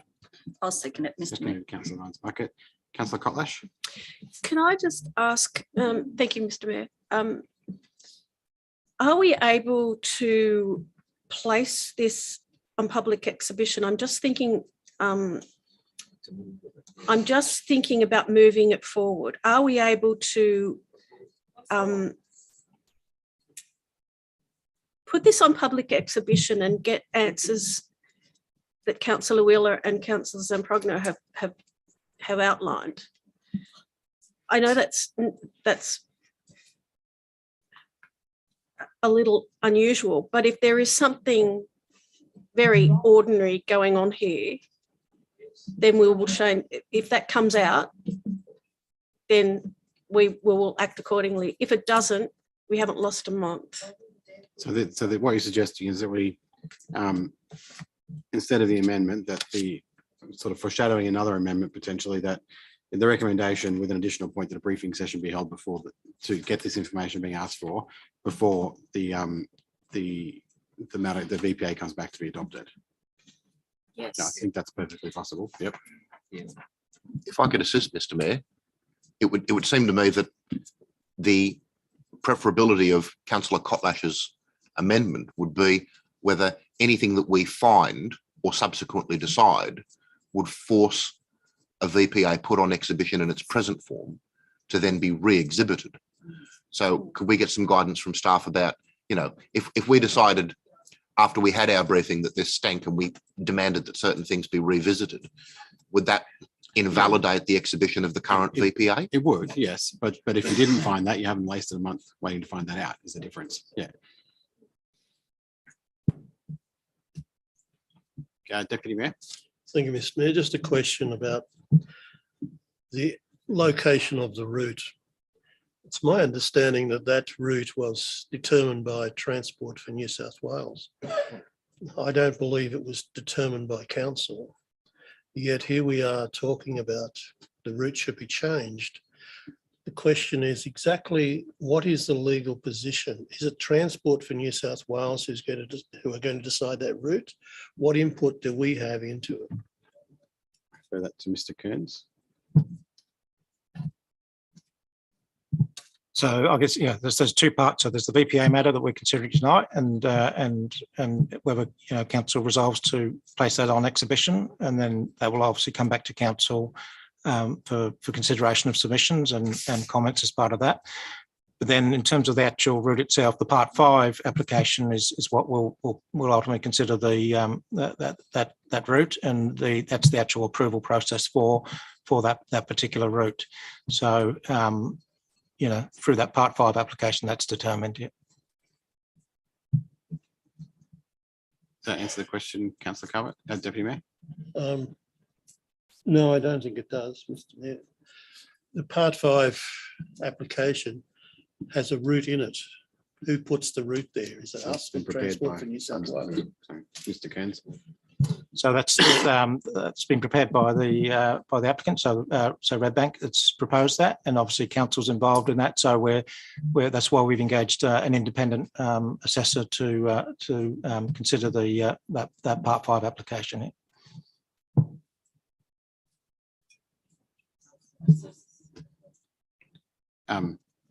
So can I have a go at paraphrasing and get you to confirm if there's still any confusion? I think, am I correct in understanding the answer to that question was the route has been determined by Redbank in consultation with Hawkesbury City Council and Transport for New South Wales, and will now be assessed by an independent assessor? Correct, yep. Yeah, thank you. And can I ask another question? Yep. Just sorry about that. So the Part 5 assessment is separate to the VPA, or the VPA. So could we amend the recommendation to put this on public exhibition with the proviso that the independent assessment comes back and we're satisfied with those things that we've been talking about that we were all uncomfortable about? The Part 5 assessment is a planning matter, which has got nothing to do with us. The VPA sets out that we agree that the developer has to provide a bridge along this route, and they have to get planning permission to do so. I think your earlier suggestion would work if this amendment does fail or is changed, that we could put this on exhibition. In the meantime, have this briefing. If as a result of that briefing, we're happy with the route, we want to change it, we don't have to adopt the VPA that's been exhibited. Yep. Okay. Well, I'll flag that. Yeah. Councillor Sheether? Yeah, Mr. Mayor, I'd be happy to put that as part 3 as the motion. We've got an amendment at the moment, so if that amendment fails, we'll come back to that. Yeah. Councillor Dogamachi? Thank you. Besides, all these discussions, what I am very much interested and disturbed about that comment made that the road designed should avoid star property. What I would like to know is that who put that comment? Is it the truth? And why do we have to wait, as Councillor Wheeler suggested, next month's meeting? Do we have the power to convene an extraordinary meeting and get this thing, out of the way? So every day is costing everybody money and our time. And how could we investigate that? Who put that thing in writing? Well, I think the general manager's answered that we don't have that information. The people that were in the meeting, Peter Conroy and other senior planners, are no longer with us. We have looked into that and we can't determine that. Some notable information has been passed to me. The Part 5 application can't be determined until the VPA has been amended. So that's something to keep in mind, that will hold up planning permission. But to answer your question, I think Councillor Dogamachi, the way that's been suggested we move forward by Councillor Kotlash and Councillor Sheether is that we don't wait. We move ahead, put this on exhibition. In the meantime, we get fully briefed. The councils that need more information get the information they're asking for before making a final decision when this comes back from exhibition. Sorry. Does it mean that we cannot summon Peter Conroy? You could try. So he can get away. Point of order, Mr. Mayor. The general manager, the former general manager is no longer with us, and nobody in that meeting is with us, and there's no records of who gave that instruction. Yeah. Mr. Mayor, that does not address the point of order. Point of order, Councillor Wheeler. Point of order is that Councillor Dogamachi has basically alleged some wrongdoing on the part of the former general manager, and that needs to be addressed. Yep. So I feel like I've addressed that. That's not what I was alleging, and I'm not sure what you want me to do exactly. Stop talking. No, I'd like you to. I would like you to do your job as the chair of the meeting, yes, and point out to Councillor Dogamachi that slandering someone who is not here is not reasonable behaviour under the Code of Meeting Practice. Thank you. No, I don't think there's anything. No, that's why I didn't go there. I don't think anything good is going to come from that discussion. I've made it clear that that's not at all what I was suggesting, and that I don't think anyone actually said that, although I understand why you've raised it, but I don't think going further into that's going to be beneficial for anyone. Is there any further discussion on the amendment? Councillor Wheeler? I'm not satisfied with that, Mr. Mayor. The phrase, okay, I understand you're the phrase, the point of order he gets away with it. Would you like to withdraw that statement, Councillor Dogamachi? No, I'm not. Yeah, well, that's why I didn't go there. So thank you. We'll declare the point of order is been ruled on. We'll move on. Any further discussion on the amendment? If not, we'll put the amendment. All those in favour of the amendment, please raise your hand. In favour of the amendment are Councillor Zamprogno, Councillor Wheeler, Councillor Lyons Bucket, Councillor Jurek. Against the amendment, Councillor Connolly, Councillor Reardon, Councillor McMahon, Councillor Weigel, Councillor Sheether, Councillor Kotlash, Councillor Calvert, Councillor Dogamachi. Declare it lost. Councillor Sheether, did you want to add that point to your motion? Yes, Mr. Mayor. And that point was at writing a briefing to get the information, further information on the change of route and alternatives that have been considered. Any further discussion on the motion? Councillor McMahon. Thank you, Mr. Mayor. I think that this is a sensible way forward, and I thank Councillor Kotlash for putting that on the floor. I think it is the way that we need to do this, and I think that some of the debate that we've heard tonight is about there have been claims of lack of consultation. I think putting this to public consultation on public exhibition gives us that opportunity to get the feedback from the public before we make an official decision on what to do. So I think that that's fundamentally important. So I'm happy to proceed with that. I do also believe we need this briefing, because what I have found throughout this bridge matter throughout the last few years is that there are questions that need to be raised. And I mean, the one thing we have to acknowledge is that there has been significant delay. And from talking to councillors in the previous term, the previous term, I should say, who supported the Red Bank development on the proviso that this bridge was delivered to the community, that the community received an additional piece of infrastructure that was at the expense of the developer and not at the expense of the ratepayer or the taxpayer, depending on what level of government, is something that's really important, because just looking at it from a council perspective, we certainly don't have the money to be paying for this kind of infrastructure. So I understand why the decision was made in the past. There's no doubt with what we've been through with the floods over the last couple of years, that we need as many bridges as we can get in this community. And I think that having this bridge is important. That doesn't mean that there aren't questions about and I see it's in inverted commas in this item, is the alternate route. And I do have significant questions about how that came about and the surrounding delay that was caused in delivering that. If anyone knows the history of this item, is that the original bridge was supposed to go through Navua Reserve. Now, my understanding is what that would have needed was a change of use for that reserve from community to operational.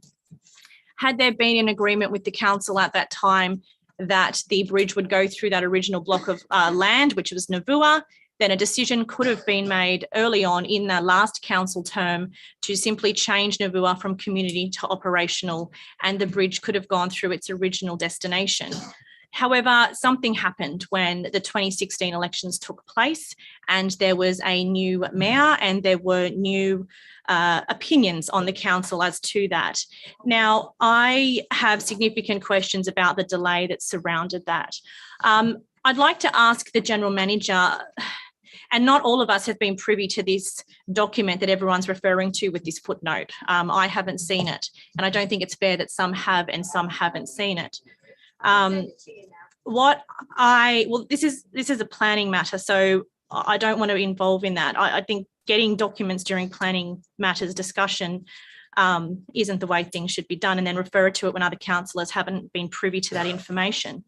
But I do want to ask the General Manager, in that document that you've seen, does it list the attendees to that specific meeting? That's the General Manager. Yes, it does. Is that something we can be informed of now? I don't have the full suite of those documents, but it's something I could certainly provide at a briefing session. Thank you. Do you know, just one last question on that, were the participants of that meeting purely staff, or were there elected representatives as well? To the best of my knowledge, they were staff only. Okay, thank you. I guess we can discuss this in the briefing as well, but I mean, I wouldn't mind if we could at least, I mean, just because the former General Manager doesn't work with us anymore, we can ask, him in a letter what took place during that meeting and seek a response in writing. I'd be very open to that as well. Look, I'm happy with the way forward in terms of what's on the board. I think that that's sensible. I understand the Wilcox family and your distress, and being here tonight and having to publicly display that. I understand is excessively uncomfortable, and I'm sorry about that. But I have more questions surrounding the delay of this during the last term of council and the previous staff and leadership, and I think that does need to be explored in a briefing, and I'm looking forward to doing that. Thank you. Thank you, councillors. Councillor Lyons Bucket. Thank you, Mr Mayor. And like Councillor McMahon, I'll be very pleased to have that briefing. I was hoping someone from Redbank would be here tonight because I had a number of questions around the timeline that was sent and some specific omissions, in particular around the delays that occurred. And I have a lot of information on that. What I would like to say, because I think that you do have to take some responsibility yourself, Mr Mayor, for Councillor Dogramachi making an accusation or an innuendo against Mr Conroy, because you keep saying, mentioning Mr Conroy as being the person in these meetings. Now, I can say here, I know who was in that meeting because I did receive that information from somebody here tonight, just very recently, and there were quite a few people in that meeting. There was no elective representatives. There was not me. As is well recorded, Redbank do not engage with me, even though when I was the mayor, I did not meet with Redbank. I did not ever issue any instructions about Redbank. In fact, you yourself and Councillor Calvert know that when there were discussions around alternative routes, I met with you and we discussed the importance of that bridge going ahead. And due to the delays, which were from the council before that, we would be proposing to shift the trigger points so that another route could be looked at. There was no discussion in my term as mayor of the route. There was no discussion about where it would or wouldn't go. That didn't come out till 2019. So I just want to put that on the record because I've seen some public commentary, which is very disturbing. And I'm tired of the defamatory comments made about me in the social media, not just with this, but with previous issues. And I'm getting very tired of it. I'm putting that on the record because the innuendo that comes from a Liberal Party constructed story has got to stop. I think you're maybe getting a little bit, yeah. Well, I'm pretty tired of it, Mr Mayor, because you perpetuate it by saying, blaming the former general manager, saying there was another mayor, then there was... That's out of order. I did not say that the general manager was responsible for it, and I made that quite clear when Councillor Wheeler brought the point of order up. No, prior to that, I said that the general manager at the time was Peter Conroy, which is correct. No, before that, previously, you had said, no, we don't know anything about that. There was another general manager, there was another mayor. In other words, yes, but you were making an innuendo in the way you said it. There was a lot of people at that meeting, including Mr Organ and including people from Redbank, from Transport for New South Wales and from other places. So just to make that clear, elected representatives. Sorry, Councillor Lyons Bucket. Councillor Sheila. Yeah, point of order. The meeting's not a debate between two councillors, with all respect, and this is going nowhere, and it's a public meeting with names being bandied around that should not be. That should not be. And that's why I'm not going to sit here and have accusations directed towards the chair. And that's I will stop and pull that up if we're not going to discuss the matter that's in front of us. All right. Well, I just wanted to say publicly, I'm tired of the accusations against me, which are untrue. So that's said publicly now. We all know what threshold that gives. Mr Mayor, in terms of dealing with this, I think that it's really important that if and when this goes out on public exhibition, it's made very clear of the reasoning why that route has changed the shape that it was from the original one, which was a straight line down a road. And I think that public feedback, public consultation, I'm wondering if given the amount of time of the sort of the chaos our community's in, whether we should not have an extended exhibition time.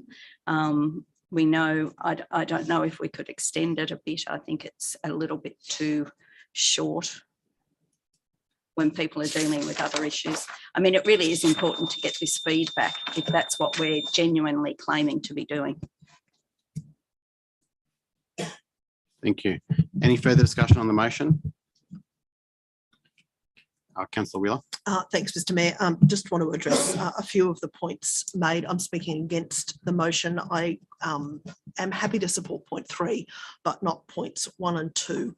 I don't think that there's any point in putting this out on public consultation if we aren't,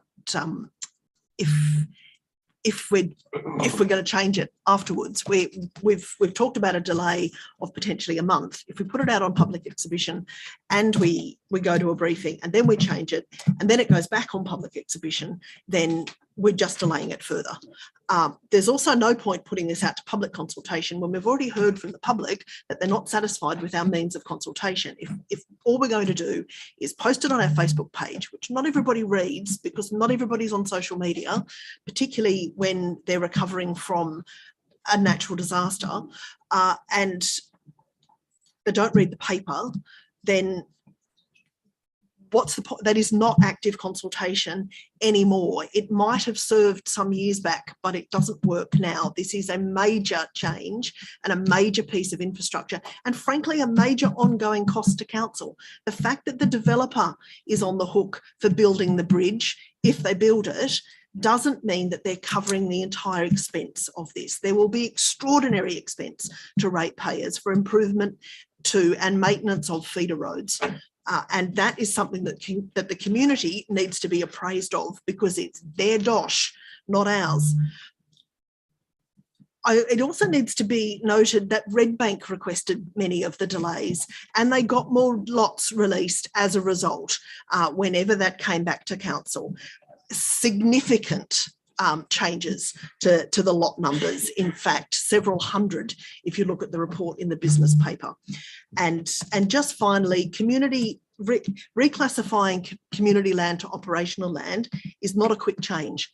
The last time council tried to change a well-loved piece of community land from community to operational land so they could sell it was the Australiana Pioneer Village. It took almost a decade and it ultimately failed.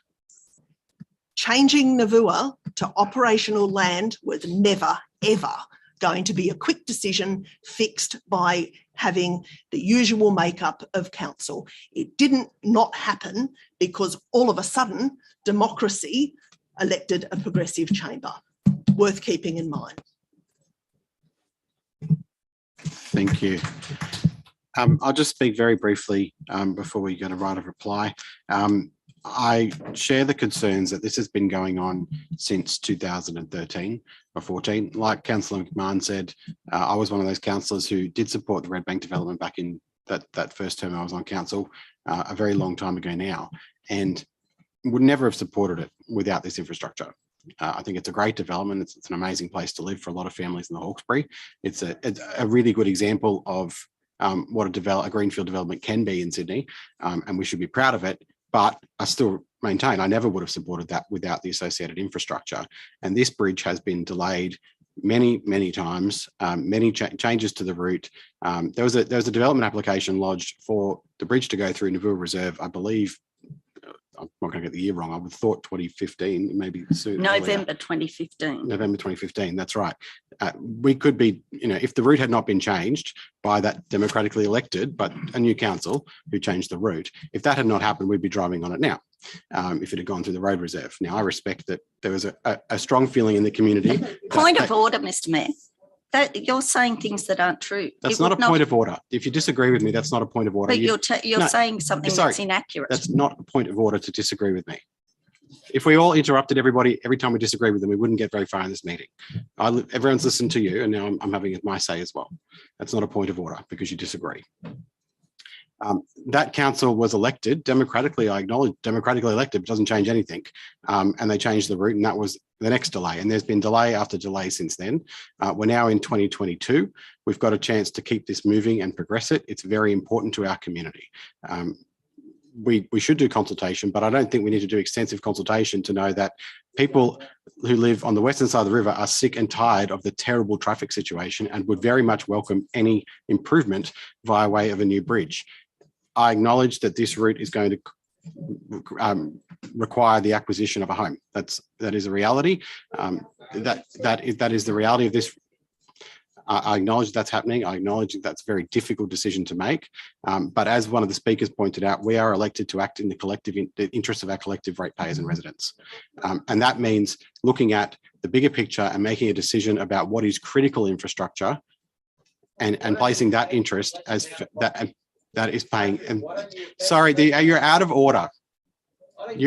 I've gathered that, but I'm going to need you to stop. I'm going to need you to stop speaking, please, because you're out of order. Thank you. So I've lost my train of thought now, of course.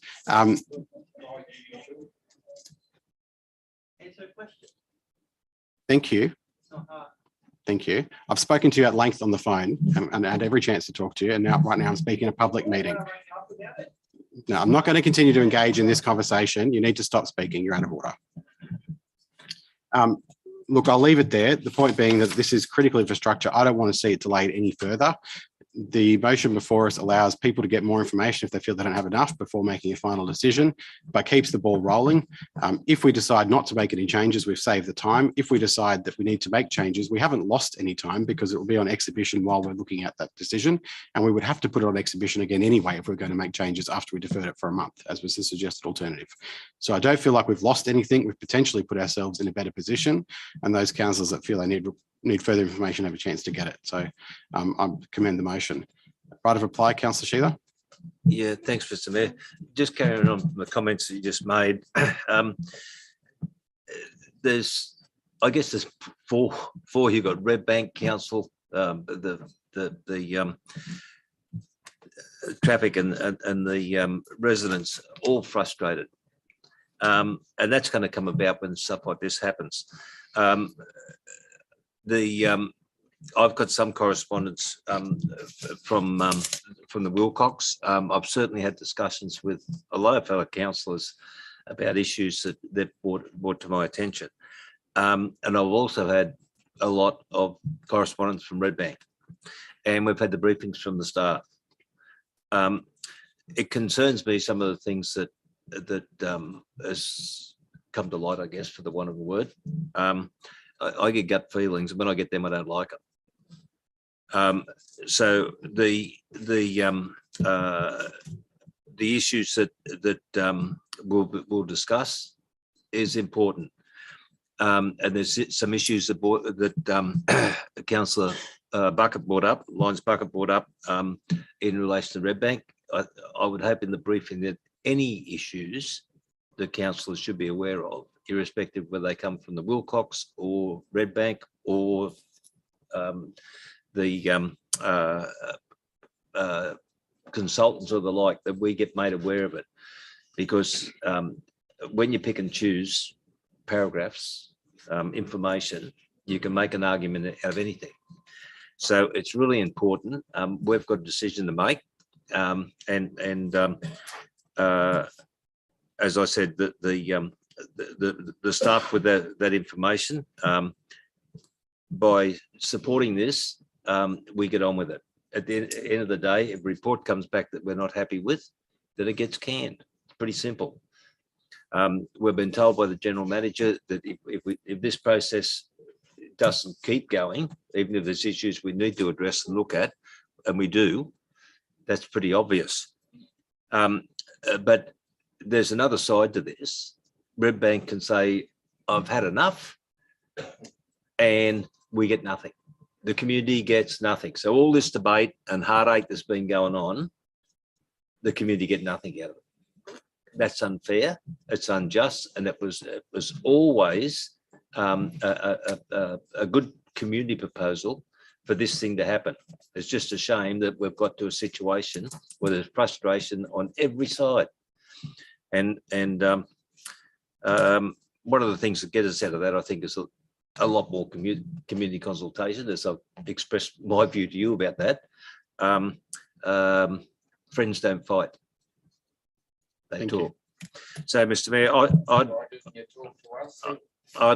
I'd ask the councillors to support this on the basis that it gives us an opportunity to review the matters that have been discussed tonight, and that'll happen. And at the end of the day, whether 28 days are up and it comes back to us, there's an opportunity for those who don't support it to say no. If we mess around with it, there's a great loss to the community, I think, if at the end of the day we decide to support it all the way through. Thank you. We'll put the motion. All those in favour of the motion, please raise your hand. In favour of the motion are Councillors Connolly, Zamprogno, Reardon, McMahon, Weigel, Sheether, Kotlash, Calvert, Dogramachi. Against? Councillors Wheeler, Lyons Bucket and Jurek. Declare it carried. We might just break there for a short adjournment. before moving on to further business. So we'll come back at 10:10. Thanks.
Okay, thank you, everybody. We're live streaming again.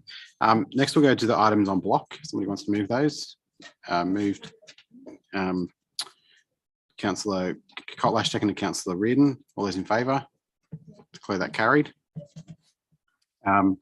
Next item is item mayoral minute 2. We've got 2 declarations of interest on this item. Councillor Richards. Thank you. I'm going to leave the room on this one and declare a significant non-pecuniary as I am a member of the RFS. Thank you. Yep. Councillor Wheeler. Thanks, Mr. Mayor. I'll declare a less than significant non-pecuniary interest. I'm a member of the New South Wales RFS, as is my son.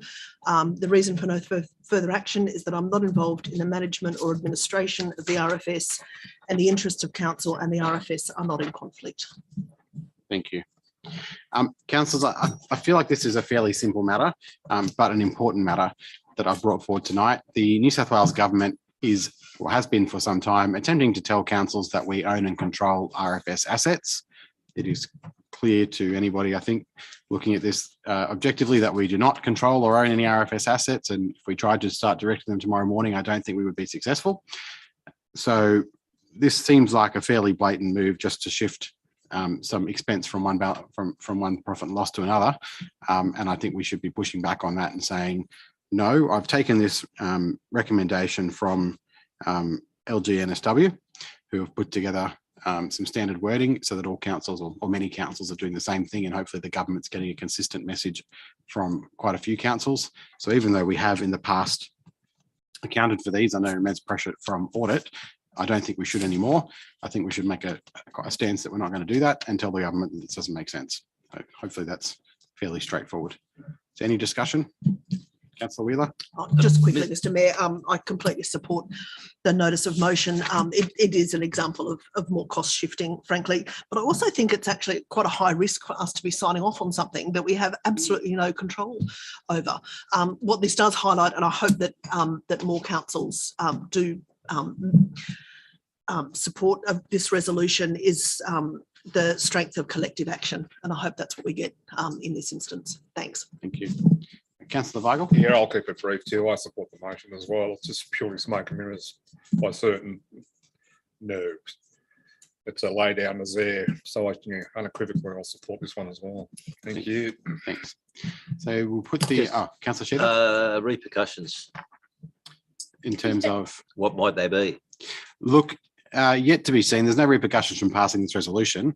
I imagine that if the government does not accept our position and we go to prepare the next set of financial statements, that the auditor will again bring down some pressure on us to include the RFS assets, and that would be a decision for council at that time as to what we do. Is that correct, CFO?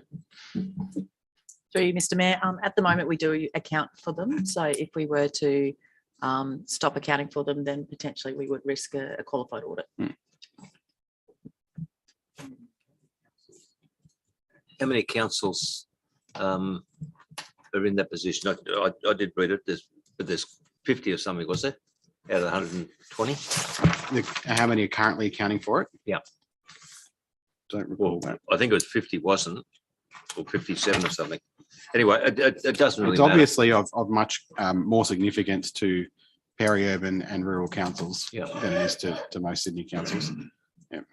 So there might not be a very objective way to look at it, just look at the number. Yeah. We'll be informed of any information that might come back about this straight away. Yes. Yep. No right of reply required. I'll put the motion. All those in favour? Councillor Connolly, Councillor Reardon, Councillor Weigel, Councillor Sheether, Councillor Kotlash, Councillor Calvert, Councillor Dogamachi, Councillor Jurek, Councillor Lyons Bucket, Councillor Wheeler, Councillor Zamprogno. Councillor McMahon was absent for the debate. Declare it carried. Someone wants to get Councillor McMahon, please. Next item is 124. Somebody wish to move something here? Move Councillor Sheether the recommendation. Seconder for that.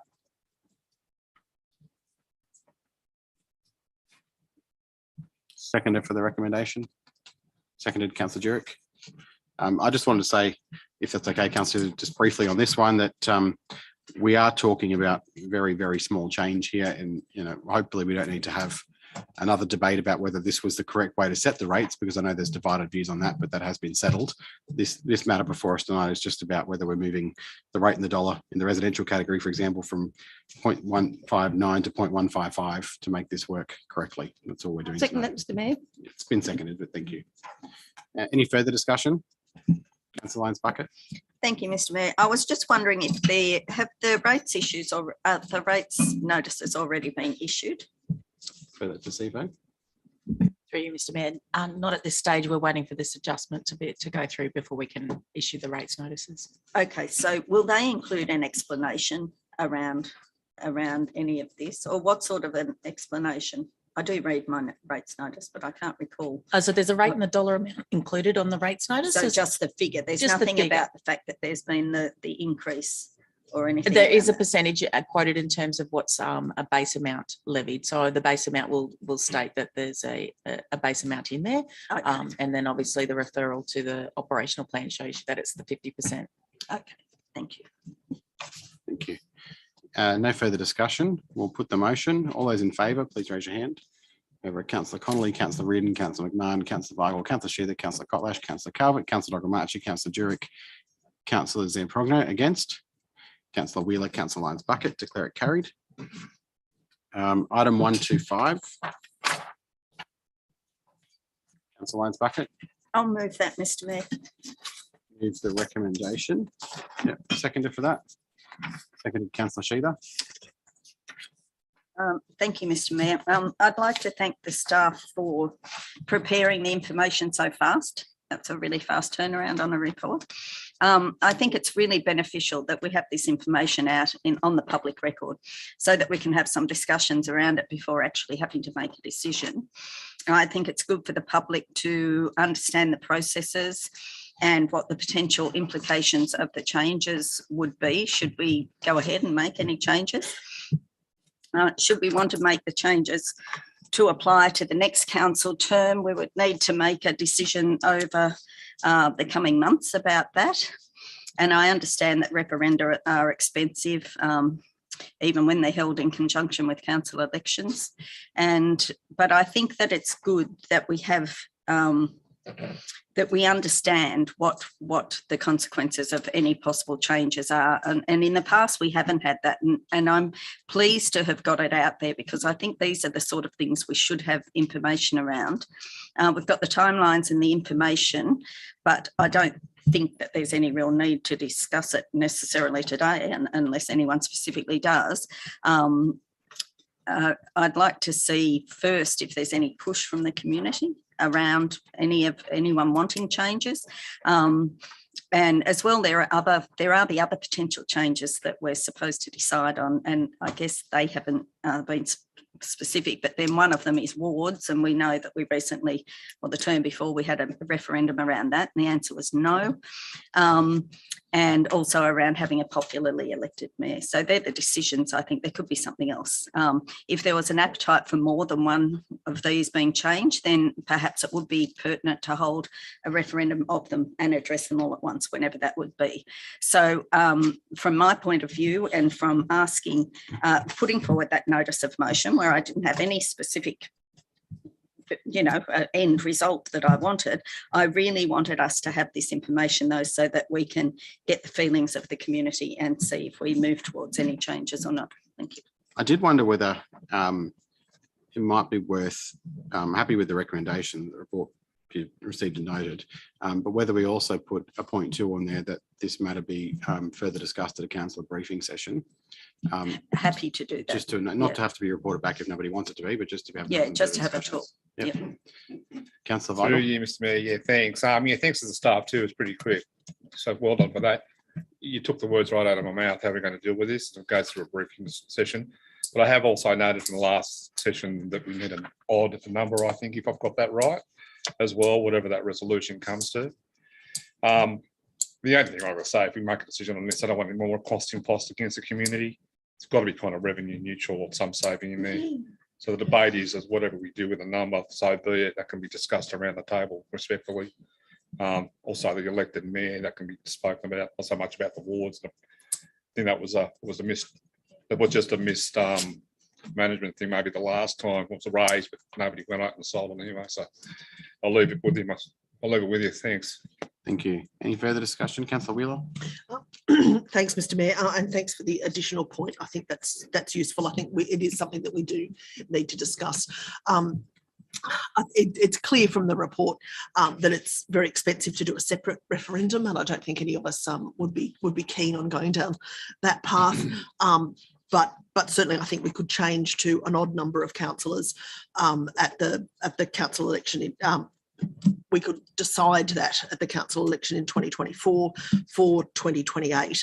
I think the cost would be about 2 years councillor allowance if you got rid of one of us, in the next term of council. So in terms of cost savings, you'd break even after 2 years and then hopefully save a bit of money. I'll flag that I think that the change to 11 would be the most reasonable. It gets around the problem of the casting vote while still allowing us adequate geographical coverage, because I think that's the difference between Hawkesbury Council and the councils that we've seen the figures on in the report. We do have a higher a higher number of councillors relative to ratepayers, but we also have this extraordinarily large area that we have to span as well, and quite diverse, both an urbanised and a rural population. And I think having additional councillors does serve us well in terms of getting someone out to areas like Upper Colo or out to St Albans, where we're wanting to cover all our bases. So I don't know that dropping down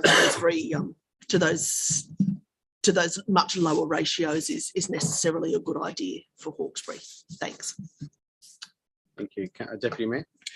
Thank you, Mr. Mayor. I'm just trying to understand some of these figures on page 33, not in the tables, but in the text below that. Third paragraph under that heading. As the referendum was held on the same day as the ordinary election, the cost of the referendum was absorbed into the cost of the election with a total cost of $347,000. The total cost to council of the 2022 ordinary election was $437,000. I don't think we had a 2022 election. And down on the bottom line, it says, based on the most recent election, this is talking about a separate day for the referendum, that would put the cost at approximately $350,000. So what I'm reading is that having it on the same day as the election cost $347,000, but having it on a separate day cost $350,000. I must be reading it wrongly. Can you please tell me? I think the answer there is that was the total cost of the election and the referendum was the 347. And it's estimated if we did the referendum on its own, it would cost 350 and we still have to pay for the election as well later. Yeah, but the next line in the middle says the total cost for the ordinary election was 437. I think that's the 2021 election, whereas that referendum was in 2016. Yep. Yeah, okay. Just the date's wrong. Yeah. It could be a bit clearer, please. Yeah. Okay, so hopefully, do we need right of reply? No. Put the motion then. All those in favour? Councillor Connolly, Councillor Reardon, Councillor McMahon, Councillor Weigel, Councillor Sheether, Councillor Kotlash, Councillor Carver, Councillor Nogamachi, Councillor Jurek, Councillor Lyons Bucket, Councillor Wheeler. Against? Councillors Improgno, do we be voting? Oh, yes. In favour was Councillors Improgno, declare it carried. Next item then is item 126. Move that, Mr. Mayor. Move the recommendation, Councillor Lyons Bucket, seconded by Councillor Wheeler. Discussion? Councillor McMahon. Yeah, thank you, Mr. Mayor. Just a quick question. It says that we're entitled to 5 voting delegates at this conference. Now, if we decide to nominate 5 voting delegates at what appears to be a cost, if you add travel, of around $3,000 per person, but our total budget for the year is only $20,000, that's almost eating everything up in one conference. So I'm really concerned about the cost of this conference. And the fact that it would basically destroy our budget for conferences. So I just wanted to put that on the table if people hadn't seen that or been aware of that. I think that that's a really extensive cost. So the recommendation before us is that we send 5 councillors. The 2 I mean, there's not other options there. You could send one councillor, or you could vote against the recommend. You could vote against the motion if you didn't want to send any councillors. I guess it comes down to whether or not we see value in sending people to this conference. I certainly personally don't see value in sending 5 delegates to this conference and using 75% of our budget for training and travel for the year on one conference. I don't think we get, as a council, any additional benefit out of 5 people attending that we wouldn't get from one person attending. It's at a time when the community is hurting and is looking to us to help them. I don't think it's a good look for us to go and spend 15 grand sending 5 people on a conference in the Hunter Valley when there's no work there that couldn't be done without the travel. So I don't think it's, my personal view is I don't think we should be doing that. Councillor Kotlash. Thank you, Mr. Mayor. Just a question. It says in the first paragraph that an appropriate staff member can be sent. Does the cost of sending an appropriate staff member come out of our 20,000? So No, we could but have one councillor and a senior staff member or an appropriate staff member. Yes. And that might be the best outcome in terms of our balancing that budget. Thanks. Councillor Lyons-Bucket. Mr. Mayor, just a question or a clarification around that. I think where it says, I didn't draw attention to the 5 councillor, I think the reason it includes 5 councillors is that each council is allocated a number of voting delegates. Yeah. I wasn't assuming that 5 people would actually want to go. Yeah. But yeah, so we could change that if that's not what we wanted. And we can put a different number where it says 5, but that's what the recommendation at the moment is. Councillor Sheether. Yeah, thanks, Mr. Mayor. Yeah, my view is a little bit different. In the few months that I've been here, I've heard Councillor Bucket and Councillor Zambrogno speak of conferences they went on, and one of them was a floodplain conference. Previously, when I was on council, I used to attend quite a few conferences. They weren't quite as serious as this, but we've just had floods through most of the eastern state, and I guess that's going to be on the agenda pretty big. And a minute ago we talked about reducing councillors. To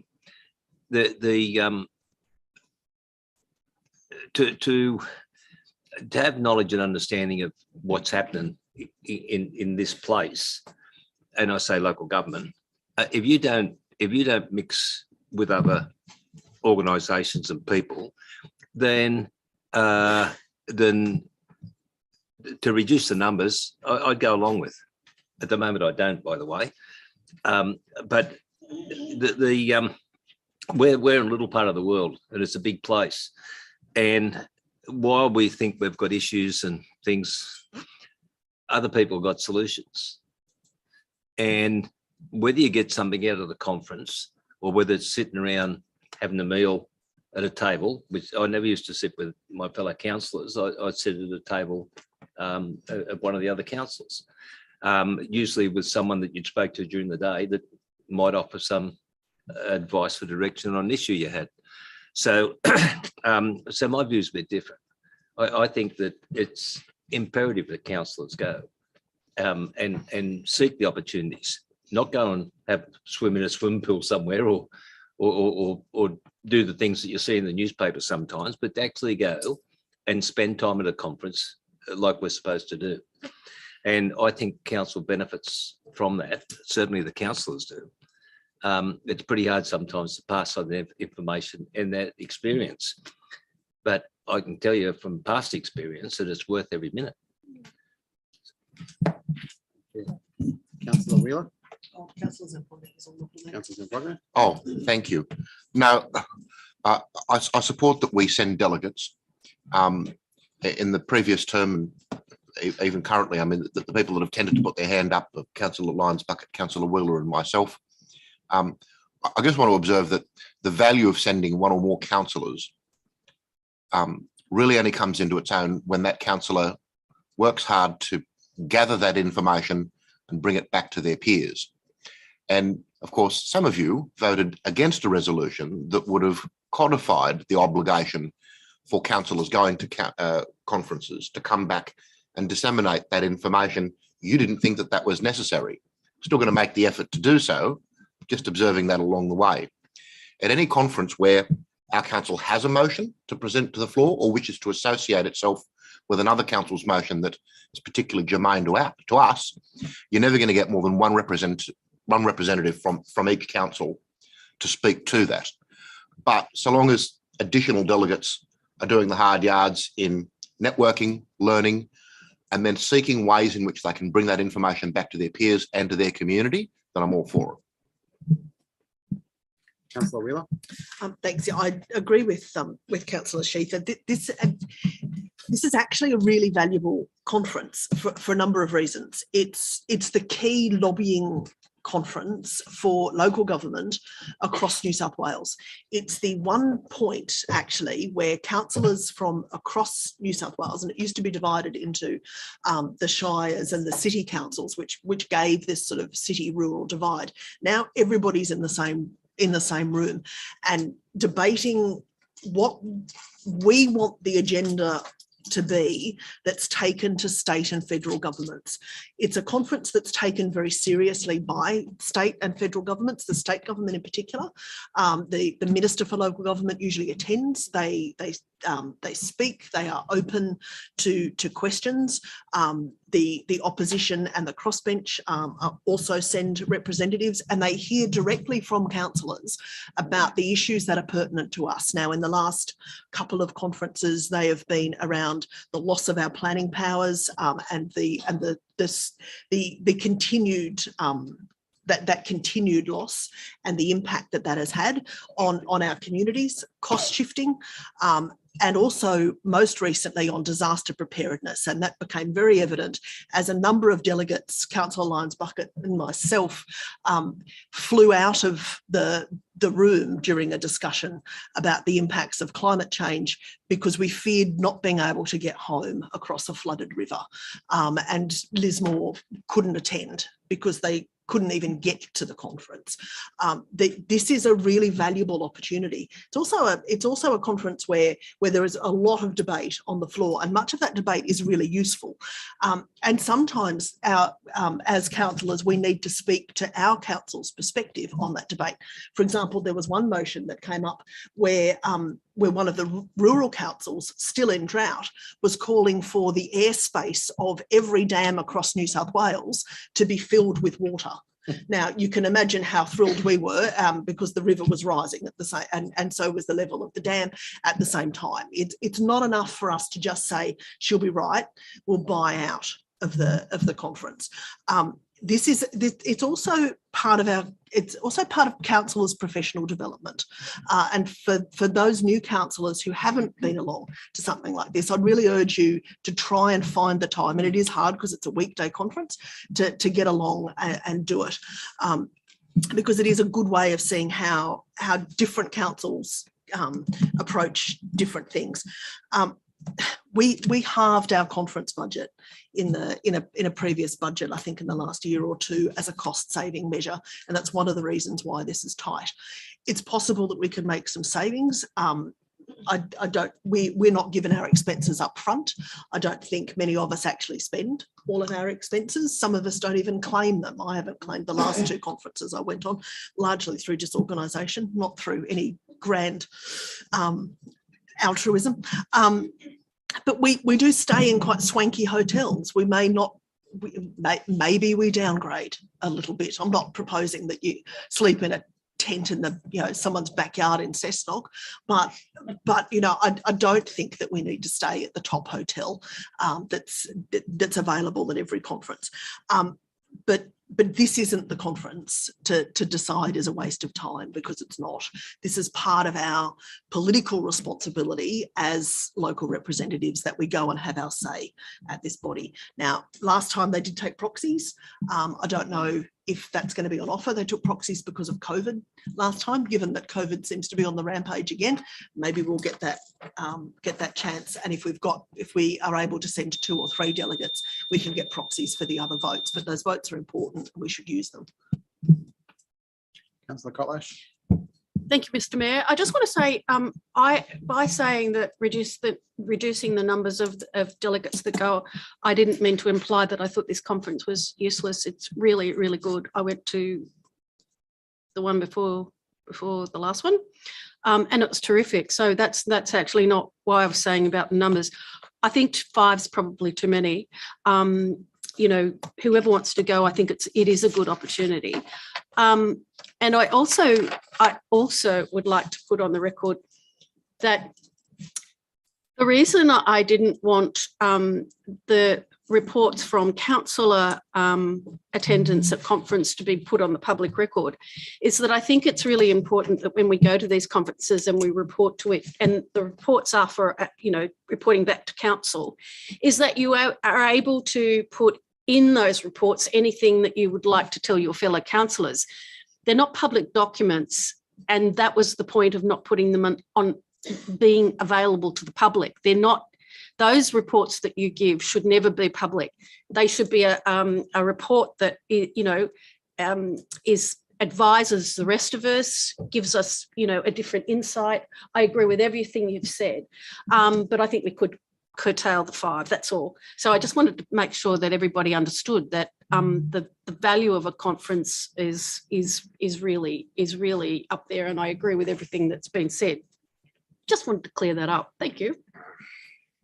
Thanks. Councillor Vogel. Through you, Mr. Mayor. Would anybody like to make a suggestion on a number, please? 3, 2. Or 2?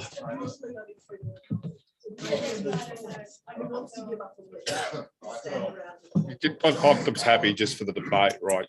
Is there a number? Obviously not 5. Is there a number between 1 and 2? Can I put that in front of the Councillor Dogamachi, did you want to discuss? Yes. Yeah. Me being different, I would object anyone going there. If we are really trying to bring something, it will be only fly maybe business class and stay at nice hotels, nice motels, and mingle with the other councillors and talk, have nice meals, and then feel happy. Nothing is going to change.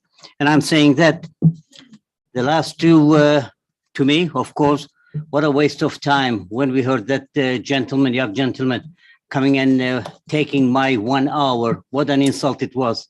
Okay, it was part of some kind of training or whatever. Next, they will come to teach us, how to shake hands and then how to sit down. What a waste of time. $2,650 for what? If any one of the councils are so keen to serve this council to the people, to the community, let them pay out of their own pockets. And to save the council, how about I go there and I'll pay all my expenses? What a rubbish. And then, that ex-mayor from Lismore coming and telling us how we should be doing this and teamwork and that kind of garbage or whatever. And how much did that cost us? $10,000, $20,000, $30,000? And it's still good. And people are bleeding in here. I'm not coming here to have dinner before the meetings because I feel that, I shouldn't be doing that. We should all be, having our meals at home before coming in here, except the staff, of course. They've been here because, working all day. So to me, it's a waste of time. What are we going to learn? They're going to come in here, say that and this is not the first time. I'm sure that, it was done before, previously. What did we learn? Nothing. To me, anyway, I'm different. So if some people were too keen and they were really feeling from heart, let them pay out of their own pockets. So we'll save the council $2,650 plus or multiply by 2 or 3 or whatever. Thank you. Thank you. So we've got a motion before us, which is that we send 5 delegates. We haven't got any amendments or any changes that I'm aware of. Does anybody wish to move anything different, or are we proceeding on that basis? Councillor McMahon? Yeah, thank you, Mr. Mayor. I'm happy to move an amendment that we keep all of the wording as per the item, except change the number of 5 to 2. Okay. Seconded, Councillor Weigel. Do we need discussion on the amendment, or can we put Mr. Mayor, who was interested in going? Yeah, that might be a faster. Yeah. Yeah, generally we would vote whether we're going and then decide who's going. That's our normal practice. So we'll put the amendment and then. If you could just allow me one question. Yes. Does a staff member go as well? Not part of our resolution, but they can. So, go. well, I just thought I'd just ask. Yeah. Yeah. Okay. So we'll put the amendment. All those in favour of the amendment, please raise your hand. In favour, Councillor Connolly, Councillor Reardon, Councillor McMahon, Councillor Vargal, Councillor Sheether, Councillor Jurek, Councillor Zamprogno. Against, Councillors Wheeler, Councillor Lyons Bucket, Councillor Dogamachi, Councillor Calvert, Councillor Kotlash. Declare the amendment carried. That becomes the motion. We could insert the names in now if we wanted to, if there's two people interested. Who wants to go? Councillor Wheeler wants to go. Councillor Dogamachi, you want to go? I want to go with the condition that I'll pay my own expenses and donate the money back to a charity or to the council. Anyone else wants to go?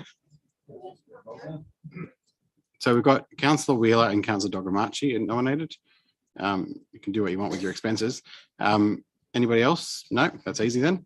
So the motion is that we're sending Councillor Dogamachi and Councillor Wheeler. Put the motion. All those in favour?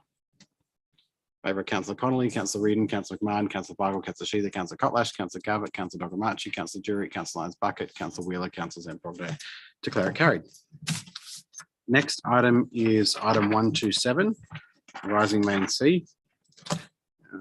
Anybody wish to move the recommendation or anything else? Deputy Mayor move the recommendation. Seconded Councillor Kotlash. 127, yep. Any discussion?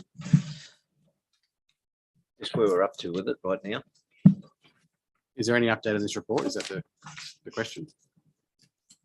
Councillor, Mr. Barton. Through Mr. Mayor, the contractors have been able to attend site and make an initial assessment of the damage arising from the flood. We were able to, or they were able to pull the new pipe through the underbore on the Friday before the flood, thankfully. And from what I understand, I think I'm correct, the pipe was secured and there was only, I think, damage to their approach roads across the floodplain, some silt and stuff that's been deposited in the drill holes. I think that's about all. Yes, that's great. Thank you. And have we found out exactly what caused the problem in the break in the first place? Was it a fracture of the pipe or joint? Through Mr. Mayor, no, it hasn't been possible to clear the old line of the liquid and sludge that would have remained in there once we isolated the sewer main. Until that time, which won't occur until after we've made the cut-ins and the new pipe's been commissioned and we've been able to drain the old pipe, if that's possible, that we'll be able to do any sort of internal inspection. And furthermore, we'll need conditions to dry out significantly before we can excavate to undertake an external inspection. Through you, Mr. Mayor, I'm assuming that the joint in the new pipes past where the break was. Definitely for that, Mr. Barton. Through Mr. Mayor, the new connections are further away from the banks of South Creek to provide that additional resilience. Councillor Wheeler.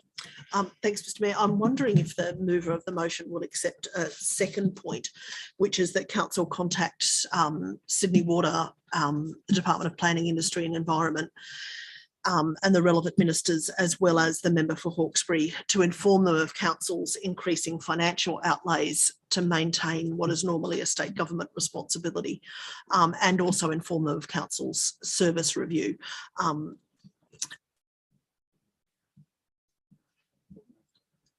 I'd be happy to include that, Mr. Mayor. Yeah, just some relevant information I learned today as well. I might just get the general manager. Can you speak up? Sorry. Sorry. I thought just before we go further on that point, there might be some relevant information. I learned today that was advice today that we've got a strategic review being undertaken by a consultant into that, and they've been finding at some point, so that might be relevant to share. Yeah, through you, Mr. Mayor. So we are now a few weeks into a service review of the sewer business. So that review being undertaken by KPMG examines all options from, I suppose, business as usual through to a full divestment. At some point in the coming week or two, we'll make an initial decision on which options to shortlist, with a final report anticipated in the next, I'd suggest 4 to 5 weeks, maybe 6 weeks, depending on other factors. So my suggestion, we might be better off waiting for that before we proceed with notifying anybody of anything. Yep. Can I speak to it, anyone? Thanks. Well, I think there's potentially some advantages in having the treatment works. I think during the drought, we saw that having the capacity to use that additional recycled water was quite helpful for maintaining our parks. I think we've plotted and schemed, when it wasn't raining all the time, about how we could use it, say, for the livability program to increase greenery and that sort of thing. But even if Sydney Water are running the facility, they'll still have excess water, and we can probably pilfer that regardless.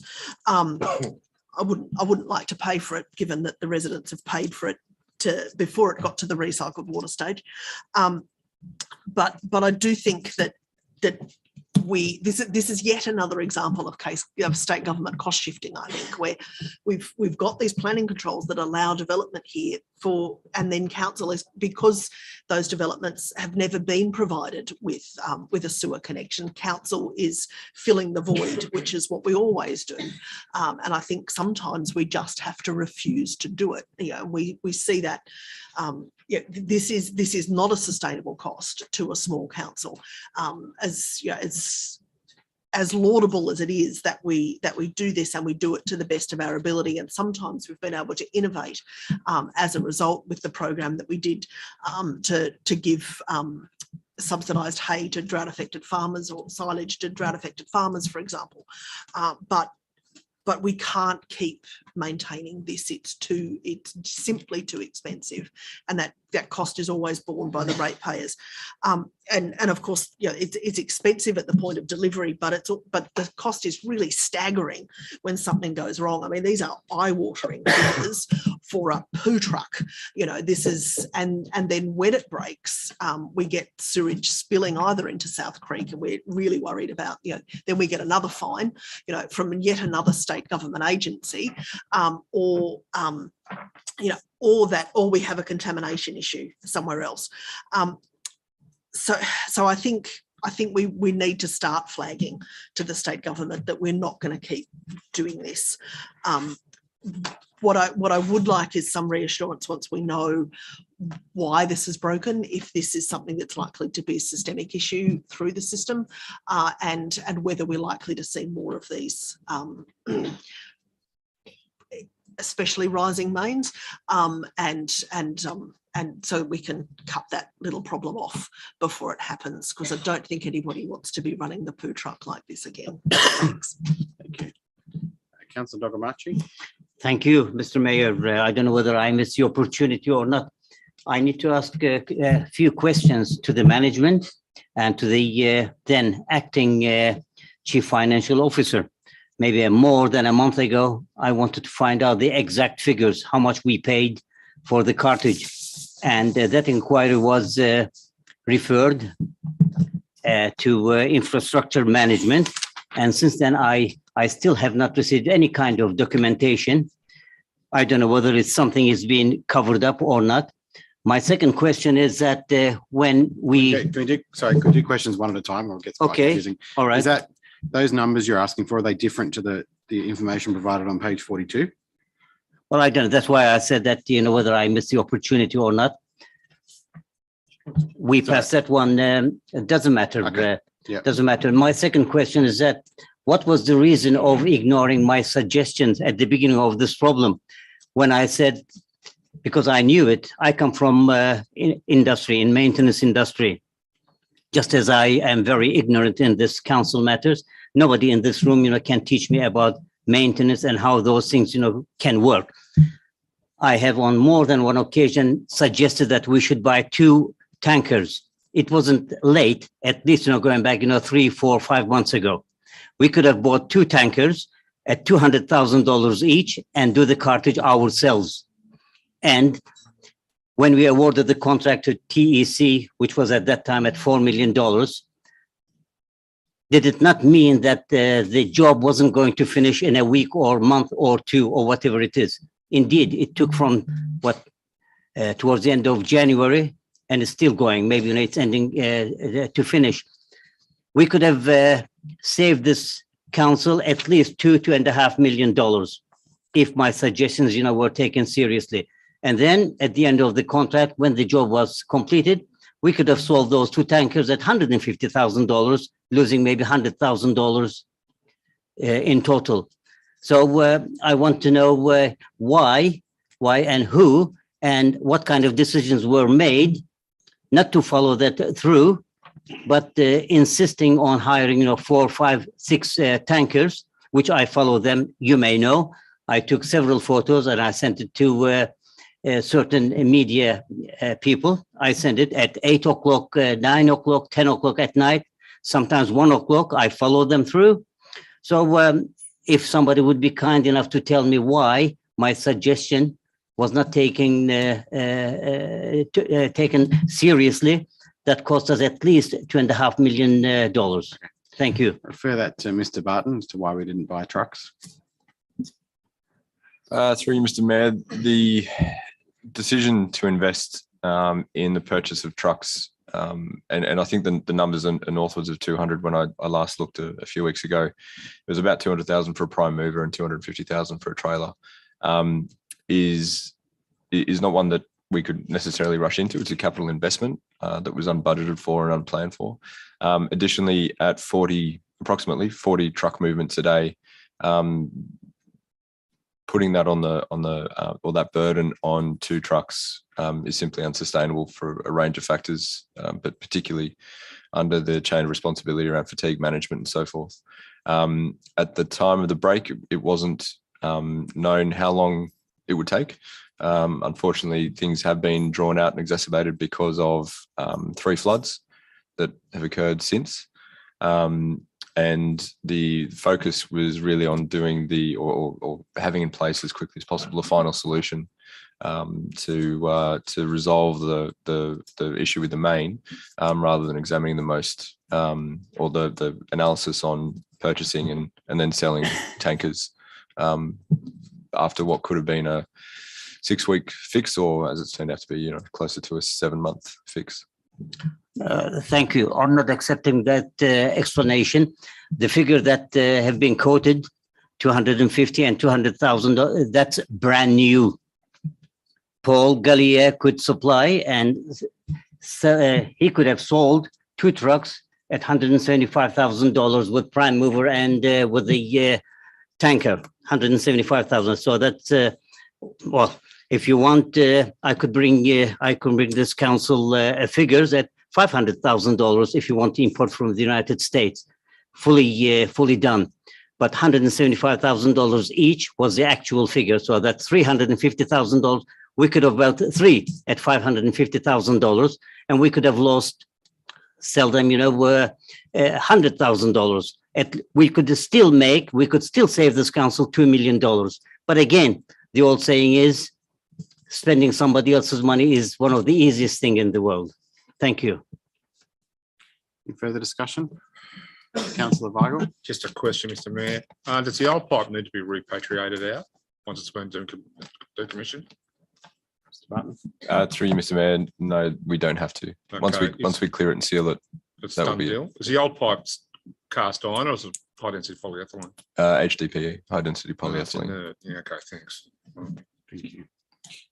No further discussion. We'll go right of reply. Deputy Mayor. Yep. Put the motion. All those in favour. Councillor Connolly, Councillor Reardon, Councillor McMahon, Councillor Weigel, Councillor Sheether, Councillor Kotlash, Councillor Calvert, Councillor Dogamachi, Councillor Jurek, Councillor Lyons-Bucket, Councillor Wheeler, Councillor Progner, declare it carried. Road naming proposal, Councillor Wheeler. Thanks, Mr. Mayor. I'll move the recommendation in the business paper with a couple of additions. Firstly, that point 3 that council communicate to the proponent that that the names Lantana, Creeper, and Lovegrass are not appropriate, as they are weed species that council is working to eradicate from the LGA. And a point 4 that council begins preparation of a street naming policy, which is consistent with the Reconciliation Action Plan.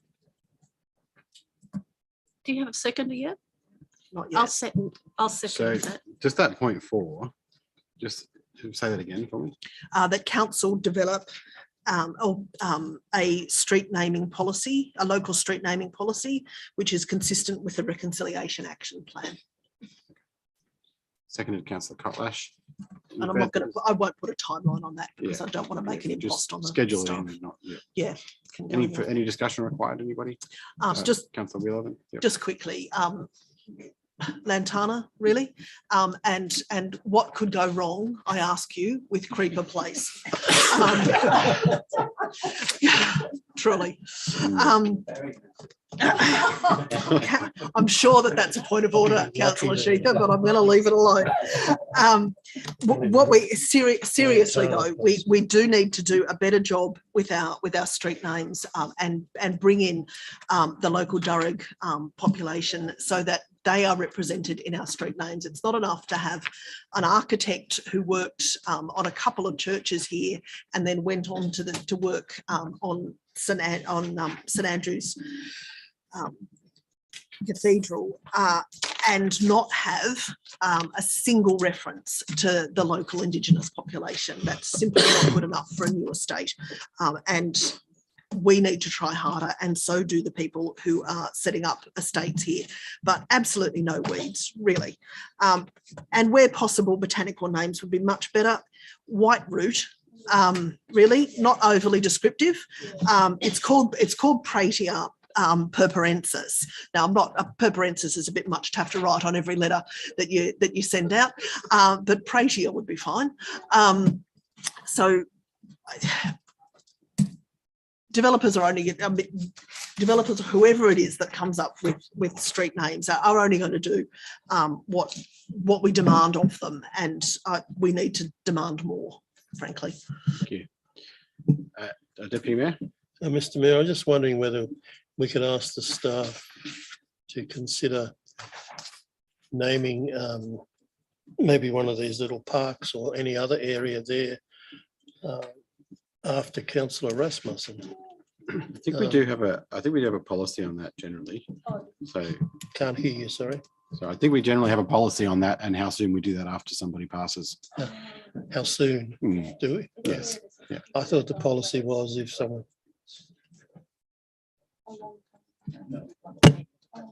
Okay. Well, can I just make it so that we put it on the record that at some point in the future we consider finding something, a park or a street that we could name after Councillor Rasmussen when the time is relevant. Councillor Zambrogno? I was just going to echo Councillor Calvert's remarks. Such a policy serves us. We don't serve the policy. So if we want to suspend it and we feel like we've got good reason to and we've got the support of the community, why wouldn't we? Okay. So put the motion then. Can I just have a quick word of reply, Mr. Mayor? Sorry, Councillor McMahon. Can I just confirm the 3 names we were changing in the motion, the street Creeper, names? Lantana, and Sorry, Lovegrass. Creeper, Lantana. Can we probably change White Root and Godwit? Because can I just say, if I was investing all my eggs into buying a new house and I was number 2 Godwit Place, I wouldn't like it. So if we can add Godwit and White Root, thank you. Okay. Thank you. We would note that. I don't think there's any objection there. Right of reply? Yeah, I don't want to be on the RFS radio sending people to number 4 White Root Place. Really? Just on the suggestion that we name somewhere in there after Councillor Rasmussen, I think it's a lovely thought, but I think given Paul's voting record on new development, particularly development that's gone on to former farmland, I don't think he'd be impressed. So I think when we do name something for Paul, and I think we should, probably needs to be something that he's fought for. Yeah, I know they don't. I know. Thanks.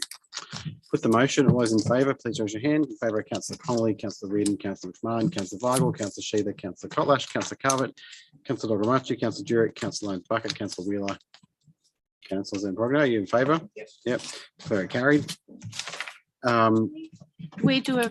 Yes. Yeah. Did you want to go Should past I 11? move that we keep going? I can't tell you what to move.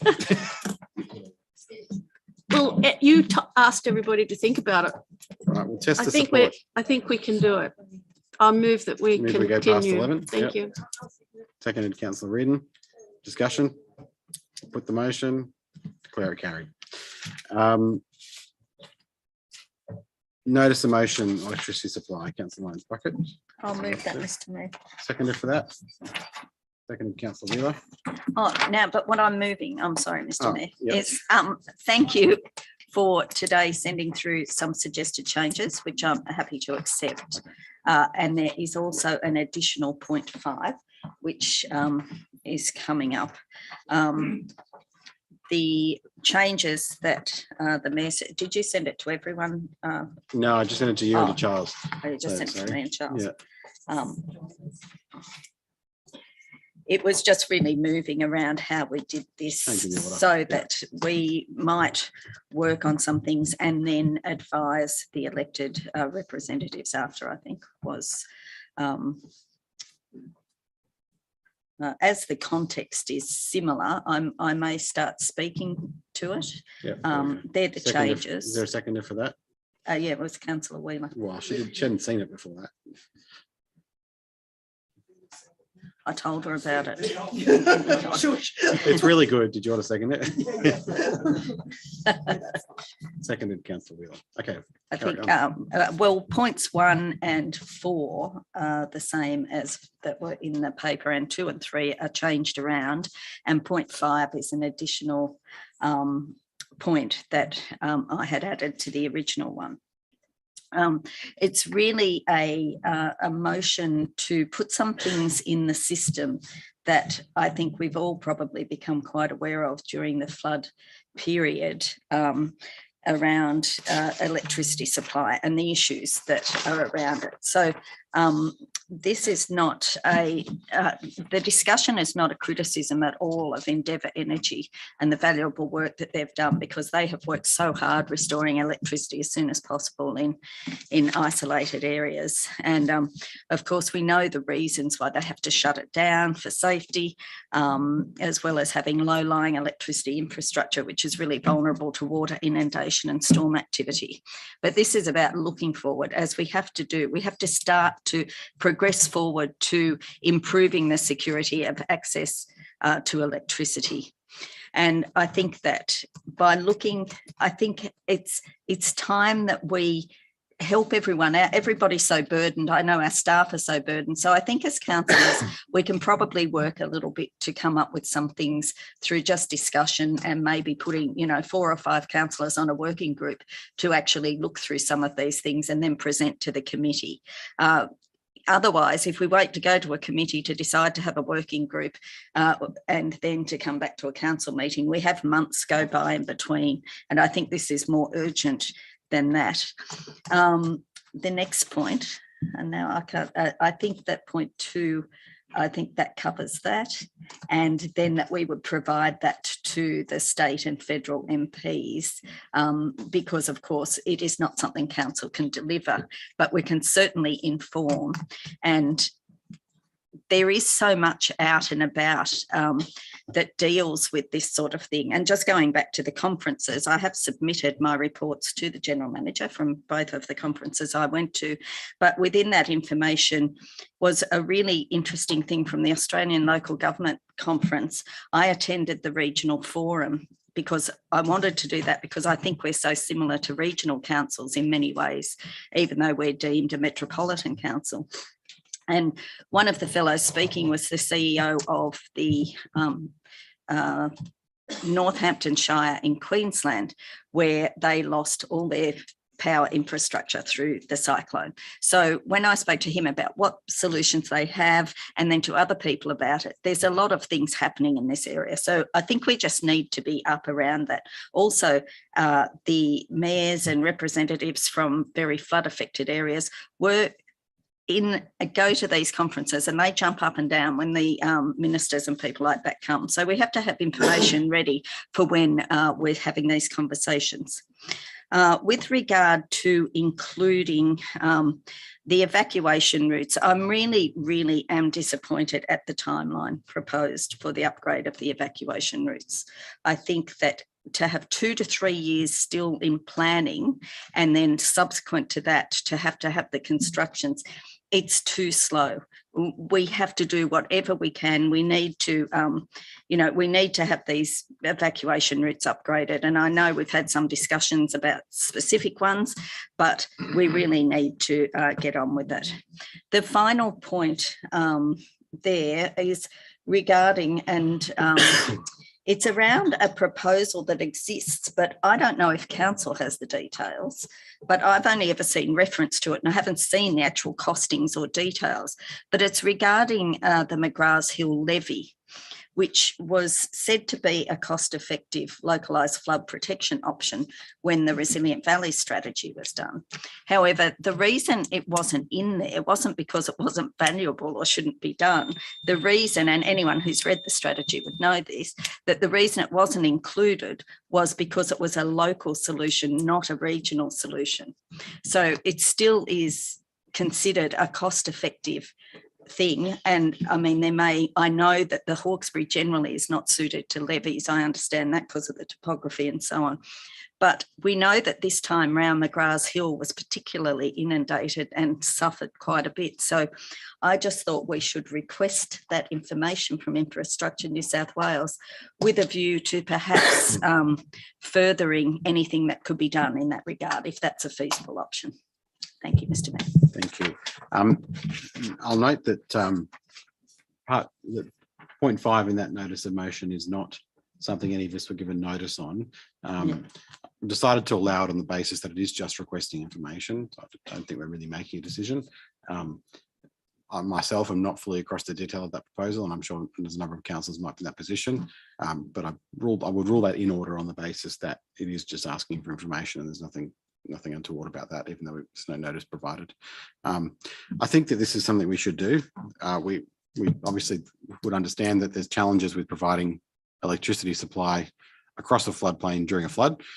There's not going to be any easy answers, most likely, but we should do whatever we can to improve the experience of our residents during those periods, especially as we know we're entering a period where we're likely to experience floods more often.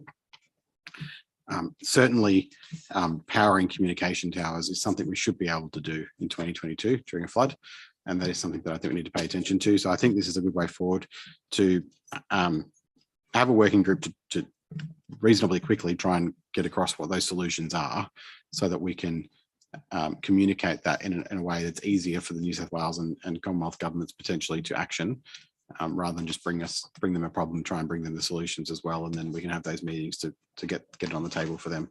So I'm happy to support the motion. Councillor Kotlash. Thank you, Mr. Mayor. Yes, I'm happy to support this as well. Although I've got to say that for years and years, we've been talking about this problem. The problem of electricity supply and, the problems of the west of the river being cut in various flood situations. And I note that even in the 7th of September at the Disaster and Emergency Committee meeting, we asked for the Disaster and Emergency Committee identify matters for further action and resolution by council, including receive an update on their advocacy seeking increased resilience to infrastructure, in particular electricity during extreme weather events. And then it goes on to talk about electricity supply and telecommunications towers. And I just want to say that I think we have to be more specific about what we want, because we just seem to be on this trajectory of talking about this problem, characterizing the problem, and not just getting any action. Let's just try to pick off the low-hanging fruit and get some things done.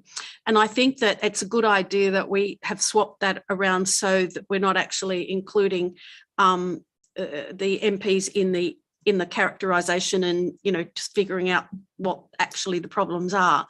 But we get, and that's good that we've changed that around. So what we can do in the group is actually zero in on actual problems, where they are, what we think the extent of them are, and just stop characterising it. Have those as things that we want to move forward on.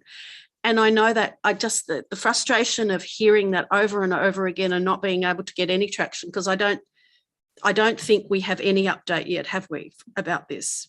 And that was probably because everybody's been so busy fighting fires and dealing with floods and COVID. But anyway, so I guess that's my message. Really happy to support this, but let's just really stop talking about the problem and start trying to talk about the solutions and action some of those solutions.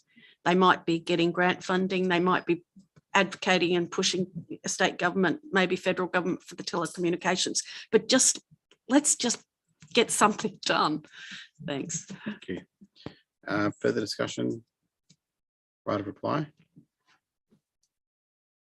Thank you, Mr. Mayor, and thank you for that. That is the aim, Councillor Kotlash, to get something done. So I hope we do.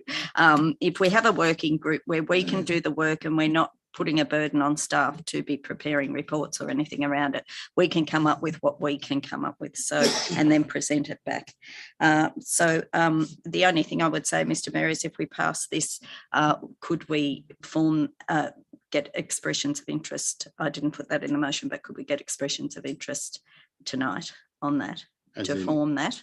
Yeah, you could probably, I mean, or do that, or just agree to do it after, or yeah, either, or it sounds like if we're all in agreement, you could just stick your hands up now and put it in the motion, probably be the simplest. All right, well. Can I ask a question, if I may, Mr. Mayor? Kind of, it's right of reply. Probably not really. Can everybody contribute if they have information? Why does it have to be a working group? Like if you know about something and somebody's reported it to you. It's right of reply. We're not having that question. I think everyone should be able to contribute, of course, as with everything. But Mr. Mayor, I think a working group is better, that some people can actually sit down and go through it. So you want us to put our hand up? Do you think? Did you say that? Who said that? I did make that suggestion, but then I thought about it. Okay, well, we'll do it after then, can we? We could, the general manager can organise that in the coming days. Yep. All right. That might be the easiest way. Thanks. Okay. Put the motion then. All those in favour? Councillor Connolly, Councillor Reardon, Councillor McMahon, Councillor Weigel, Councillor Sheether, Councillor Kotlash, Councillor Calvert, Councillor Dogramachi, Councillor Jurek, Councillor Lance Bucket, Councillor Wheeler, Councillor Zamprogno, declare carried. The next item is 133. Councillors, I believe this should be discussed in confidential, which is the rescission motion, because I believe there's commercial and confidence matters to discuss that are quite pertinent. So if someone wanted to move that way. I'll move that way, Mr. Mayor. Moved Councillor Reardon, seconded Councillor McMahon. No discussion. We'll put that motion. All those in favour of going to confidential? Unanimous. Declare it carried. And we'll go into confidential session. Sorry, Mr. Mayor, I have to declare an interest in confidential that I forgot at the That's start. on block though. Yeah, sorry? Yes, on the on block matter. Yeah, the one on I block, remember yeah. that, yep. Yeah. I just Yep. remembered it then, sorry. Okay.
Thanks, councillors. We've now returned to the live stream.